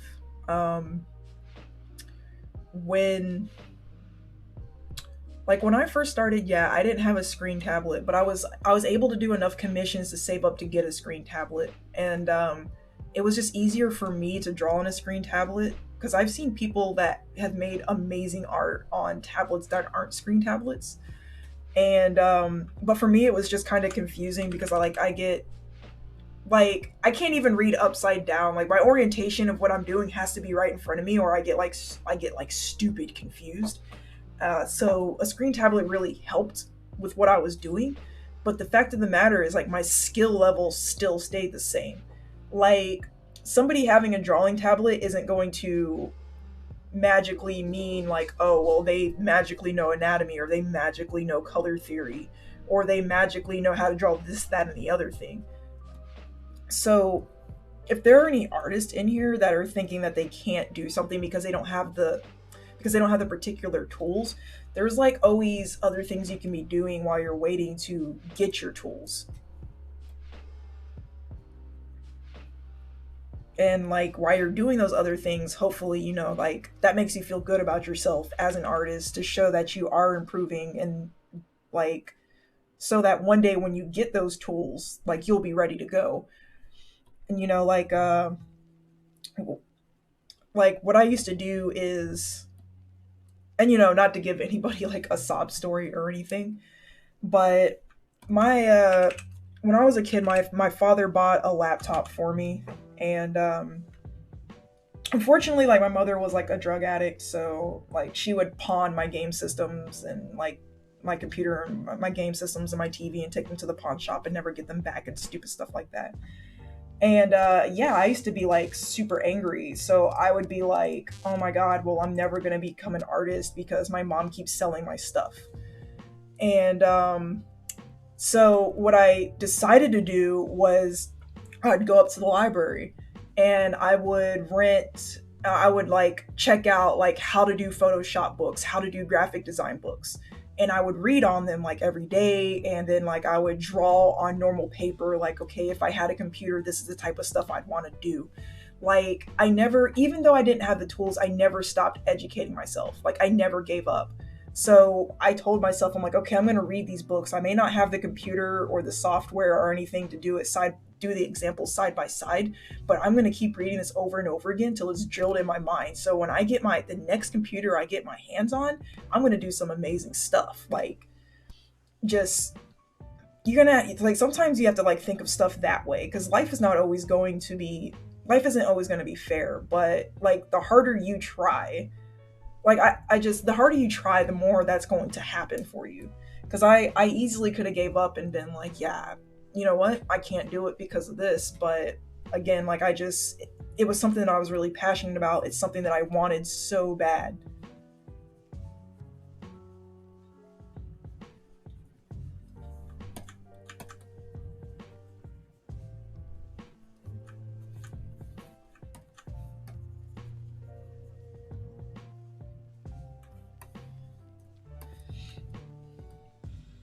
You draw also? Yo, that's what's up. Do you have like a portfolio or a website or anything? So I'd definitely like to see some of your work.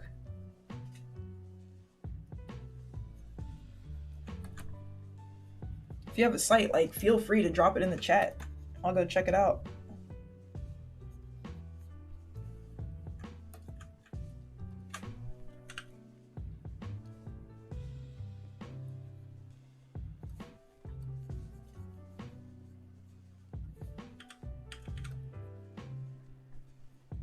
What kind of stuff do you like to draw? And like why, and also if you don't mind me asking, like what inspired you to draw, or like why'd you pick up a pencil? That's always an interesting question for artists because it's different for everyone.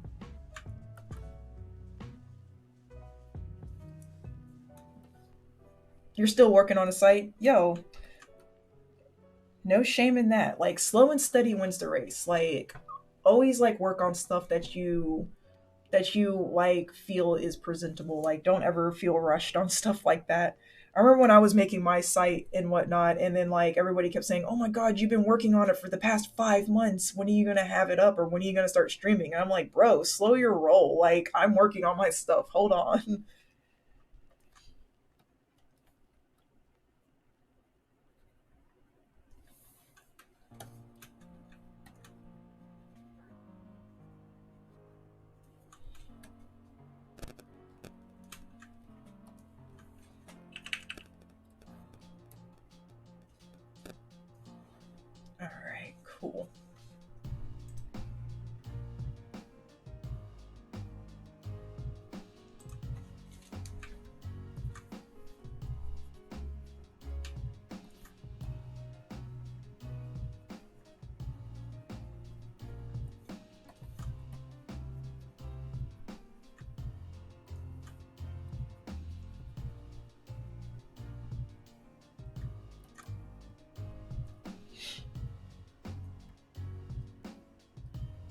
Let's see, been drawing since I picked up a pencil. Mine was a random moment. Okay. So like the very first time I picked up a pencil, I actually picked up a crayon, and I remember it was a super bright pink crayon, and I picked it up, and I remember scribbling on the wall, and my mom was not too happy about that. But that's when they realized, like, okay, well, I guess she wants to be an artist, so at least they were able to like recognize that, and like my dad has definitely been super supportive of like my art and buying me art supplies and stuff like that in general. So yeah, my first time was scribbling on a wall.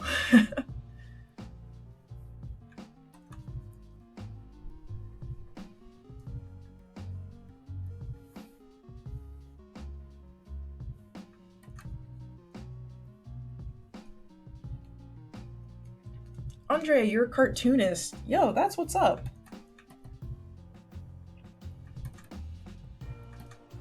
Are you like more of a freelancer cartoonist, or do you actually work for any particular like publications, or are you like self-published or anything like that?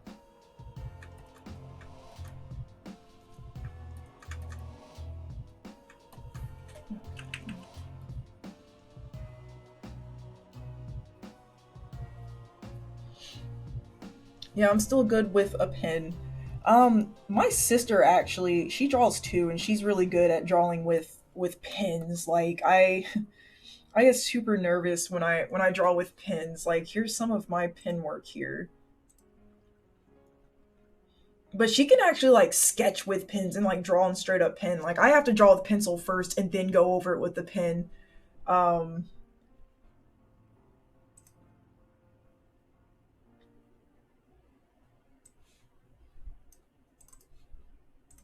but I actually like this is some of my traditional work right here.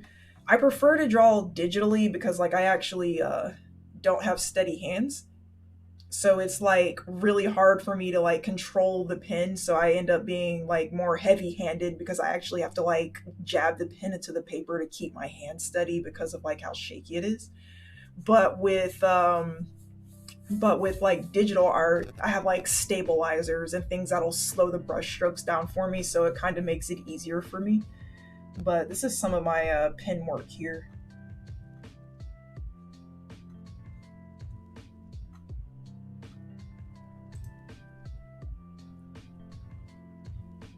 Like I can draw with a pen. I just prefer to do it digitally. But there's just something about like pen touching paper that's just so darn satisfying. So I still do traditional art from time to time as well.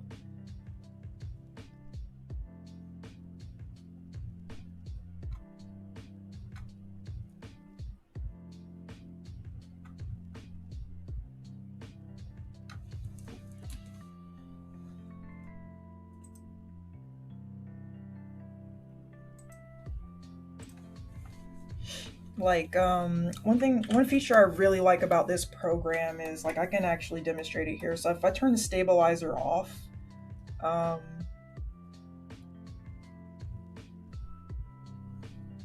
like the line is kind of straight, but it's not. So like that's about as straight as I can get. But if I use the stabilizer, like it actually does that for me. So then it slows it down so I can actually control the weight and everything. So if I want it skinny right here and I want it to go like that, or if I want it to go back to thick, it kind of controls that for me. So I don't have to worry about how like jagged the movement is due to my hand kind of being trembly. So it's like that was almost something that like killed art for me, and I was just like, man, my hands are getting out of control and I don't know what's wrong with them. And so when I started doing digital art and I found like they had stabilizers, I was like, oh my gosh, I can finally draw lines again. I was so happy.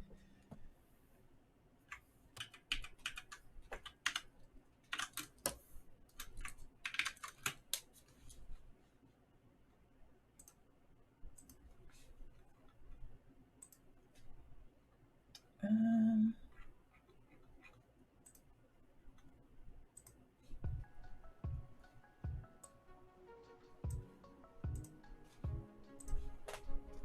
Alright, and we are almost done with this.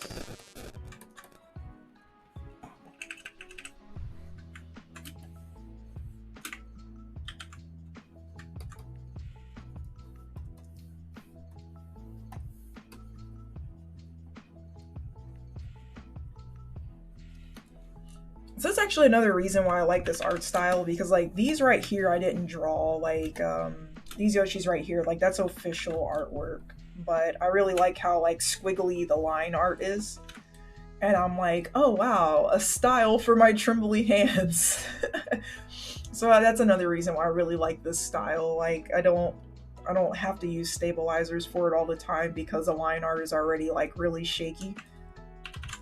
So it's just something that I try to emulate here just for the fun of it.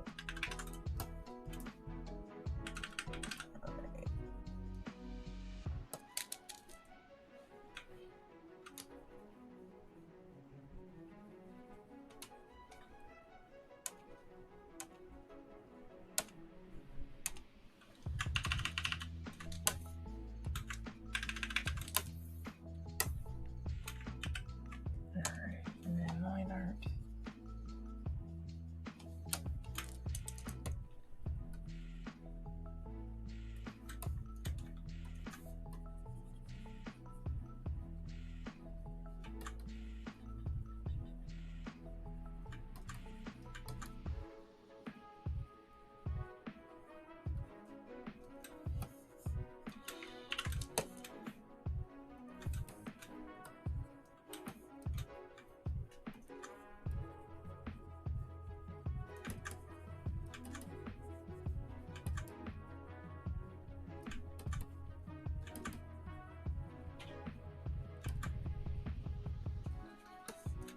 Alrighty, then just gonna make like a highlight right here.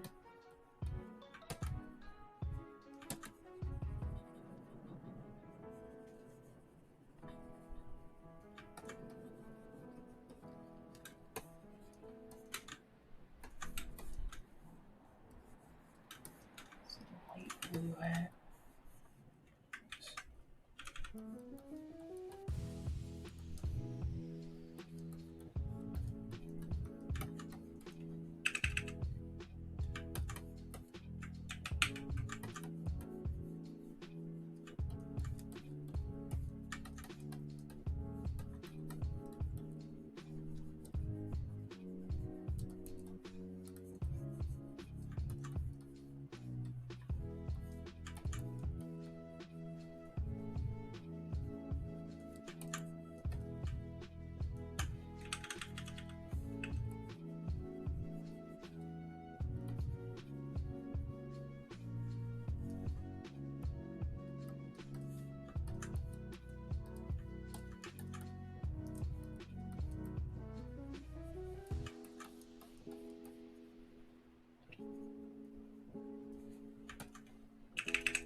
Alright,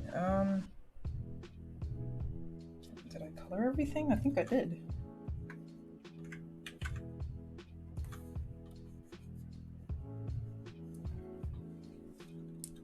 Alright, so let's go ahead and hide these references. Oh, one more thing.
guess I just need to have like a darker color here.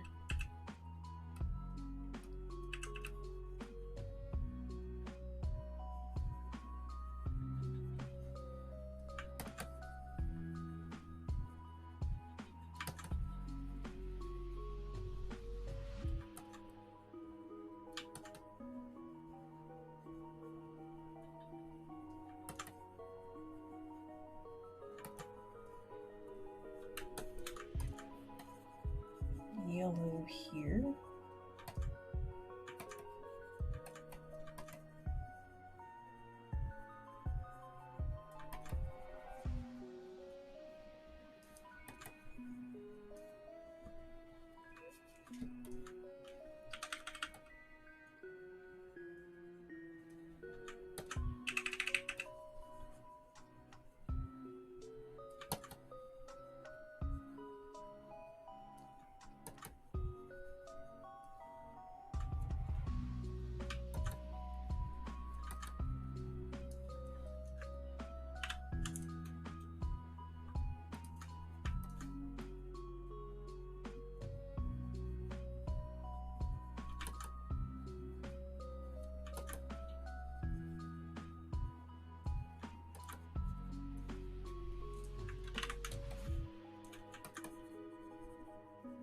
All right, I think we are just about done with this one.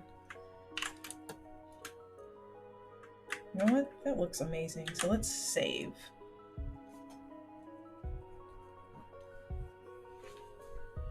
Okay, so don't mind the screen when it goes black. This program has a really good way of like giving you a heart attack, but the thing is it power like for some reason it just like loses like the graphical output or whatever when it's like saving. So I guess like the RAM is just working so hard to save the file, and it definitely scared me the first couple of times that it happened, but then I realized like this program hardly ever crashes, so that's good.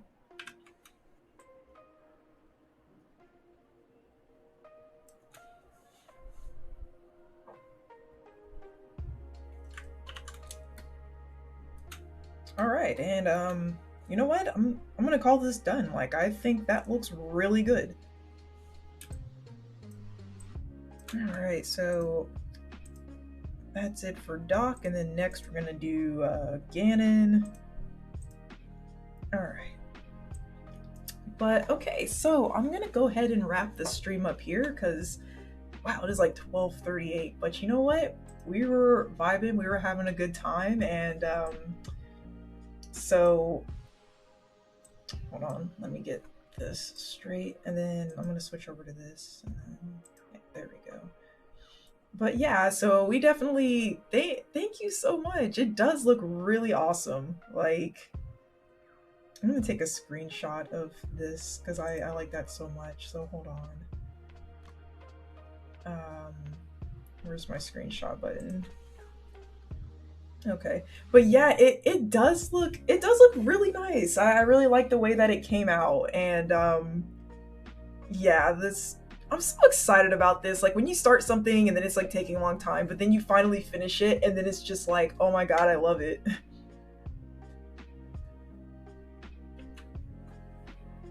I'm like so cheesing over this because it's like when it started out, I didn't like the colors and I didn't like how the colors were coming out, and I didn't like how the colors were mixing. But then I just kind of kept at it, and I was just like, oh, you know what? This looks really nice. So definitely.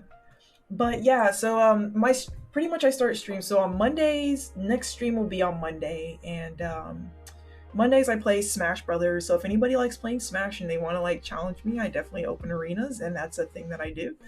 Um, Wednesdays I play Digimon, so I'm still kind of getting through the story of Cyber Sleuth. I've already completed Cyber Sleuth once on the PlayStation 4 along with Hacker's Memory, so I've completed both games, but I decided to get it for the Switch because people who own a Switch need to know that there are other monster collecting games out there that are actually really good. So I've actually inspired a couple of people to pick up Digimon for the Switch, so I'm feeling pretty proud of myself. And of course, Fridays are always going to be artwork days. Now, the closer the convention gets, I might have to switch a couple of the stream days to like all art days, but you know what? That's never a bad thing. But Thank you so much for joining the stream, and I hope everybody has a good weekend.